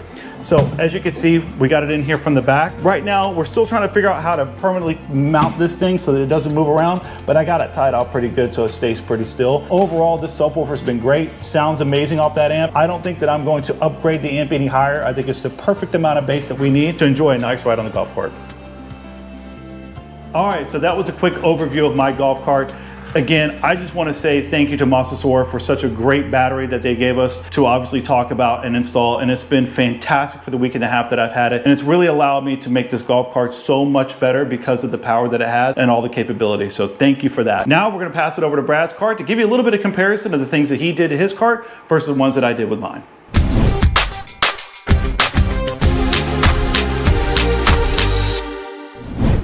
What's up, everybody? I'm Brad, and this is my 2014 Club Car Precedent. You just got a good look at Joe's cart, everything he did before he went ahead and got his 48-volt lithium-ion battery. I'm going to show you everything about my cart now and compare the two and kind of show you what I did before I got my 72-volt battery as well. So let's start a tour of my 2014 Club Car Precedent. All right, guys, welcome to my 2014 Club Car Precedent here. And the first thing that I did to the golf cart was start modifying the exterior, and it already had this LED light kit on it that I have modified since then. But the first thing we did to this cart was go ahead and do the exterior and the seats. The exterior of the golf cart is Plastidip black, and the seats have been painted black. We'll show you guys those in a minute. But as far as the front of the cart goes, the only modifications that we have in the front is the light kit that was already there and refurbished. We're right here with my wheels and tires on my 2014 Club Car Precedent, and what we did is we ordered these from Facebook. We found a guy who was selling wheels, and what I really liked about these wheels as opposed to other golf cart wheels is I don't like the bolts. I don't like when it shows exposed hardware. It's kind of a fake three-piece look. I don't like that. I wanted the clean look, but I also wanted some wheels that kind of looked like the ones on the Tesla. So I got these wheels off of Facebook, and I think I paid $300 for the set. I'm not quite sure, I don't remember exactly. And then I went ahead and ordered these tires offline, and then we took them somewhere to get them mounted and balanced to a local tire shop. But yeah, we got the wheels and tires done, and it looks pretty awesome if I would say so myself. All right, we're in the back of the Club Car Precedent now, and you can see right in front of me the other set of wheels for the rear here. But the most important thing about the rear is when you put 14-inch wheels on a Club Car Precedent, you have a tendency to rub. So what we did is Joe and I made this special shackle kit. We actually bought all the stock from Home Depot. We cut them ourselves, and we made these shackles that raise the cart up about 2 inches. And you can see right here, even weighed down with everything on the cart, it barely moves, and there is no way that that thing is ever gonna rub. We have this much clearance on the back of the cart. Okay, I'm around the back of the Club Car Precedent now, and this seat was actually already on the cart, and it was actually brand new. So you can see here, it's one of those seats that you can flip over, and then it does have a little storage thing right there, but it goes to the subwoofer in my case. But yeah, this seat was brand new, and it comes with this nice place here to put your feet. So this was already there, I didn't have to add it, but it is a good feature to have on the cart. Okay, we're here in the motor bay of my club car, and you can see right here we have the 70 volt eco battery, 105 amp hour, and this battery was not given to me. This was not sponsored. I actually paid for this battery. It was about $5,000, not including all the other hardware I had to get. So this is the 70 volt 105 amp hour eco battery. It is a little bit more expensive. We'll explain why in a minute, but all the supporting hardware that goes with the eco battery is the controller, the motor, and the solenoid were also upgraded at the same time. And also we went from DC to AC at the same time, which improves your torque and your range and everything else about the battery. Now, looking in this battery compartment compared to Joe's, there are some differences. I do have a handheld controller here that I've never actually used. I have a 12 volt switch for my 12 volt system here that cuts all power from my voltage reducer. I have the same fuse block here, and then I have the onboard charger back here, and that kind of rounds out everything that I have in my bay. So you see I have a lot less things in my bay because we'll show you where everything else is momentarily. All right, you can see here the back seat of the Precedent, and located on the back seat is everything to do with the audio system and a few things to do with power as well. And starting on this side, we have our voltage reducer. This does take 72 volts and drops it down to 12 volts. And there was a question as to whether it would handle 72 volts, and it handles it like a champ. Right above that, we have a actual relay that is for the amplifier. So instead of a fuse block, we actually have a relay that you can reset by pushing a button if it does trip. Moving over to the center here, we have my amplifier here. It is a 5-channel amplifier. And then right behind that, we have my epicenter, which is my bass enhancer. And then over on that side, we do have the inverter. And one thing I forgot to mention here, right here in the center, I have the same Bluetooth adapter. This Bluetooth adapter is connected to my tablet, and it feeds RCAs to my amplifier for all 5 channels of my stereo system. And that rounds out what we have on the back seat of the club car. All right, we just wanted to touch on one thing. Notice that the size of the battery is a big reason why Joe has more room. This battery is about 6 inches longer, or if you want to say wider, than the battery that's in Joe's cart. That prohibits me from really doing a lot, and not only that, it came with a ready-to-go mounting kit for the club car. So all we had to do in this case was literally put our brackets down and shave a few things off, and the battery fit right in the center. It was designed to go in the center. With the other battery, the Mosasaur, we were able to move it to one side and create a lot of space, which is an advantage if you need space under your seat. Okay, we're in front of the charging port. Now, a big advantage also of the Eco battery that you don't have with the Mosasaur, but they are going to work on it, I heard, is the fact that we have a male charging plug right here, a male extension cord plug. Your standard 110 volt plug, so you just take a extension cord and plug it directly in here to charge. That's a big advantage in my opinion. That one we had to drill a port for the extension to charge, but Mosasaur is taking that into consideration, and they might improve that in the future. Joe's cart has a Tesla connector on the charger. Mine has a regular 110 volt male plug. Okay, we're up here in the dash of the club car, and we want to talk about the differences between this cart and this cart. Now, the first difference is my cart is not watertight. All my speakers are regular audio speakers for a car. These speakers are JBLs, and Joe's are SCAR, and the SCARs are made for a marine application. My whole cart is not watertight. It cannot be out in the rain or get wet. Now, up at the front dash here, you're going to see moving from the top, we have this Android tablet, and that is what controls everything in the audio system. We can play YouTube, we can play music, we can also look at our speed with speedometer, we can Bluetooth interface with the controller, we can look at the battery We can do everything we need to do right here on this Android tablet. And then moving down, we have this voltage meter, which is also a charger. But you can see here, it thinks it's 7.6. It's actually 76 volts is what it's reading here, not 7.6, because it's not designed for that high of a voltage. So it is actually reading 76 volts there. And then to the right of it, we also have another charger. So we have the ability to charge 4 or 5 different ways up here in the dash. Now down below that, we have our nice pocket here, and we have the display for the Eco battery. And you can see the battery is reading at 73 volts. It's 98% charged. And if we want to charge it, all we have to do is plug the extension cord directly in there. And then we also have a little storage bin where I keep my remote control here for the garage door, but we could also do that from the tablet if we really wanted to. We could open the garage door with that. And rounding off the dash completely, there is a uncommon key here. So this key is not like the other keys that come with the club car. That was just added when we did the dash. And that rounds out the complete club car precedent and everything that we did to it.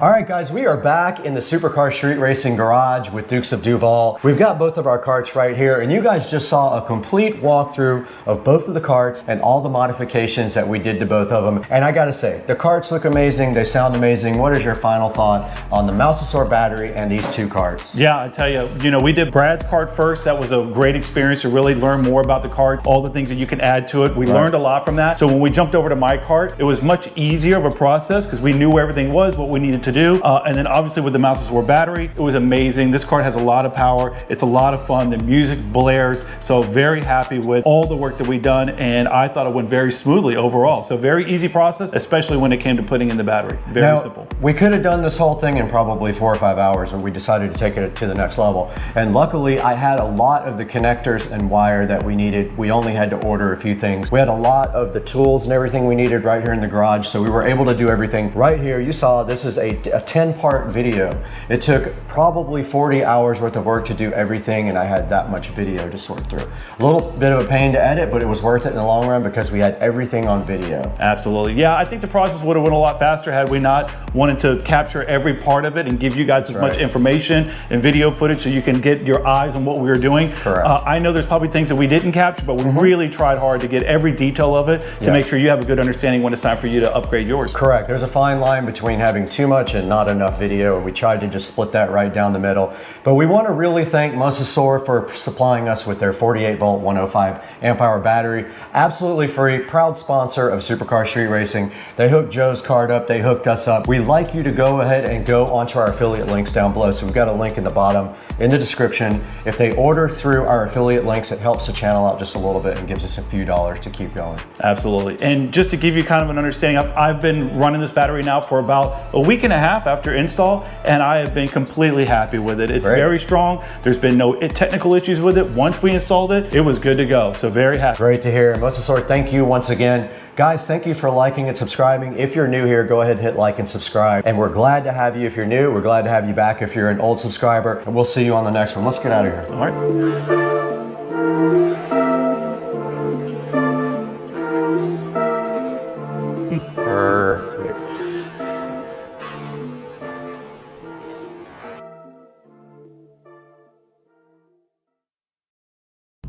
I'm ready to go for a ride, but I can't because my car's still charging. Wait. What? What?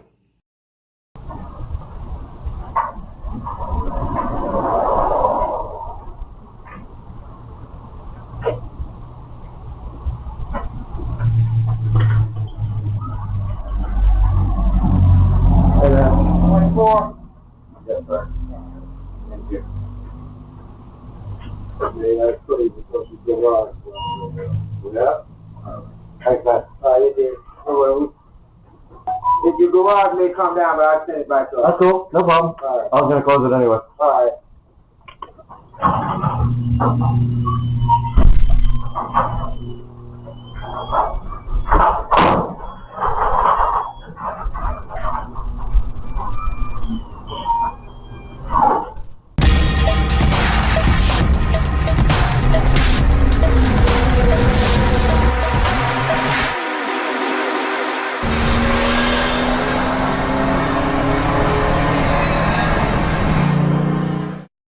Hey guys, welcome back to the channel. Today we're taking a look at this 8-inch in-ceiling speaker that died who knows when, but the sound has been gone for a minute. First I thought it was just a bad connection on either the switch side or the speaker side, but I grabbed my test speaker and I tested and the actual speaker died. It was a Polk 8-inch in-ceiling two-way speaker. I did order a replacement speaker, and I am pretty sure if we walk out here, we might get a miracle. Because I saw, yep, I see it. There's the Amazon van. So my speaker is on that van. It's a Micca, I believe, M-I-C-C-A, 8-inch in-ceiling, about 44 bucks. So today we're gonna get that thing installed and replaced, unboxed, and see how it sounds. All right, here comes Amazon with my package. Yup. He is pulling straight up in front of the house to deliver. Actually, he's going into the neighbor's driveway to turn around, and then he should have my package.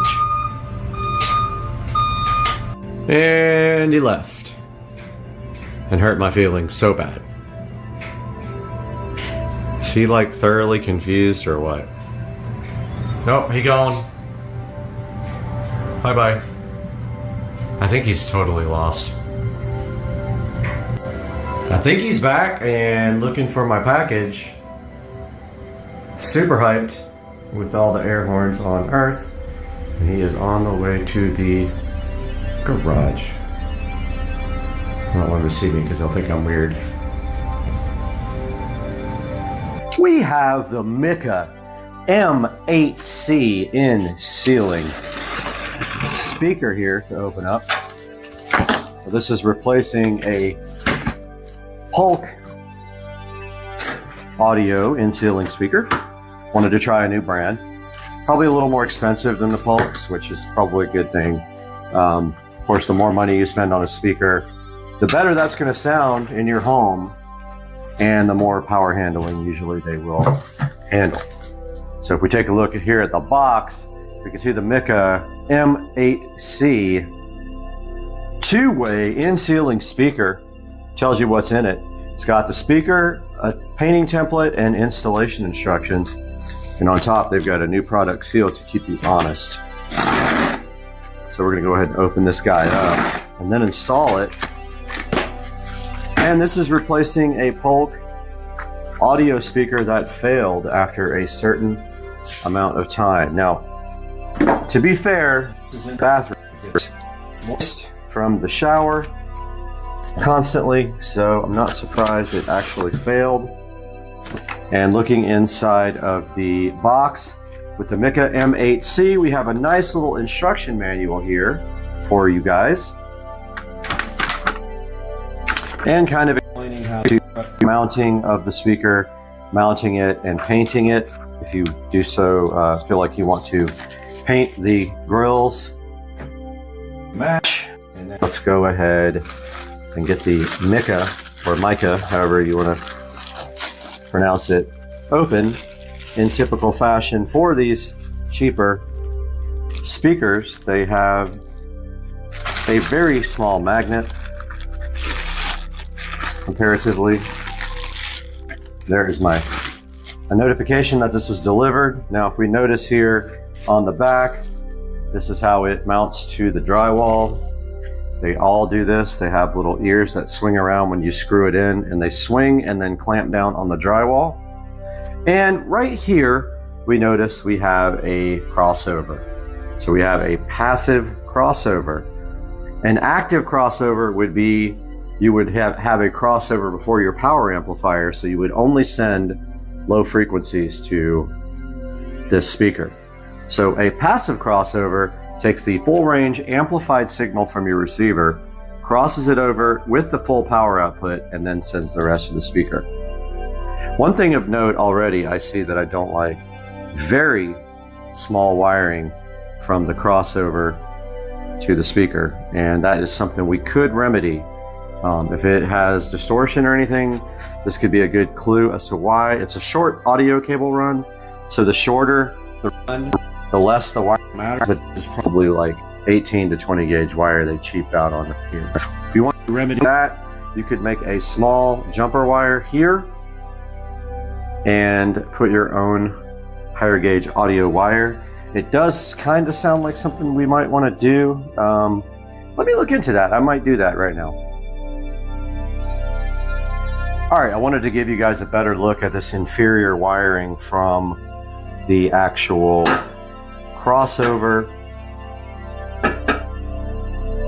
So actually we cannot change the wiring from the crossover to the voice coil because it is permanently wired, and actually the wiring from the terminals.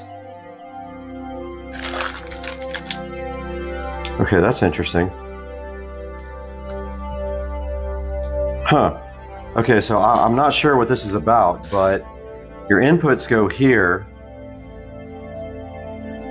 Yeah, I've never seen a design like this before. So usually you have into a crossover and then a speaker. It looks like we have, this would be the normal input for the speaker coming from the crossover. That's confusing to me. Oh, I get it. Okay, so here's what's happening here after further review. All right, so what is happening is they are, okay, so they have this crossover actually as a two-way system. Yeah, so this output feeds the woofer, and it is a very, very tiny cable. Funny thing is, this feeds the tweeter. Oh no, opposite. The thin wire feeds the tweeter, the thick wire feeds the woofer. There's nothing we can do here to make this any better. So I brought all my stuff out here, but we cannot do anything to this design to make it any better. They just opted to use very crappy wire on the tweeters, and they used a little bit bigger wire on the woofer. So what we're gonna do now is go ahead and pop off the grill, but I wanna zoom out for you guys. Okay, we're with this now view, and to get the grill off of these, you can either just pop it off with a little included tool, which they give one, which is pretty cheap. They usually have a tool you can push in the grill or put inside the grill and pop these grills off. But the easy way to do it is to rotate the tabs like that. So you rotate them away from where they're in the lock position, and usually, okay, that didn't work either. Usually you can push down, but that does not work. So we need to get our grill removal tool, which I saved from our other speakers. It's right here. And that just literally goes into one of the holes on the sides, if it will fit. And you just pull up on it like that. And this is going to reveal your Mica M-8C in ceiling two-way speaker. Now, take a look. The grill is white. The actual speaker is a gold color, and I think that's deceiving to make it look more expensive than it is. You can see the small magnet here. There's no way this thing's going to do anything amazing. And take a note that this is actually not an 8-inch speaker. This is a 6.25, I think, or 6.5 actually. But the rest of it is actually the mount. So you're not getting an 8-inch. You probably have to order a 10-inch to actually get an 8-inch woofer. Now to get ready for the thing, you go to these mounts, you rotate up and around, up and around, up and around. Now these guys are ready to be screwed in with a standard drill right here. There's 4 points here that you get your drill to put them in. But first you use these push-in speaker clamps here to put the wire in. You push it in, put the wire through the hole, and then let go. Afterwards, you go ahead and put this grill in, and I just noticed they gave you a little indention here to pull the grill off, so you don't have to have, well, actually that's probably covered. You still need this tool, and I don't know why they wouldn't give you one of these for free. So let's go ahead and get this thing into the bathroom and get it installed in the ceiling. We're back in the bathroom, and unlike the other brand speakers, these stay pretty firm. You rotate this thing to get them ready to mount. The other side, they tend to move. Here's like the most challenging part for this, and we have to hold the speaker while we wire it up and have our drill ready at the same time. Fortunately, we have this little resting place here, and I have already, well, I thought I did. I thought I prepped the wires to be inserted, but they're a little loose. So if you just get those things nice and tight, the wires, just go ahead and spin them. If you have pins, you can solder and do pins, but I am going to put obviously black into black right here. All I'm doing now right here is pushing on the clamp and then letting the clamp go. Make sure all your mounting brackets are rotated, and then we'll see if it actually fits, and it is going to be a close one. This I have to be a little bit.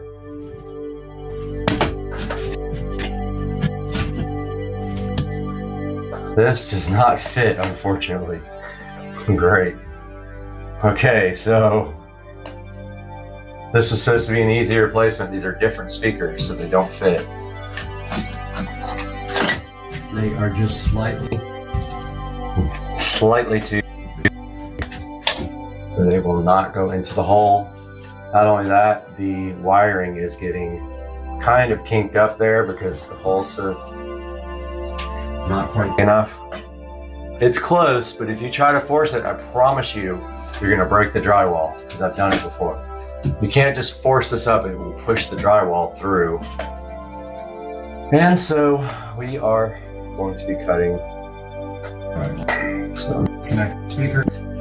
And about to make a complete and utter mess. I'm going to get the template so I can figure out how big to cut this.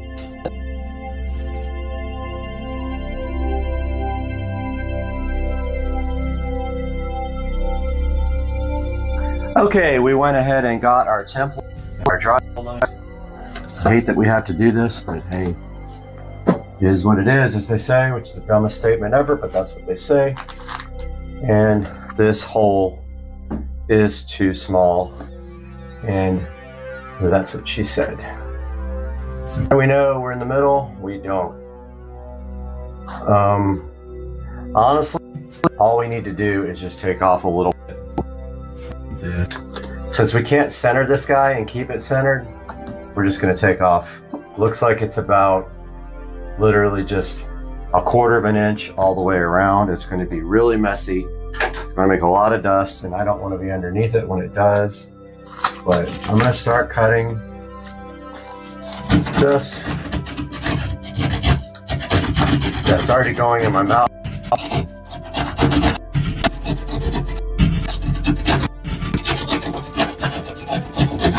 I'm just trimming off 1/4 of an inch all the way around. And I can see already where the drywall is busted, where I forced the last one in. You don't want to do that. You will crack the drywall and break it. Once that happens, you are patching drywall. I'm just going all around the edge and taking off just a little bit. 1/4 inch, less. But you can see right here, the drywall is already cracked. If you do that too much, it'll just break. And then you'll have a repair job.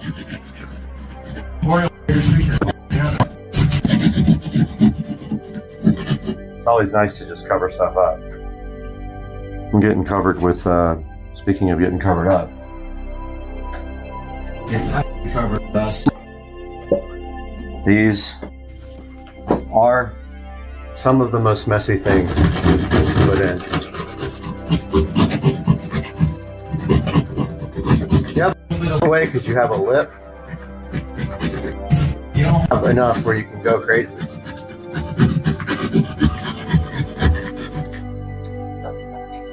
So take off a little bit. Remember to keep your knife straight. I make that mistake all the time. And your knife has to be up and down or you're actually cutting an angle into the drywall.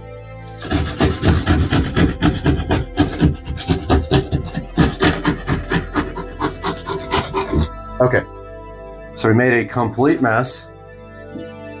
I'm covered with drywall dust. And let's see if that is closer to fitting. I've done probably 1,000 of these in my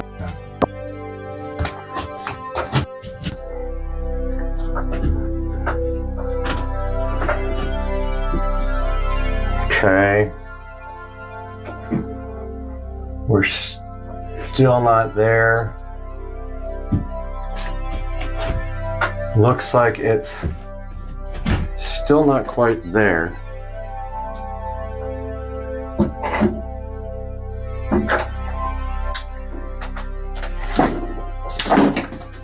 Oh, that's not good. All right, so we're still not there.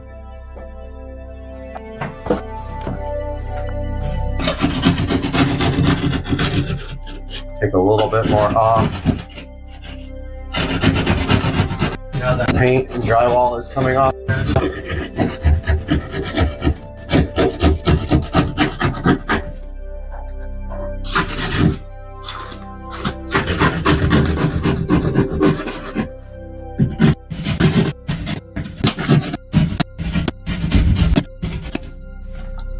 Make sure you try to take this off uniformly.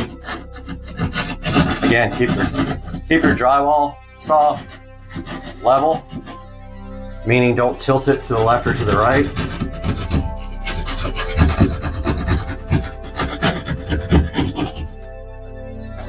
Cut a little bit off, and this is more difficult when you start, when you're going from a smaller one to a bigger one. You have nothing to put your temp in the center to measure.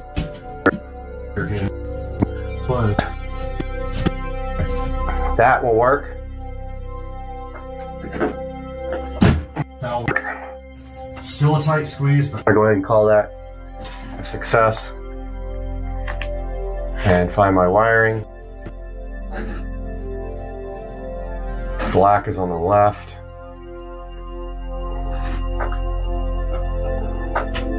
When you do wiring in your attic, by the way, leave tons of extra wire for yourself. Don't make the mistake that I did on some and have just enough or like maybe an inch or two. Spend the money, get good wires, and also leave yourself way more than enough slack to get this done. You'll regret it if you don't.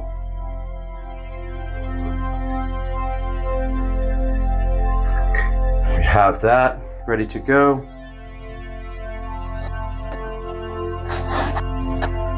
And of course, I don't have my drill. Hopefully this doesn't fall out. Don't fall out, please. Don't fall out, please. Don't fall out, please. Don't fall out. Don't fall out.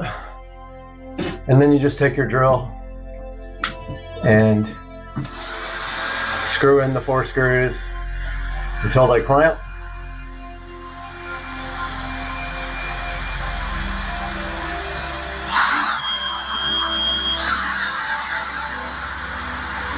Or don't clamp, like that one. Let's see if these clamp. Okay, so this clamp didn't work at all.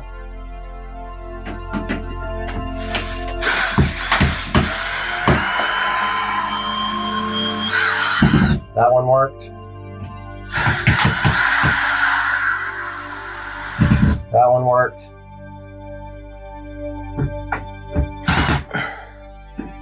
That one worked. And that one finally kicked in. So there is our speaker installed. And then we take our cover plate, or speaker grill, try to call it a cover plate. Sometimes these are a bit hard to get in. Sometimes I have to bend them. But the key is getting them even on all sides. And I've fought with these for 20 minutes sometimes because of just this. It doesn't quite fit And then you have to bend. Make sure it's like even on all sides. Oh man, my arm is burning so bad. You might have to bend the grill to get it in.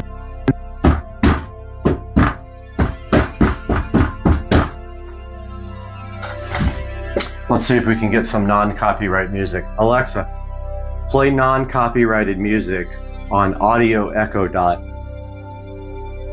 I couldn't find any non-copyrighted songs. What other music do you want to listen to? Alexa, play songs with no copyright on Audio Echo Dot. Here's some music with no copyright on Amazon Music.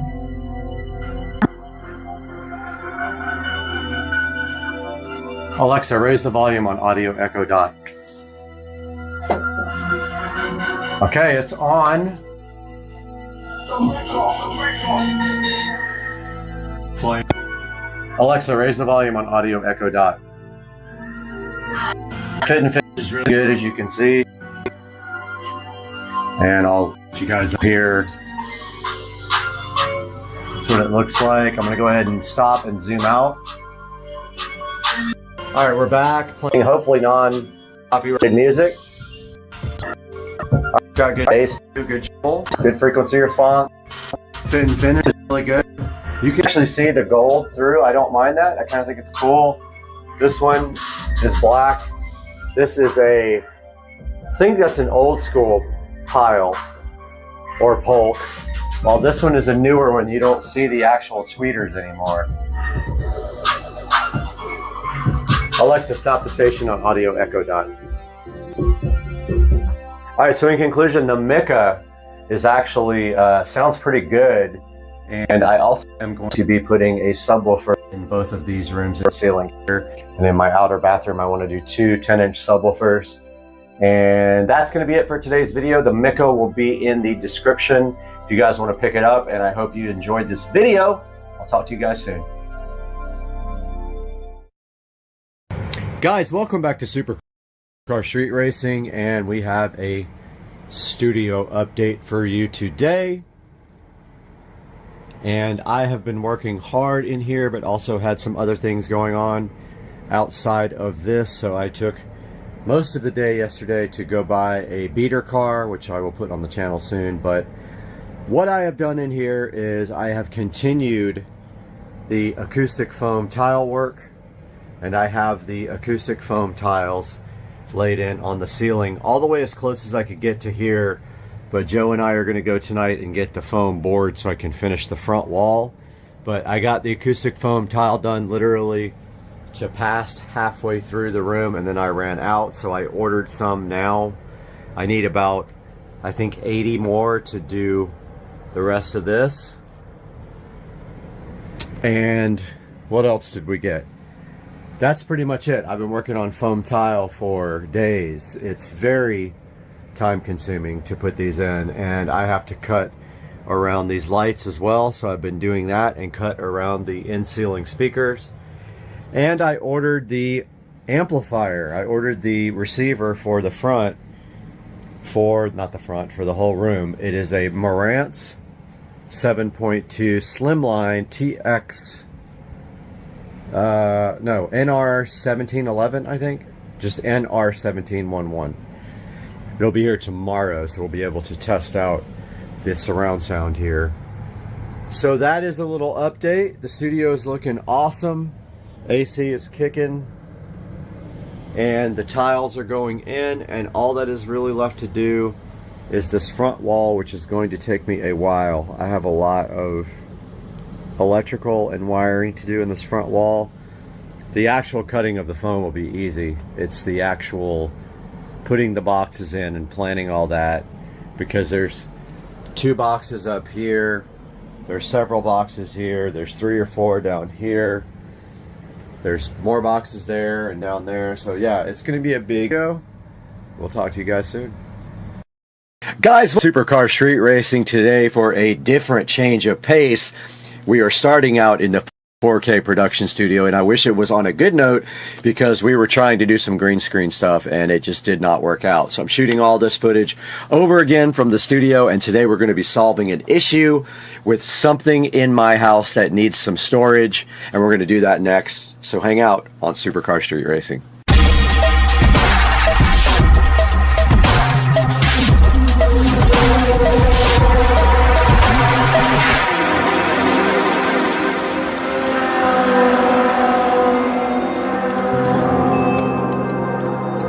Guys, thank you for joining us again today on Supercar Street Racing. We are so glad to have you, and please take a moment to like and subscribe while you have time. Go ahead and click the bell icon, and always buy through our affiliate links that are going to be in the description because it helps us out so much.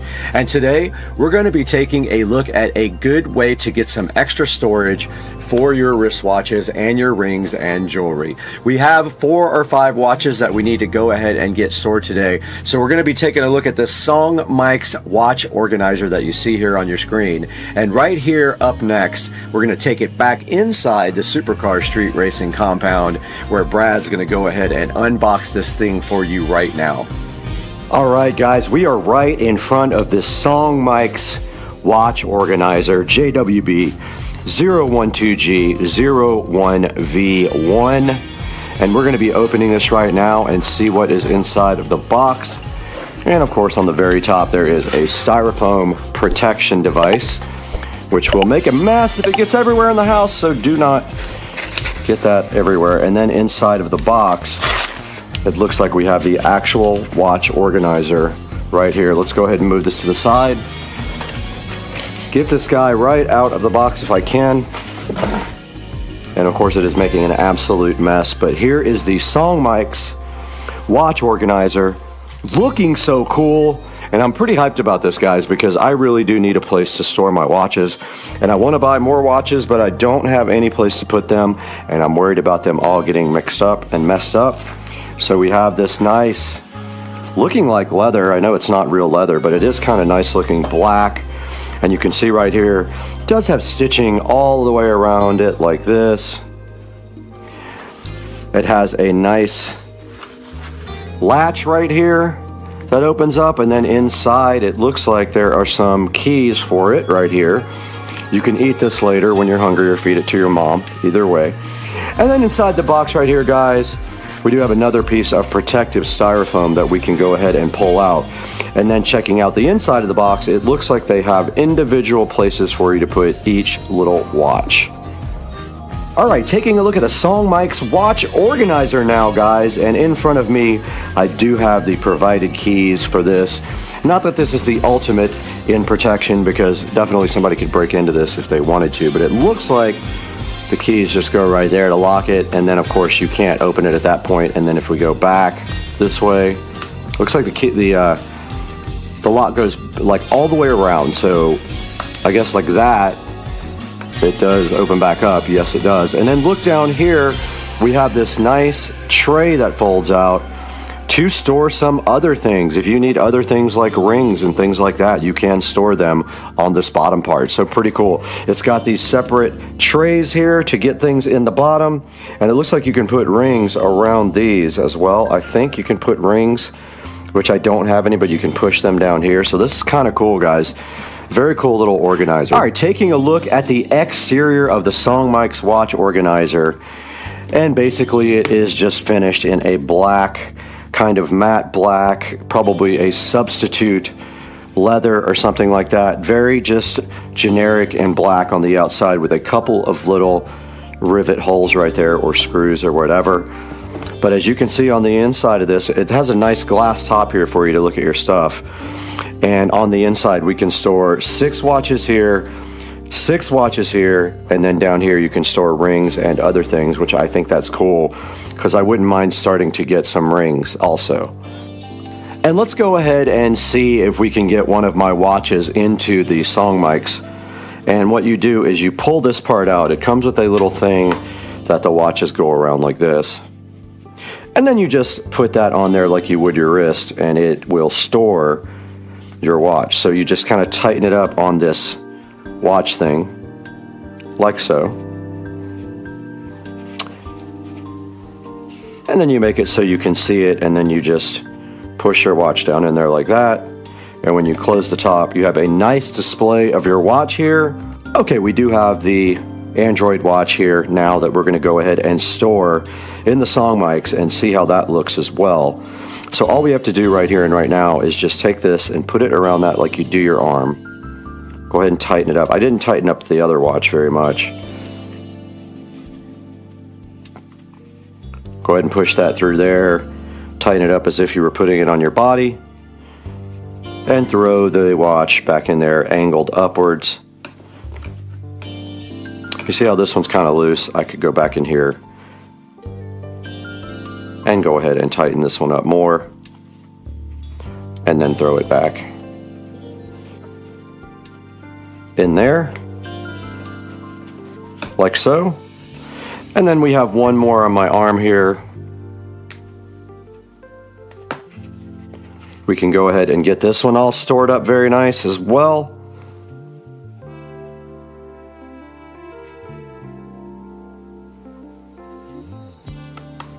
And so just putting it on there like that.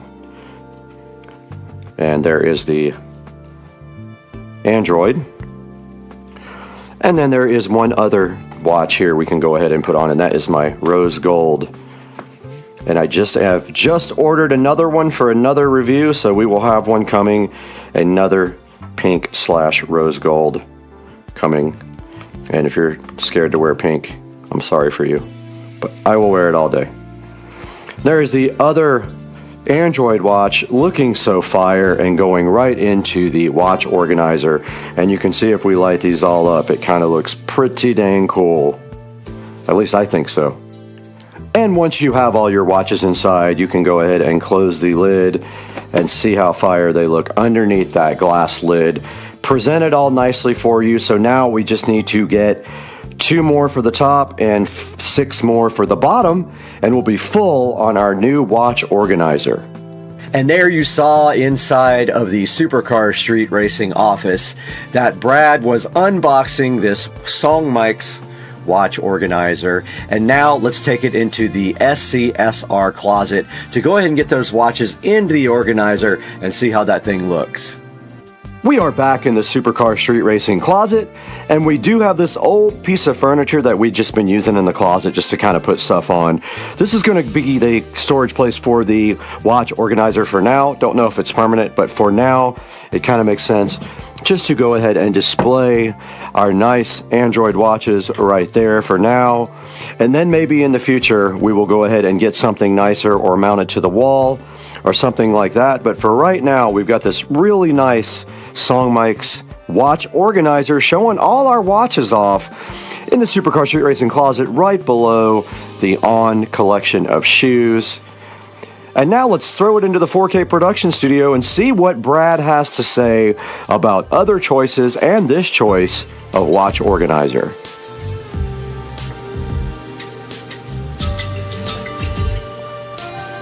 Guys, welcome back to the Supercar Street Racing 4K production studio. And we are out here today showing you guys this Song Mics 12-slot watch box organizer. Now this thing is a lockable watch case. It can organize your watches, all your rings, and all your jewelry, and it is going for $34, and there is a 10% coupon on it.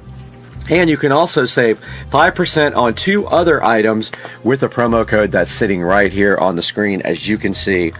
And here is a good look at the watch organizer, completely full of 6 and 6, so 6 on top, 6 on the bottom. And also someone put their bow tie on here and their rings, and they have their bracelets and everything else in here. Now the reason that we got this is because I have started a small watch collection, and of course the watches are getting kind of scratched up in the drawer, so I have no real good place to store them or any rings or anything like that. So taking a look at the Song Mix or Song Mics, however you want to pronounce it, organizer right here online. There's a good picture of it there. And as you can see right here, there's another picture of it sitting in the closet and with a bunch of really nice watches installed into it. And then here it shows you that it has two tiers. So basically on the top it stores all your watches, and then on the bottom it has a drawer to store other things like rings, and you can see someone stored their bow tie here. It will store cufflinks, brooches, earrings, anything you need, tie clips, all that stuff on the bottom drawer. The top drawer is like lockable, and it does come with 2 keys for that. Let's take a look at the next picture here. So there's a good look at it sitting on the table. It is kind of a good looking device. Actually, it looks pretty good, and it looks a lot more expensive than it actually was. It was around $35. Moving on here, you can see it has a large glass lid to show off all your devices. And here's a good look at the dimensions here. It is 12.8 inches wide, 7.3 deep, and 5.3 inches tall. So it is a decent size. And then it also shows you the things that you put your watches on here are 2.8 inches wide, or long actually, either way, 1.8 inches wide. And then right here and right now, you can see that they're telling you that this probably would make a good gift, and I do kind of agree. It is kind of cool for a significant other if you're looking for something to give someone. And then right here is a look at it all opened up out on the table. And let's go over here and look at the reviews. And this thing has actually really good reviews, and I get it because it is kind of nice. It's got some 4.8 star reviews, and there is a video here. Let's see what this is a review of the SODIMM's blackened leather watch box for. All right, so that's just a review, so you guys can get online and take a look at that review after you look at mine.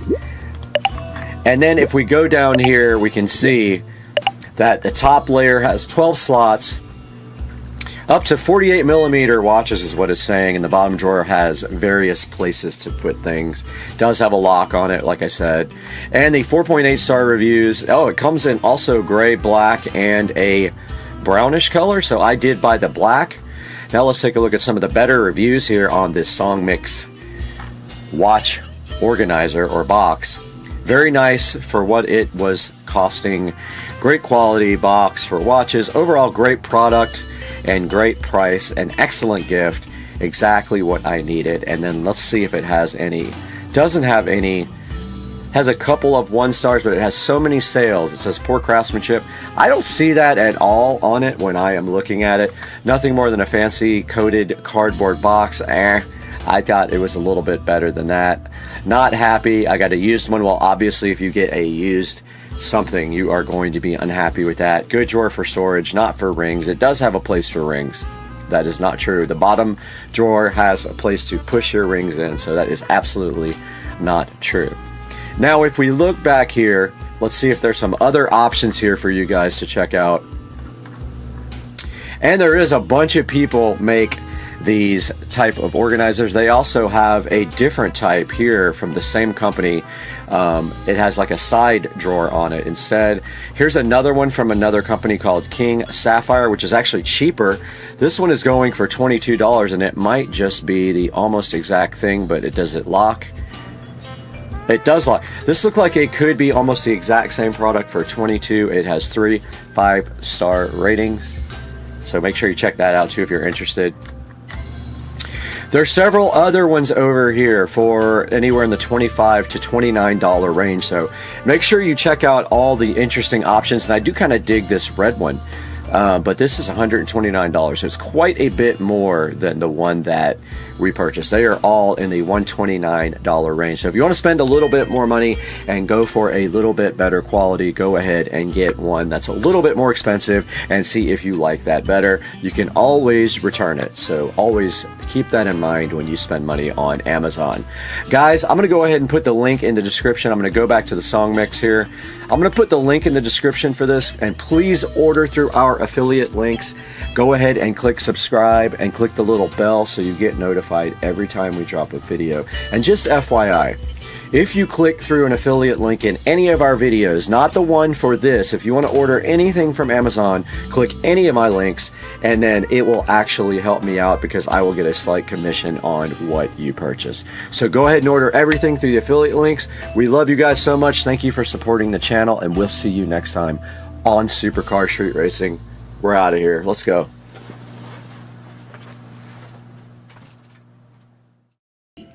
Bubba. That we felt it together. Well, you are Your dead baby's coming after you. From the afterlife.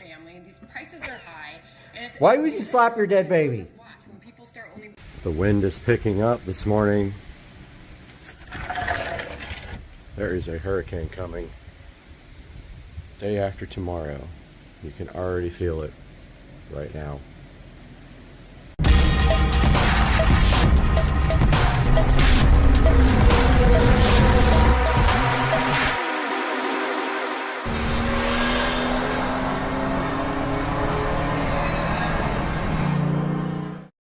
Hey guys, welcome back to the channel, Supercar Street Racing. What's up, people? Today we are going to start the process of painting my shed floor with elastomeric paint and then putting the Minwax coating on top of it, ultimate floor. First steps first, we got to clean this thing. Let's get it blown out. Leaf blower here. Gonna get all this stuff out of here.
Alright guys, this is fresh concrete.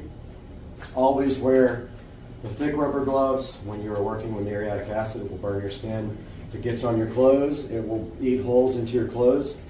So I've got a half a bucket of water here, hot water. I've got about, I don't know, 3/4 of a gallon of muriatic. I've got my broom, and don't breathe it in either, and don't let it splash on you.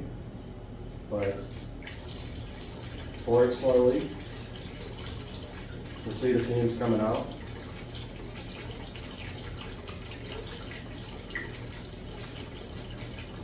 This isn't a very big area, so I'm not going to pour the whole thing in. Okay, go ahead and cap that off. Do not breathe in the fumes. I'm going to go ahead and start mopping.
are about ready to prep this floor again.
Got my eyes on a roach right here inside here, but I'm ready to start prepping. So we're going to go ahead and tape up the wood here.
All right, I'm prepped for trash now when I need it.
All right, guys, we are out here in the shed and I see some areas that didn't get much of a coat. I just literally missed them. So I'm gonna get those areas first and then start on a second coat. However, I think that I am short on paint. We're going to find out here. I'm going to use all the paint I have. Then Rich and I are going to go to the store and grab, I'm going to get another gallon. And I also might be short on the hardwood floor coating that goes on top, the polyurethane. So I'm going to go ahead and get these areas that I missed real quick. And then we are going to go shopping and grab some more paint. But came out good so far. I don't see any paint peeling, but I do see some obvious areas that I missed here. That'll dry pretty quick and I should be able to get a second coat on it right away.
Alright guys, so there was a pinhole,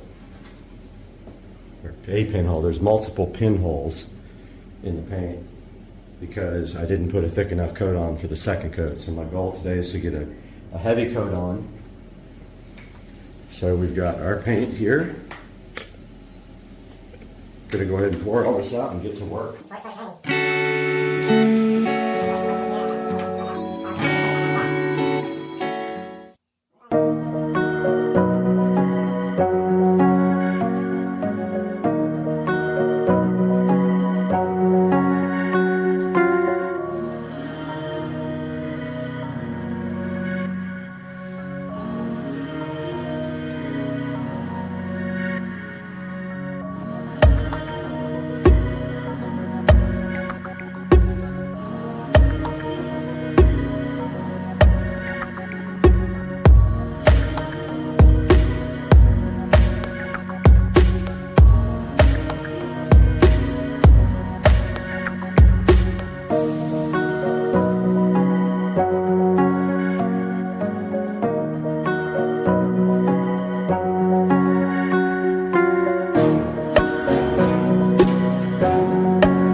All right, guys, so I am going to go ahead and do the min wax because the hurricane's coming. I want to get one coat on the floor before it does.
And here is the completed project for the shed floor.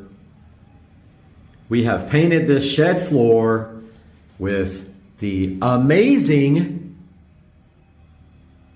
paint Then we coated it with the amazing Minwax Ultimate Hardwood Floor coating. 3 coats of paint and 2 coats of the Minwax Ultimate Floor. Looks like this. Came out good. And that last coat of Minwax has sealed in our decorations on the floor. And this stuff will be dry enough that I can walk on it with socks. And really, it takes a while before you could actually park something on this. I think that they say, like, I don't know, like, if you're going to put something heavy on top of this surface, you need to wait like a couple of weeks at least. But I don't have anything to park in here. My golf cart's going to park in the garage for now. But yeah, as you can see, I just threw the flakes out randomly, tried to make like a cool random design. And now I just have to remove the tape, which might be kind of hard. If it starts taking off paint, I'll probably have to razor blade it. Let's see.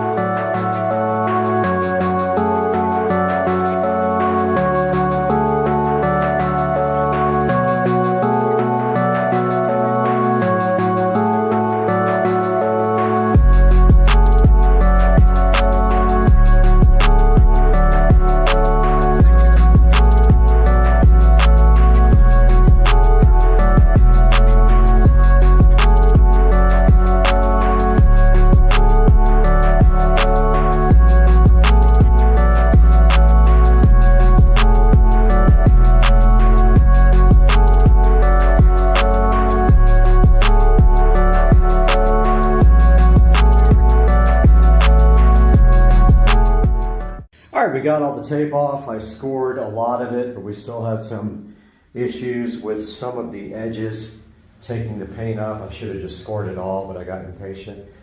But basically, this paint and polyurethane does not like to stick to the Gorilla Glue that I use to seal the inside and the outside that was leaking water. The good news is we had a hurricane and nothing leaked, so I'm pretty sure we have a watertight environment now, but we will see. Yeah, so that's how it turned out. I hope you guys enjoyed this video, and I hope you can do your garage or your shed if you have concrete. Follow my plan. I'll put links in the description to all the products, and hope you guys have a good rest of your week. Supercar Street Racing. See you later.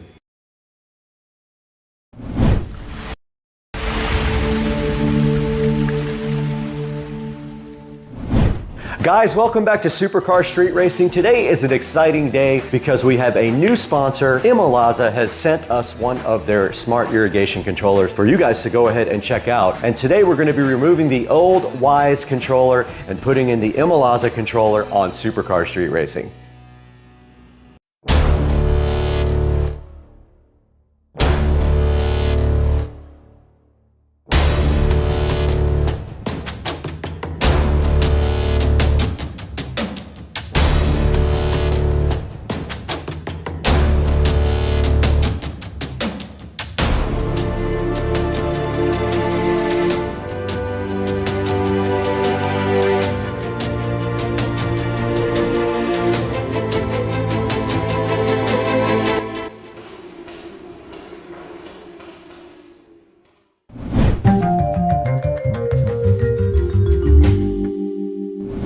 Guys, we're so happy to have you back on Supercar Street Racing today, and we have a new sponsor in Imalaza. They have gone ahead and sent us their smart irrigation controller, which is sitting so fresh next to me on my right here. And we're gonna get that installed and remove the old Y sprinkler controller that we're not exactly super happy with. We're gonna do all that on the channel today and show you guys this thing, and let's get started now. The first thing we need to do in the step on this process is to go ahead and unbox. Let's go ahead and go inside the Supercar Street Racing kitchen and get this brand new Imalaza smart irrigation controller unboxed.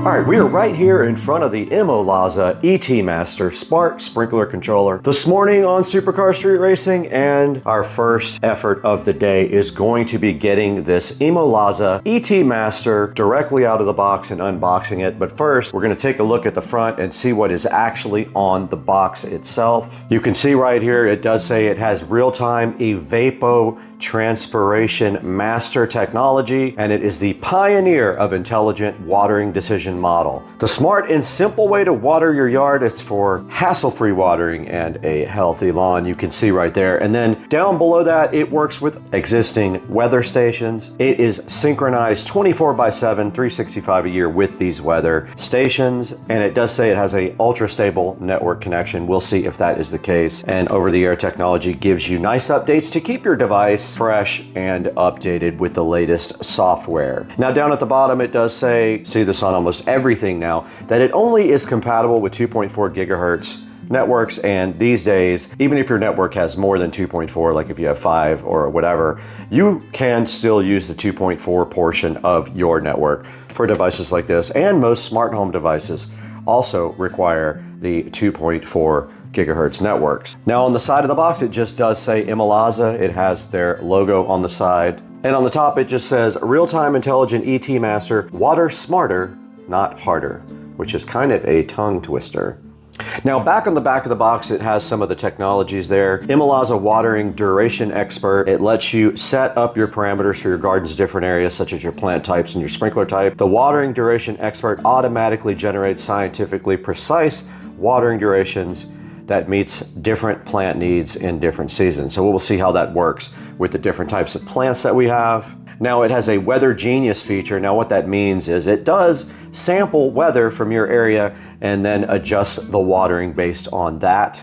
And then the ET Master continuously monitors the natural evaporation of water and the amount of water consumed by plant transpiration in your garden based on latitude and longitude. So it does know your location and kind of can figure out apparently what your needs are for your specific area for watering. And on the side of the box here, it indicates that it is compatible with rain sensors, and I think it said that it was compatible with the closed type of sensor, master valve, well pump or start delay, minimize water hammer, and then optimal weather station, and a water usage report from the Imalaza Smart Sprinkler Controller, which decided to go back up against the wall right there on its own. Okay, now that we've taken a really good look at the outside of the box of the Imalaza, we're gonna go ahead and unbox it now. And that simply just means opening the lid here and checking out what is inside of the box. And it looks like on top, we have the actual sprinkler controller chilling right here, looking so fly, with this cool Imalaza design on it, which is kind of like mimicking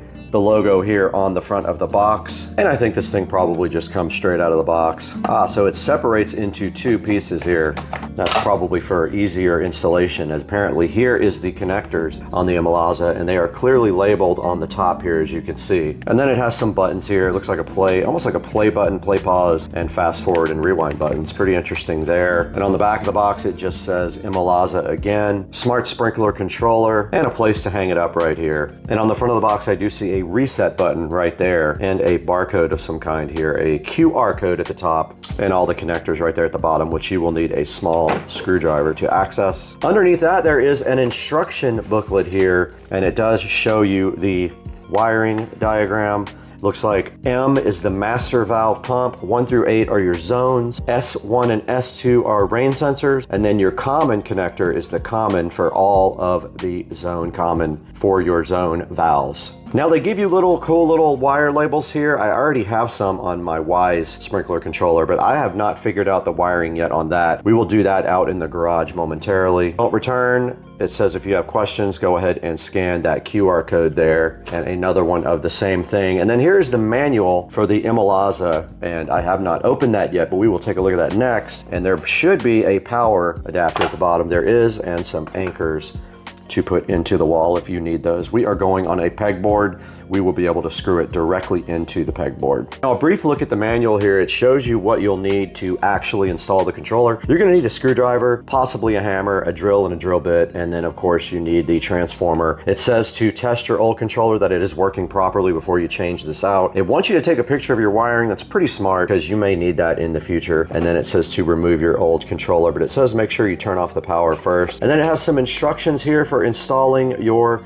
new controller, and it does say using your previous photo to go ahead and wire your new controller up. Now it says right here if you want to wire up a rain sensor, it does work with a closed rain sensor, a normally closed rain sensor, and it shows you how to go ahead and wire that on the next page. And there is such a thing as a wireless rain sensor. Shows you how to wire it up if you do have a pump. I don't have one anymore. How to download the app and add the new controller to it, and the ways to do it in iOS. And Android comes up next in the list here. And then there is a Wi-Fi indicator here and some instructional videos you can go ahead and scan the QR code and get to. And some network troubleshooting if you do have problems, and then a FAQ on the last few pages. And that is pretty much everything that's inside of the box. Now we need to get outside to the garage and go ahead and take a look at what we currently have out in the garage.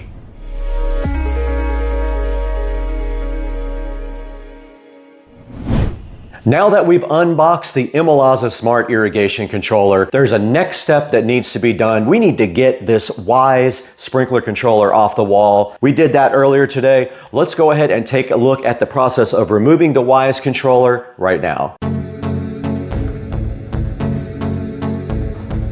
All right, we are out here in the SCSR garage, the ultimate compound garage, and we are looking at our sprinkler controller here. We have the Wise sprinkler controller sitting there that has been doing its job for a long time, but to be honest with you, it doesn't do a great job of watering, especially when you have it on a rain program. It does sometimes not water for a very long time. And so today we are going to be removing this and putting in a new Imalaza sprinkler controller where we are hopefully going to improve our watering experience. Now it's a little bit tricky to put this in because there is a wire that has to run down through the bottom here.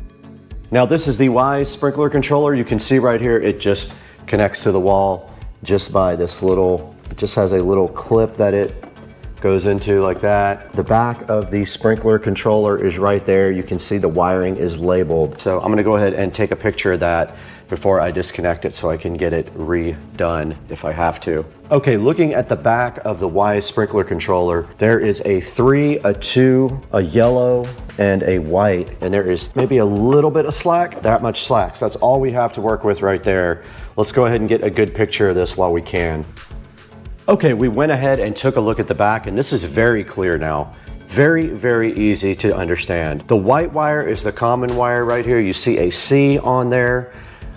The yellow wire is zone 1, the blue wire is zone 2, and the green wire is zone 3, and that is specifically labeled on these tiny little labels right here. Now there is not much slack here, so I can't pull this out very far. I don't know if this is compatible with the new sprinkler, so let's go ahead and compare power. If it's compatible, we will reuse the power. Okay, the current power adapter is 24 volts AC out. And I think that that is exactly what the controller uses, 24 volts AC. Let's go ahead and see if it is labeled as such. Output 24 volts AC, 1000 milliamp hours. I don't think it'll be a problem. We can go ahead and try it though ahead of time by taking our controller out and plugging it in and seeing if it does boot. All right, and it is firing up, no problem. And it does have some lights on in front of it. So this current power situation looks like it is going to work. So let's go ahead and disconnect the existing wiring and go ahead and rewire it. And you can see here, this is much easier than they give you for the new controller. The new controller has screws. This just has a little thing that you press down and the wire pops you right out of the thing. So green was zone 3. That fell off. Go ahead and rewire, relabel zone 3. Blue is zone 2. There's zone 3 labeled. Zone 2 is blue. So I don't have a master valve apparently because there's not enough wires for that. And yellow is zone 1. Make sure that when you put these on, you pinch onto the wire or they just fall off like these other ones did. And then this is the common. So we'll take the C on the common, just like that. My labels are wired. That is power there. We're gonna need our drill now. Take the Y's out, which it actually broke. You can see here it's broken. Gonna have to break out the black paint to patch up the wall here. Now let's see how we are going to mount our new unit. Well, look at that. It covers up the existing almost. I'm gonna do it just like that actually. And look, it also has a place here for you to just run a screw straight through. You don't have to hang it. So this will be easy. And then I'll be able to just come straight up with my wires right to here. This is gonna work out really good. Go ahead and run the screw in right there. The wiring is just gonna go just like that. Common 1, 2, and 3 right over there.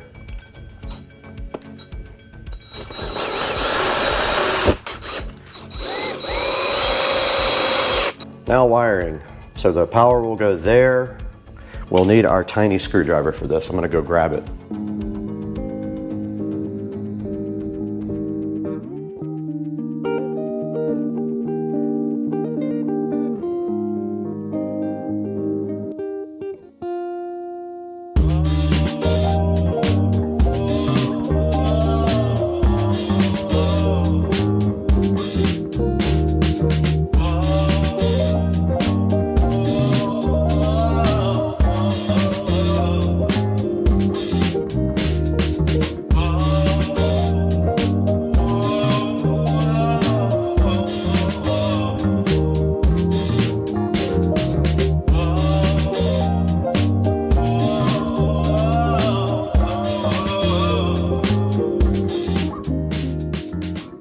All right, we did get the Imalaza controller up on the wall. Now the next step in the process is to go ahead and download the app and get this controller added to the app. And to do that, we have to download that from the App Store and then go ahead and create our own Imalaza account. Let's go ahead and get that done now.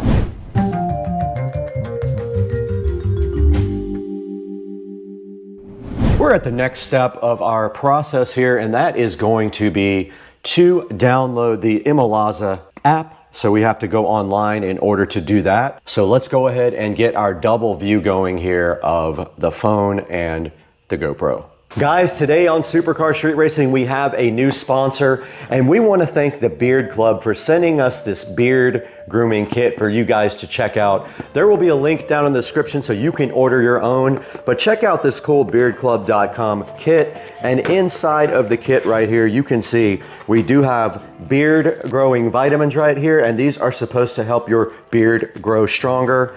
We have a nice grooming brush right here as well. And this is some beard growth oil to put on your beard. This is vitamin growth spray for your beard right here in this little spray. This is some nice beard shampoo for you right here to use on your beard.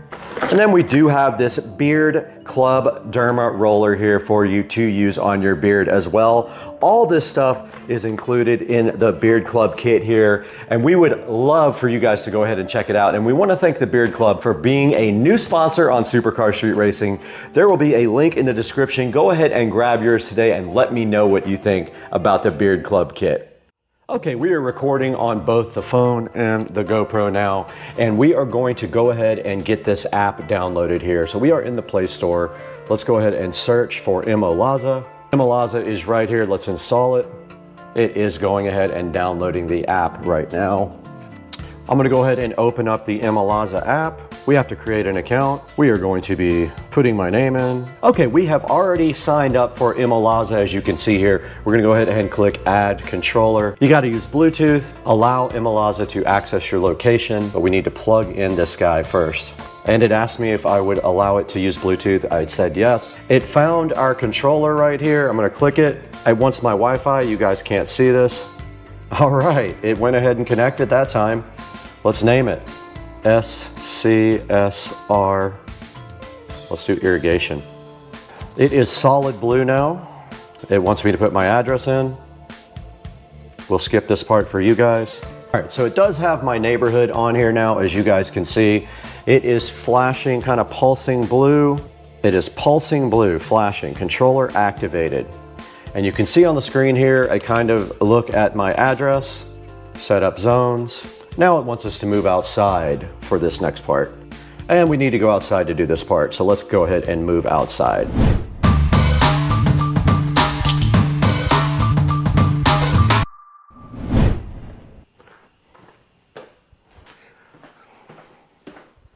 Yum.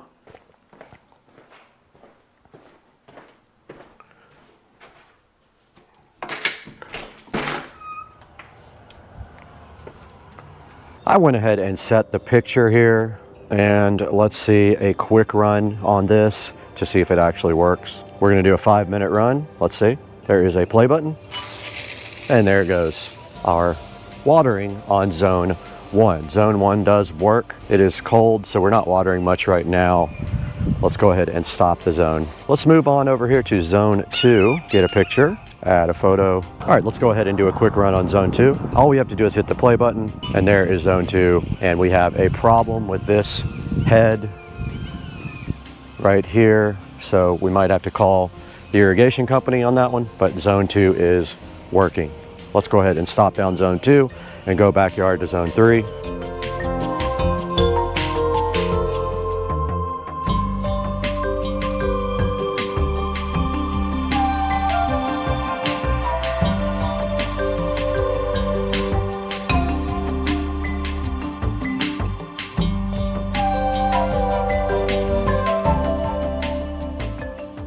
All right, here we go in the backyard with zone 3. Let's go ahead and open it up. Let's get our picture sorted, add a photo with camera, zone 3 for 5 minutes. Let's hit play. Let's see if all of our valves work. Looks like they're all working. That one has a little issue, but we're gonna call Millennium Irrigation before summer and get a tune-up. So that is all 3 zones functioning properly. Let's go ahead and stop this one.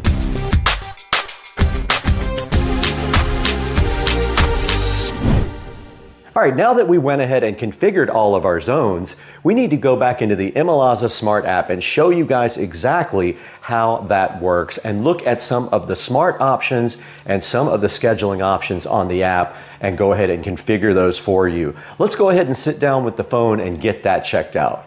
All right, we're on the front page of the app right here where it does show our weather, and you can set up a schedule by going down to schedules and hitting the plus sign. And now it says, let's create an optimized watering schedule for your yard. If you hit next here, it says that you can choose between a new grass schedule and a fixed schedule, or an ET Smart schedule. It is pre-selected on fixed schedule. If we go down to ET Smart schedule, let's see what it wants us to do from here and how it knows what to do for us. We're gonna turn on all of our zones and hit next. Now it wants to water everything for 21 minutes per zone due to the fact that we are in a climate that is dry. Let's go ahead and put Smart Cycle and Soak.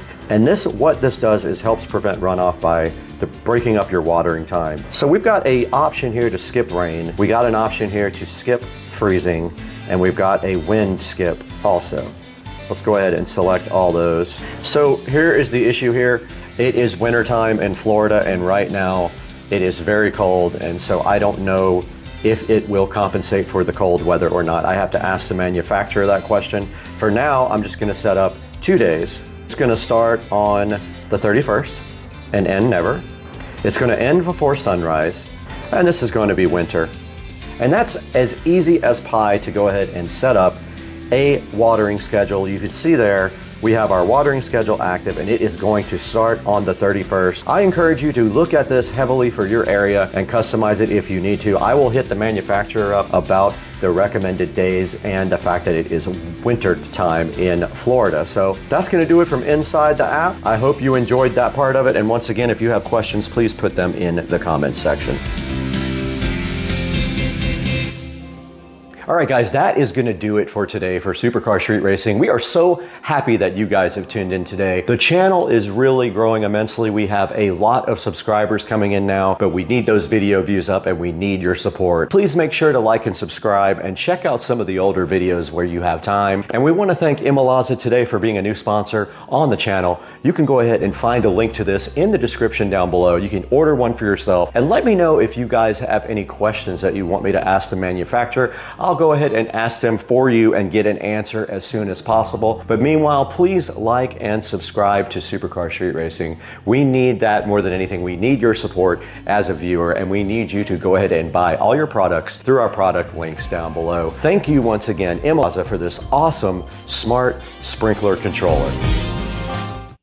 In the middle of a boring training class, but I got a knock on the door. Got this. These two packages I got inside right now. I was in training all day, just got done, headed to the gym now. But a little bit of information on what's going on in those packages. So the SL65 has an amazing brake setup from the factory. Incredible brakes, needed for a car of that amount of horsepower, of course. However, there is room for improvement. You can do that by either replacing the brake system with a full Brembo setup, about $7 grand, if you get a good deal on them. Or there's a company called Racing Brake, and they make a aftermarket replacement for the rotors, and they make their own pads as well. So the good thing about Racing Brake products is the rotors are actually lighter than the factory rotors. Not only that, but they're much cheaper. You can't buy the rings from Mercedes-Benz, but you can buy the ring replacements from Racing Brake. I'll put all the information in the description about where I got the kit from. I got it directly from them. It's gonna run you about $2,500 plus shipping. Shipping is about $100, and I know why now that I got the packages, because the things probably weigh 75 pounds one package and about 40 pounds in the other package. So we'll get to that right after I get my workout on. Oh boy, here we go. It's time. Okay, so excited while I was at the gym to get back and crack open this package right here. I'm about to open this backbreaker. This thing has to weigh, yeah, 62 pounds. So I figured it was up in the 70, 80 pound range. 62 pounds. I can tell by the package that size-wise this must be the front brakes. So let's see what's in here. Now this package comes with 4 rotors and all the pads. So what do we got right here? Right, there is the brake pads and the rotor. Awesome. Wow.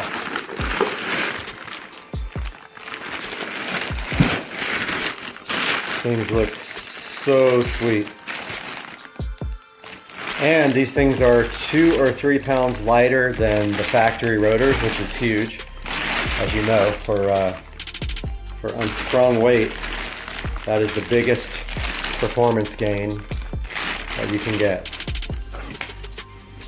So those are the fronts.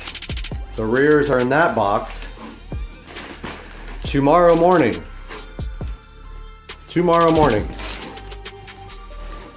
we are heading to S&S Exhaust, which does all the work on my car, and they will be installing these brakes and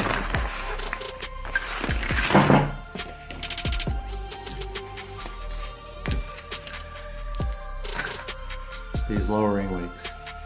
Stay tuned, I'm going to have another video of the actual install process if I can get in the shop, and then an after with the lowering links.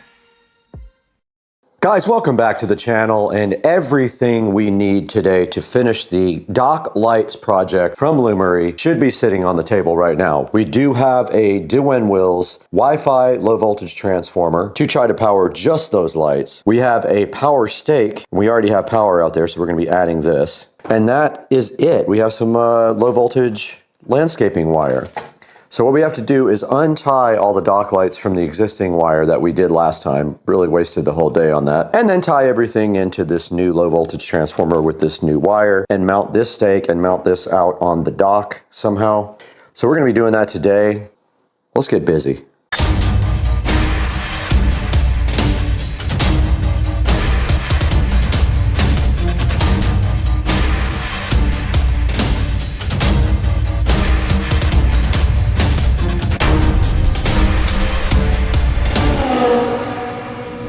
Guys, welcome back to part 2 of the Lumery dock lights video, where we're going to attempt to get these dock lights working now that we do have a independent transformer. They would not work last time when they were tied in with the other lights. So we have all the stuff right here. All we have to do is get everything out to the dock, get our water hose out so if the alligators start harassing us, we can spray them down, and get straight to work getting this stuff installed. So let's go do that now. All right, the first thing we need to do here is get this power stake mounted and this transformer, and we have power right here already. We're going to be mounting the spike right here. So let's go ahead and do that now. And we have the water if the nice alligators decide to come harass us. They're not coming near me. They're getting sprayed if they do. So we're just going to mount the stake right here next to the fence. And we already have power. I'll tape that up later. But you can see right here, we do have power on our meter already. And this is a timer, or it just is off or on. So we're just going to be leaving it on. There's concrete down here somewhere. So that's going to get powered. And then this guy is going to sit on the dock itself, but I'm just going to mount it. I'm not mounting it to the fence. I'll mount it right here and power it. I'm going to power this like that and then just screw it onto the dock like that. Now I might try to see if I just tie into the first light, if they all start working. They might, not sure. There's an alligator right there.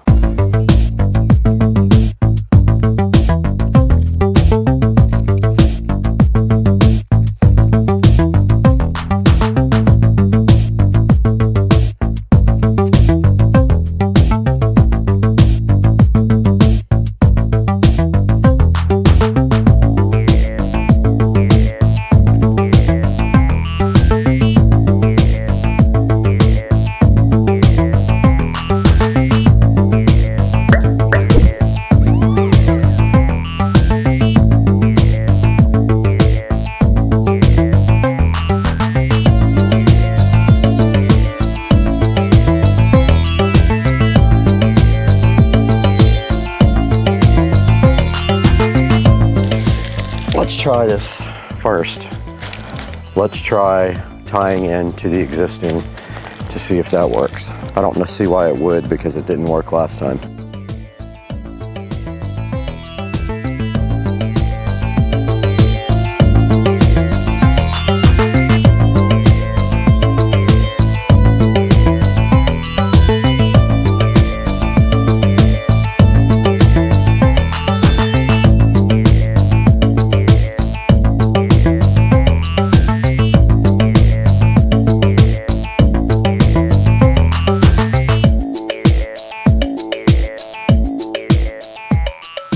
Okay guys, I have completely given up on this. This is the most ridiculous thing ever. These older transformers use the EcoPlugs app and they're almost impossible to get linked. I'm returning this and I'm getting the one that I have on the other side that uses the Duwen Wills app because this is terrible. I'm over it. Okay guys, while I am out here, I am going to go ahead and take advantage of having all the tools out. I only have a couple of these newer style lights available, but well, that's not good. Never good. I'm going to go ahead and replace these now while I have a chance and throw these old lights away. It's a very short wire. These just look better. I don't mind the old ones out in the yard. I just don't have enough of these. This is a very, very short wire, and it is very corroded. Let's see if I can get wire nuts on it. Should be able to. Okay, that should work. We can test it. Walk around here and fire that one up. Yep, it's on. Cool. That's going to be all of the ones I have. Maybe I can find another set of these online. Wire's so brittle. I know it's going to stop working after a few years. It's turning like oxidized. And we are ready to test this one. That is the last light that I have. It is on. Success. We did receive our brand new timer from DWinWills. This is the upgraded version of it that I already have that works with the DWinWills app. I will not buy another timer that uses eco plugs. It is just ridiculously convoluted and hard to manage and does not work well. So this one will work with the DWinWills app, which we are installing right now on the Google Pixel. We're gonna go ahead and configure this inside the house though, and then take it outside. And let's do that now once this is installed on the phone. Okay, we do have the device sitting here and it is flashing in slow mode on the Wi-Fi, or at least it was on for half a second, so it does work. All right, so we have the app open here and all we have to do is hit plus, add device, and it is looking for the device. It did find the device here now, add, and we'll go ahead and put in the password for Wi-Fi. And it does say the device is being added now, and notice it comes up with a Japanese or Chinese character. RGB, let's call it dock RGB. And click done. And now this is a steady light on this device, meaning it is connected.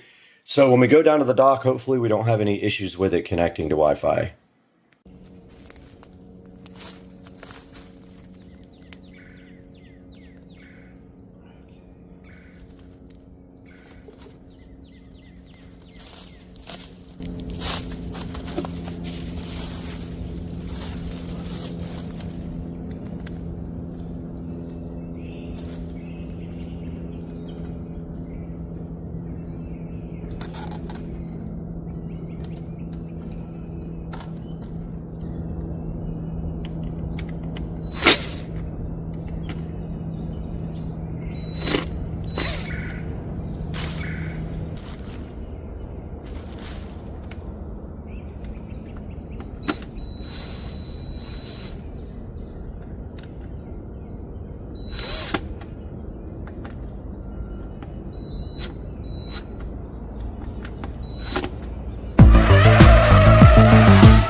So we are out here with the Lumery dock lights. We're gonna wrap this project up tonight because I was finally able to get them all added to a group. I emailed the company, they showed me how to do that, and you can see right here and right now, they are all working together and they are synchronized. And this is how it looks from the edge of the yard, looking over the pool, and they look awesome. I'm hyped. I'll take a couple of pictures, really good high resolution pictures of this. Yeah, guys, I hope you enjoyed this, and please support Lumery. They were so generous to give us their dock lights that are actually on the dock. We'll start in the studio now with Supercar Street Racing and Brad and see how you can buy your own Lumery dock lights.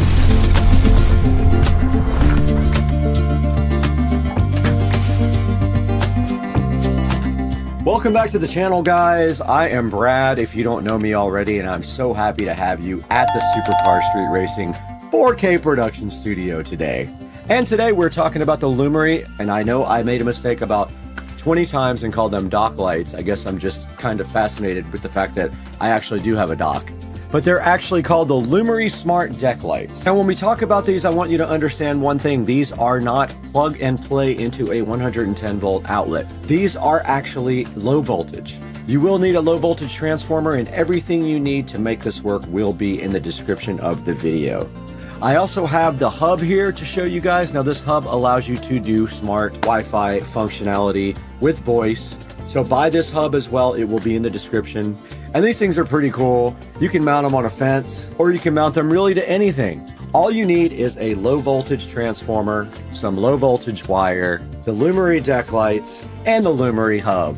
And I was able to get them all grouped together into the Lumery hub, and then I was able to control them with voice. Guys, check it out here. They have a total of 4.3 star reviews, and they are $139, but there is a 15% coupon. And there's 3 other promotions you can check out right here also. And make sure when you purchase anything from Amazon, doesn't matter what it is, you click through any of my product links. Even if you don't buy this particular item, you don't buy the hub or the dock lights, you still help me out greatly because I get just a little bit of money from the purchase. And that helps keep the channel going. So here's the deck lights right here. They're super easy to mount. They come with a short cable attached to each light. You just screw them on and that's it. And you're ready to go. Add it to the Lumery app or add the BR Mesh hub as well if you want to control all of them via voice, and you are good to go. I did speak with the manufacturer of these and they were so gracious to provide these to the channel. But we got to go right now. We got to lower our power bill by $1 million.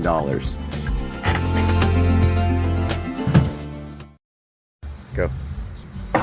Oh, let's go.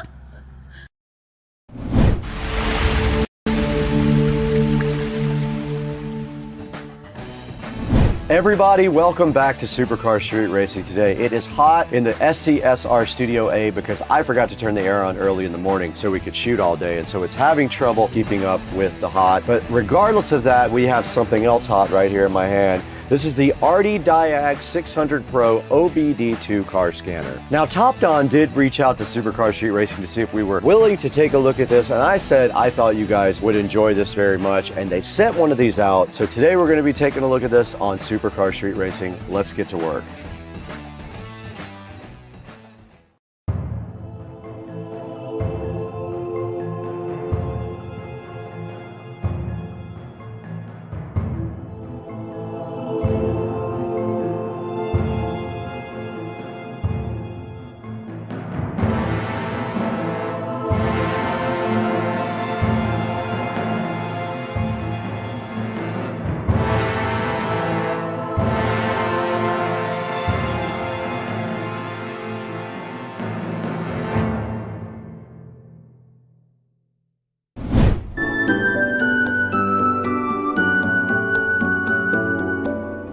We're back in the hot but beautiful Supercar Street Racing Studio A today. One of my favorite places to be if it's not hot. It's probably about 75 to 76 degrees in here because I failed to turn on that air conditioner early enough for it to keep up, and it is very hot. If you reach up here, you can feel the heat coming directly out of the ceiling. But what else is hot is also this Diag from Top Don. The 600 Pro they sent out to us just to work with you guys on and show you how this works. So what we're gonna do today, our plan is we're gonna unbox this thing first. We're gonna take a look at this guy and see what's inside the box. We're gonna walk directly across the street over to Rich's house also, and we are going to hook this up to his truck and see what this thing can do. Thank you so much for 200,000 subscribers. It's amazing. It took a while to get there, but I am so happy with the progress of the channel, all because of you guys. You made it possible for us. Thank you so much. Now, this Diag 600 Pro is the upgraded version of the last model. It does use Android operating system. If you were wondering, most of these do use an Android operating system. Now, this Diag is able to analyze a lot of the different systems in the car, like the engine, transmission, sensors, and things like that, and report back to you what kind of condition those are in. This guy will give you detailed fault codes and descriptions so you understand exactly what you're working with. It also does maintenance functions like your battery. It does things like ABS, things like oil, throttle, and injector coding as well. And also cool things like TPMS reset should be able to be done by the Diag Pro. Now, this guy also does live data monitoring. It can read your car's data and show it in real time. This dude does do one-tap code fault clearing as well. You just hit one button and it goes ahead and resets all the active codes in your car. This guy uses auto VIN and auto ECU recognition to identify your vehicle. It's pretty future-proof because it uses CAN FD. This will keep this guy on the cutting edge of technology for a really long time. This powerhouse is compatible with 90 different vehicles and also 12 languages, so no matter where you are, you probably are able to use the Hdmi 600 Pro.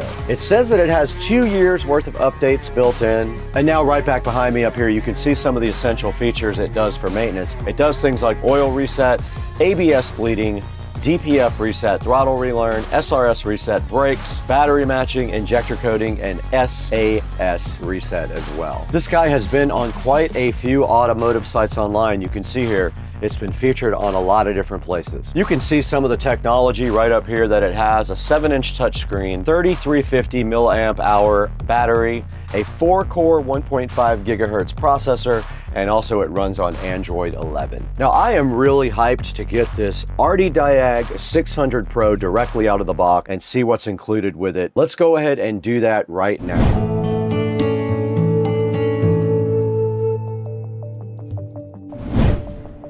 All right, guys, right in front of me here, we have the Hdmi 600 Pro by Topdon.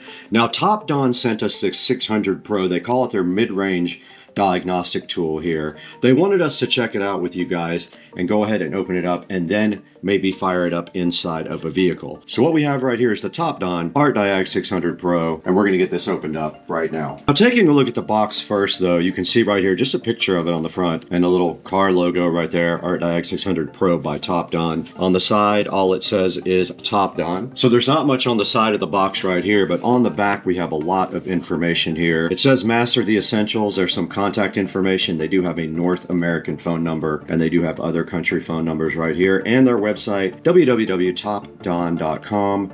There is a code right here indicating which one this is, and on the outside there is not much more to this box than that. Now let's go ahead and get this thing opened up and see what's inside.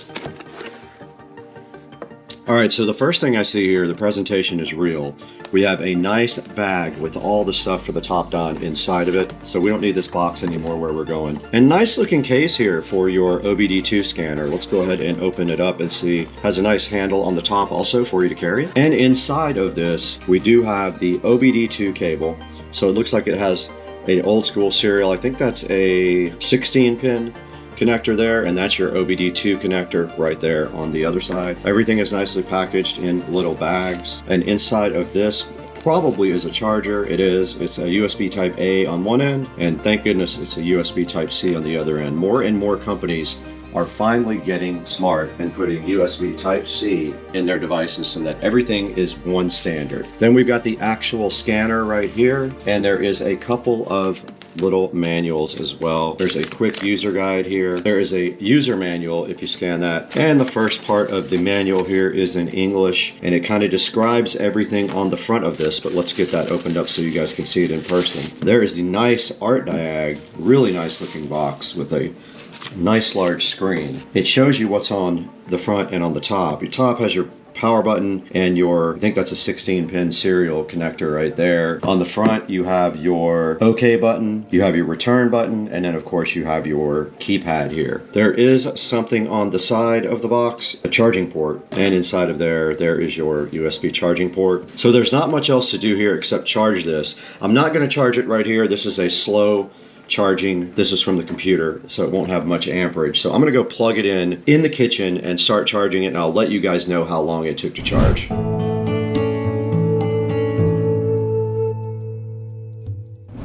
All right, guys, we're back in front of the Topdon, and I'm happy to report that that took about 20 minutes from 60% all the way to 100%. So now we're ready to go ahead and fire up the Topdon. Let's go ahead and turn it on. There it is booting up, the Topdon. It says copyright 2024 Topdon. Let's see how long it takes to boot up.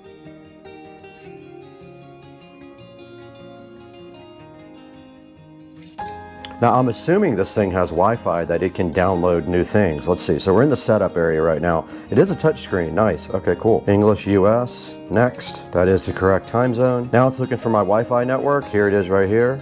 I'm going to go ahead and put in the code that you guys can't see. All right, I put my Wi-Fi information in. It says connecting. All right, so now it wants us to update the version to 2.3.0, and it's going to fix known bugs.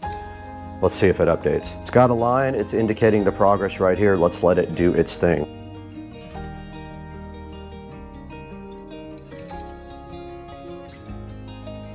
And finally, it is at 100% on the download. Now it's telling you here when you first use this thing, there goes the firmware update. It's gonna probably restart and update the firmware. Let's watch that process. Oh, no, it's on, okay. Cool, so let's hit update. Oh, okay, this is loading. It says there's a bunch of updates. Let's look at that. So this might be updating for the cars and stuff. There's 74. It says there's 74 updates. This has to be like vehicle updates. You just click this, it selects all of them to update. So there's 63, let's do it. And you can see a readout up here of the speed that it is downloading updates. Let's let that update in the background.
We're back now after a couple of hours of break, and my GoPro overheated, of course, because it's absolute garbage, and we're inside the air conditioning. This tablet did eventually finish all the updates. You can see right here, there's nothing left. It did let me know that I have a free year of updates that is usually $29.99, but there's a lot of things here that we can't do right now because we're not connected to a car. It does diagnostics, OBD2, EOBD. So if you go into OBD2, you got to connect first. So what we're going to do after this, here's the different maintenance items you can do depending on what vehicle you have. So let's take this thing directly to Rich's house when it's not 115 degrees, get in his truck and connect it right up and see what it can do.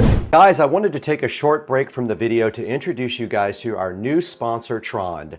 They sent us this very cool desk lamp right here, which is sitting so fly and bolted directly to Studio B desk. Now this lamp is awesome because it does tilt and articulate in a bunch of different ways. You can rotate it and do all kinds of stuff with it, and it is also kind of perfect for this area right here where we do the shooting. It does have controls on the very top, as you can see right here. All the controls that are on the top are also located on this remote control. The remote control does have a timer on it. It has brightness on it. It has color temperature. So as you can see right here, I'm rotating through the color temperature on the light from cool to really cool to warm white. And on the remote control right here, you can do the exact same things, if you guys can see that right here. The lamp just bolts right to the desk here. It bolts right from the underneath, and then all of the different areas of the lamp are articulable, so you can move everything. Especially these two little wands right here are very cool. I love that. You can almost see it in the webcam picture right there. So Trond donated this light. It is a 360-degree rotating Architect desk lamp.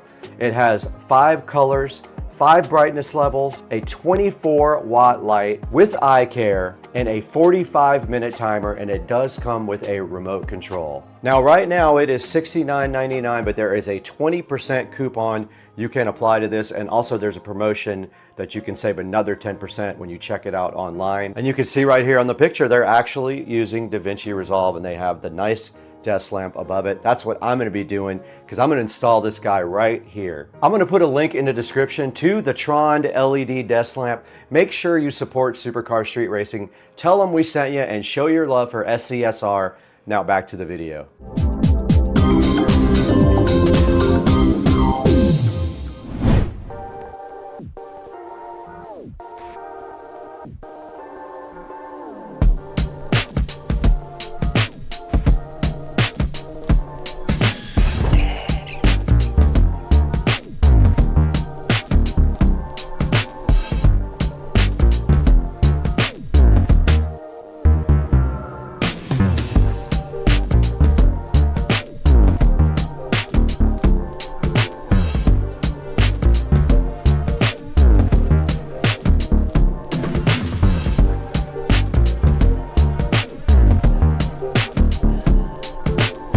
All right, you guys just saw us unbox this RD Diag Pro, and you saw everything that was included inside of the box. Now there's only one thing left to do. We're gonna go ahead and walk directly across the street, get into Rich's truck, and go ahead and see what all this guy can do. And let's see what maintenance does.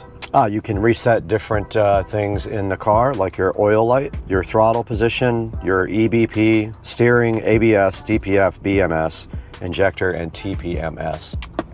I pushed maintenance, and now I'm going to go to Toyota.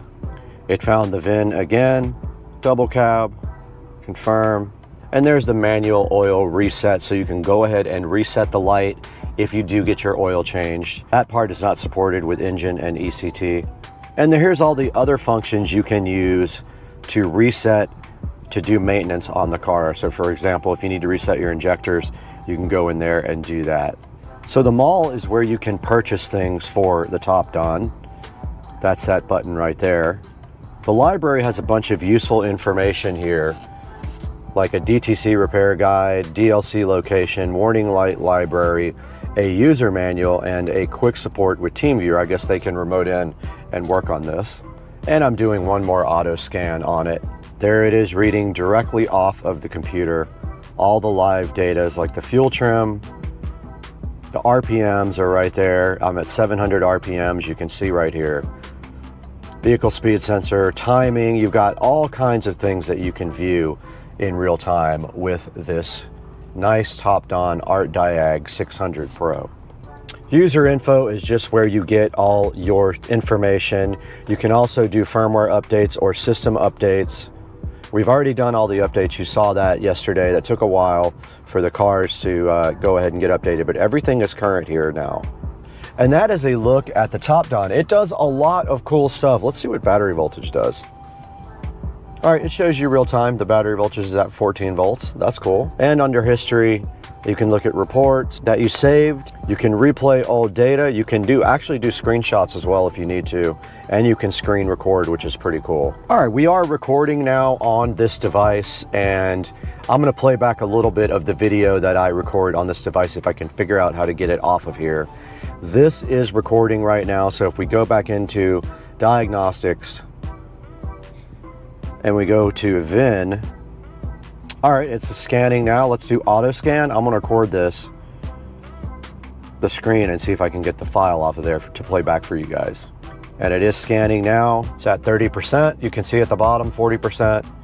It said no DTCs actually, but it is on. The light is confirmed on the dash. And it is at 70% now. Occupant detection, passenger door, driver door, and it said no TTCs on occupant detection. Passenger door, driver door now does not exist on that one. And if we do a report here, there is the report that you can get from this, and then you can save it and look at it later, and you can see the codes right there and what they mean. Pretty cool 600 Pro scanner.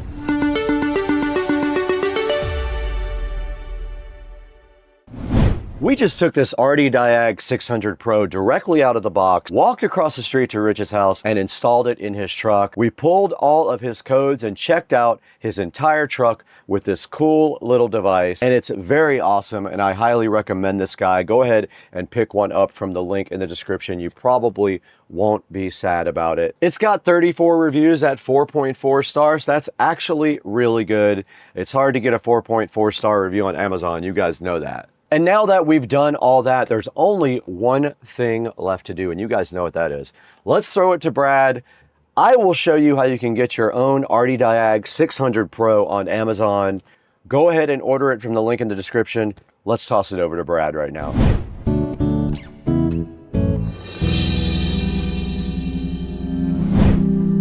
Hey, what's up everybody? Welcome to Supercar Street Racing. It's so nice to have you out in Studio A again with me, and thank you for 200,000 subscribers while I am thinking about it.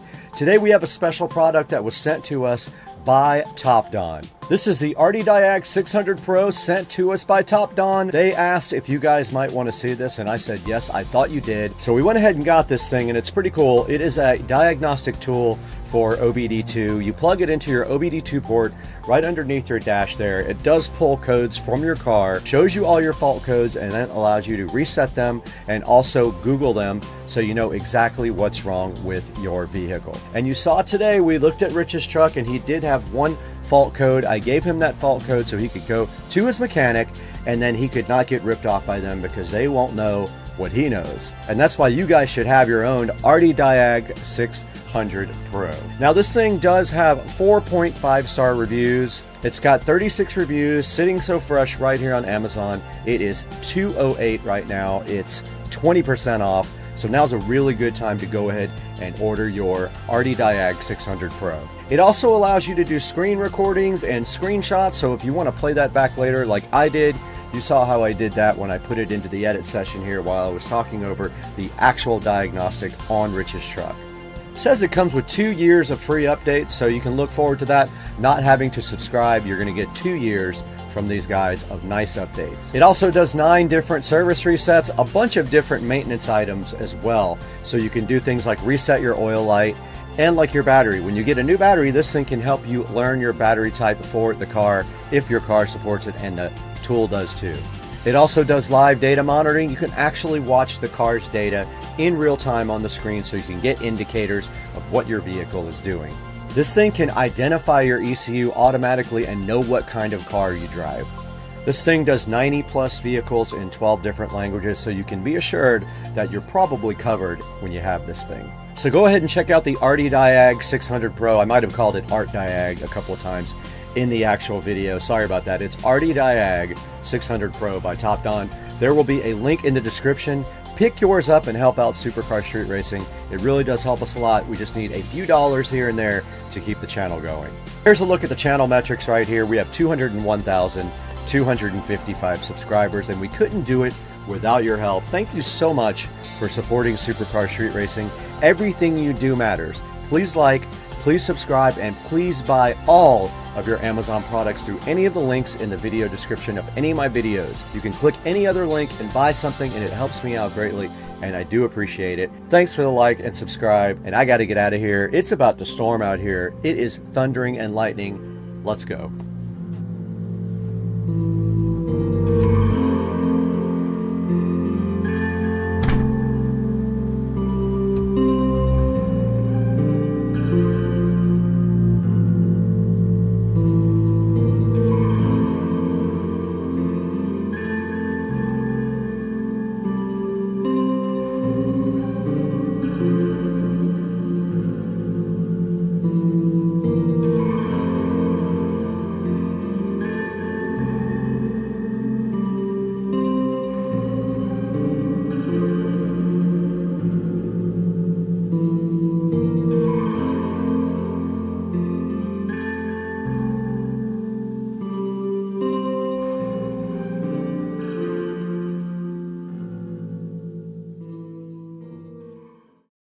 I think it might be too tight. That's what she said. Michael! Got him! Got him!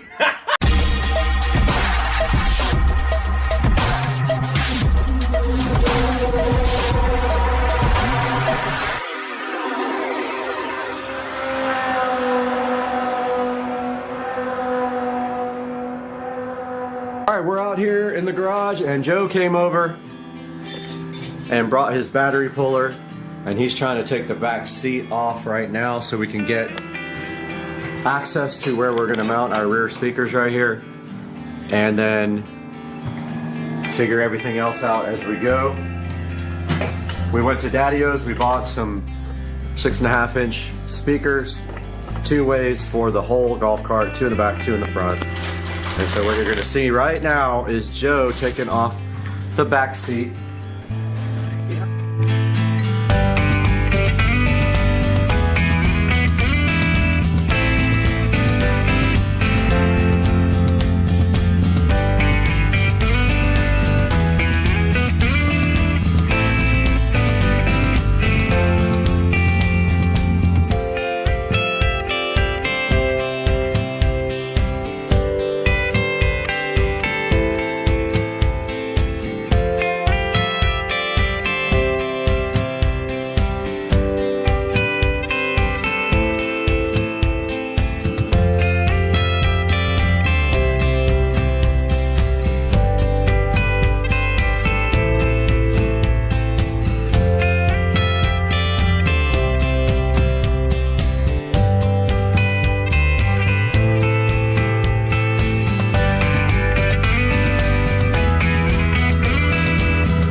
Guys, welcome back to the channel, and we are recording now on our new GoPro Hero 10 Black, and today we are going to make a charging station in the closet because I need a place to charge various objects temporarily until I come up with a long-term solution. We're going to do that today on Supercar Street Racing.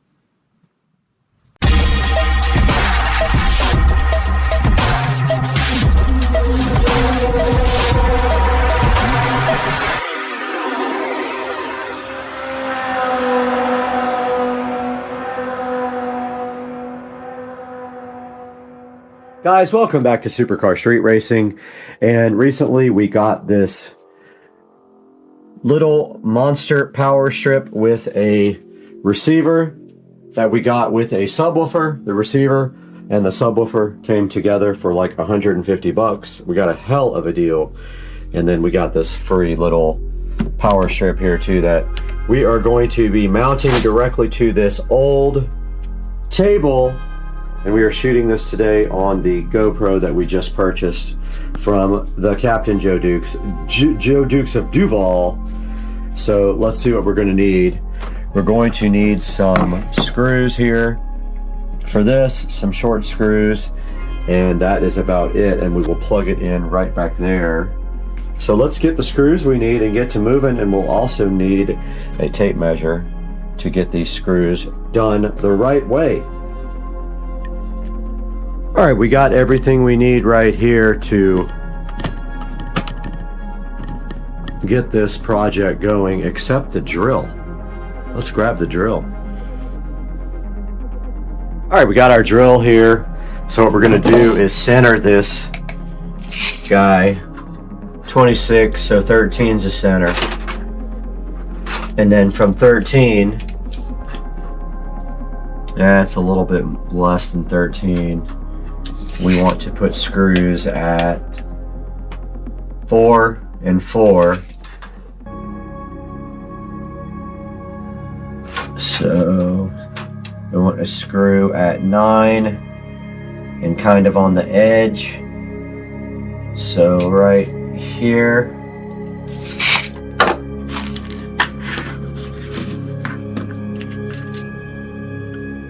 And it needs to be flat.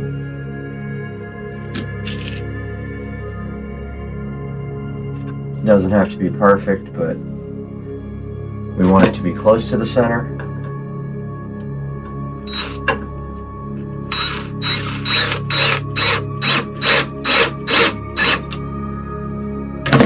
And then from that,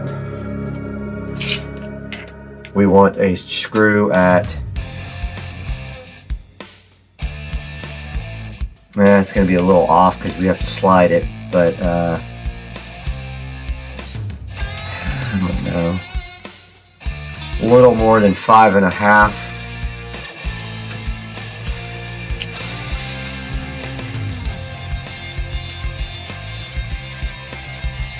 The next big line after 5.5, whatever that is.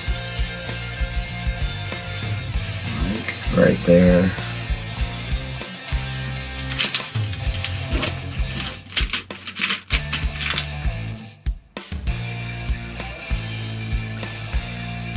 Right there.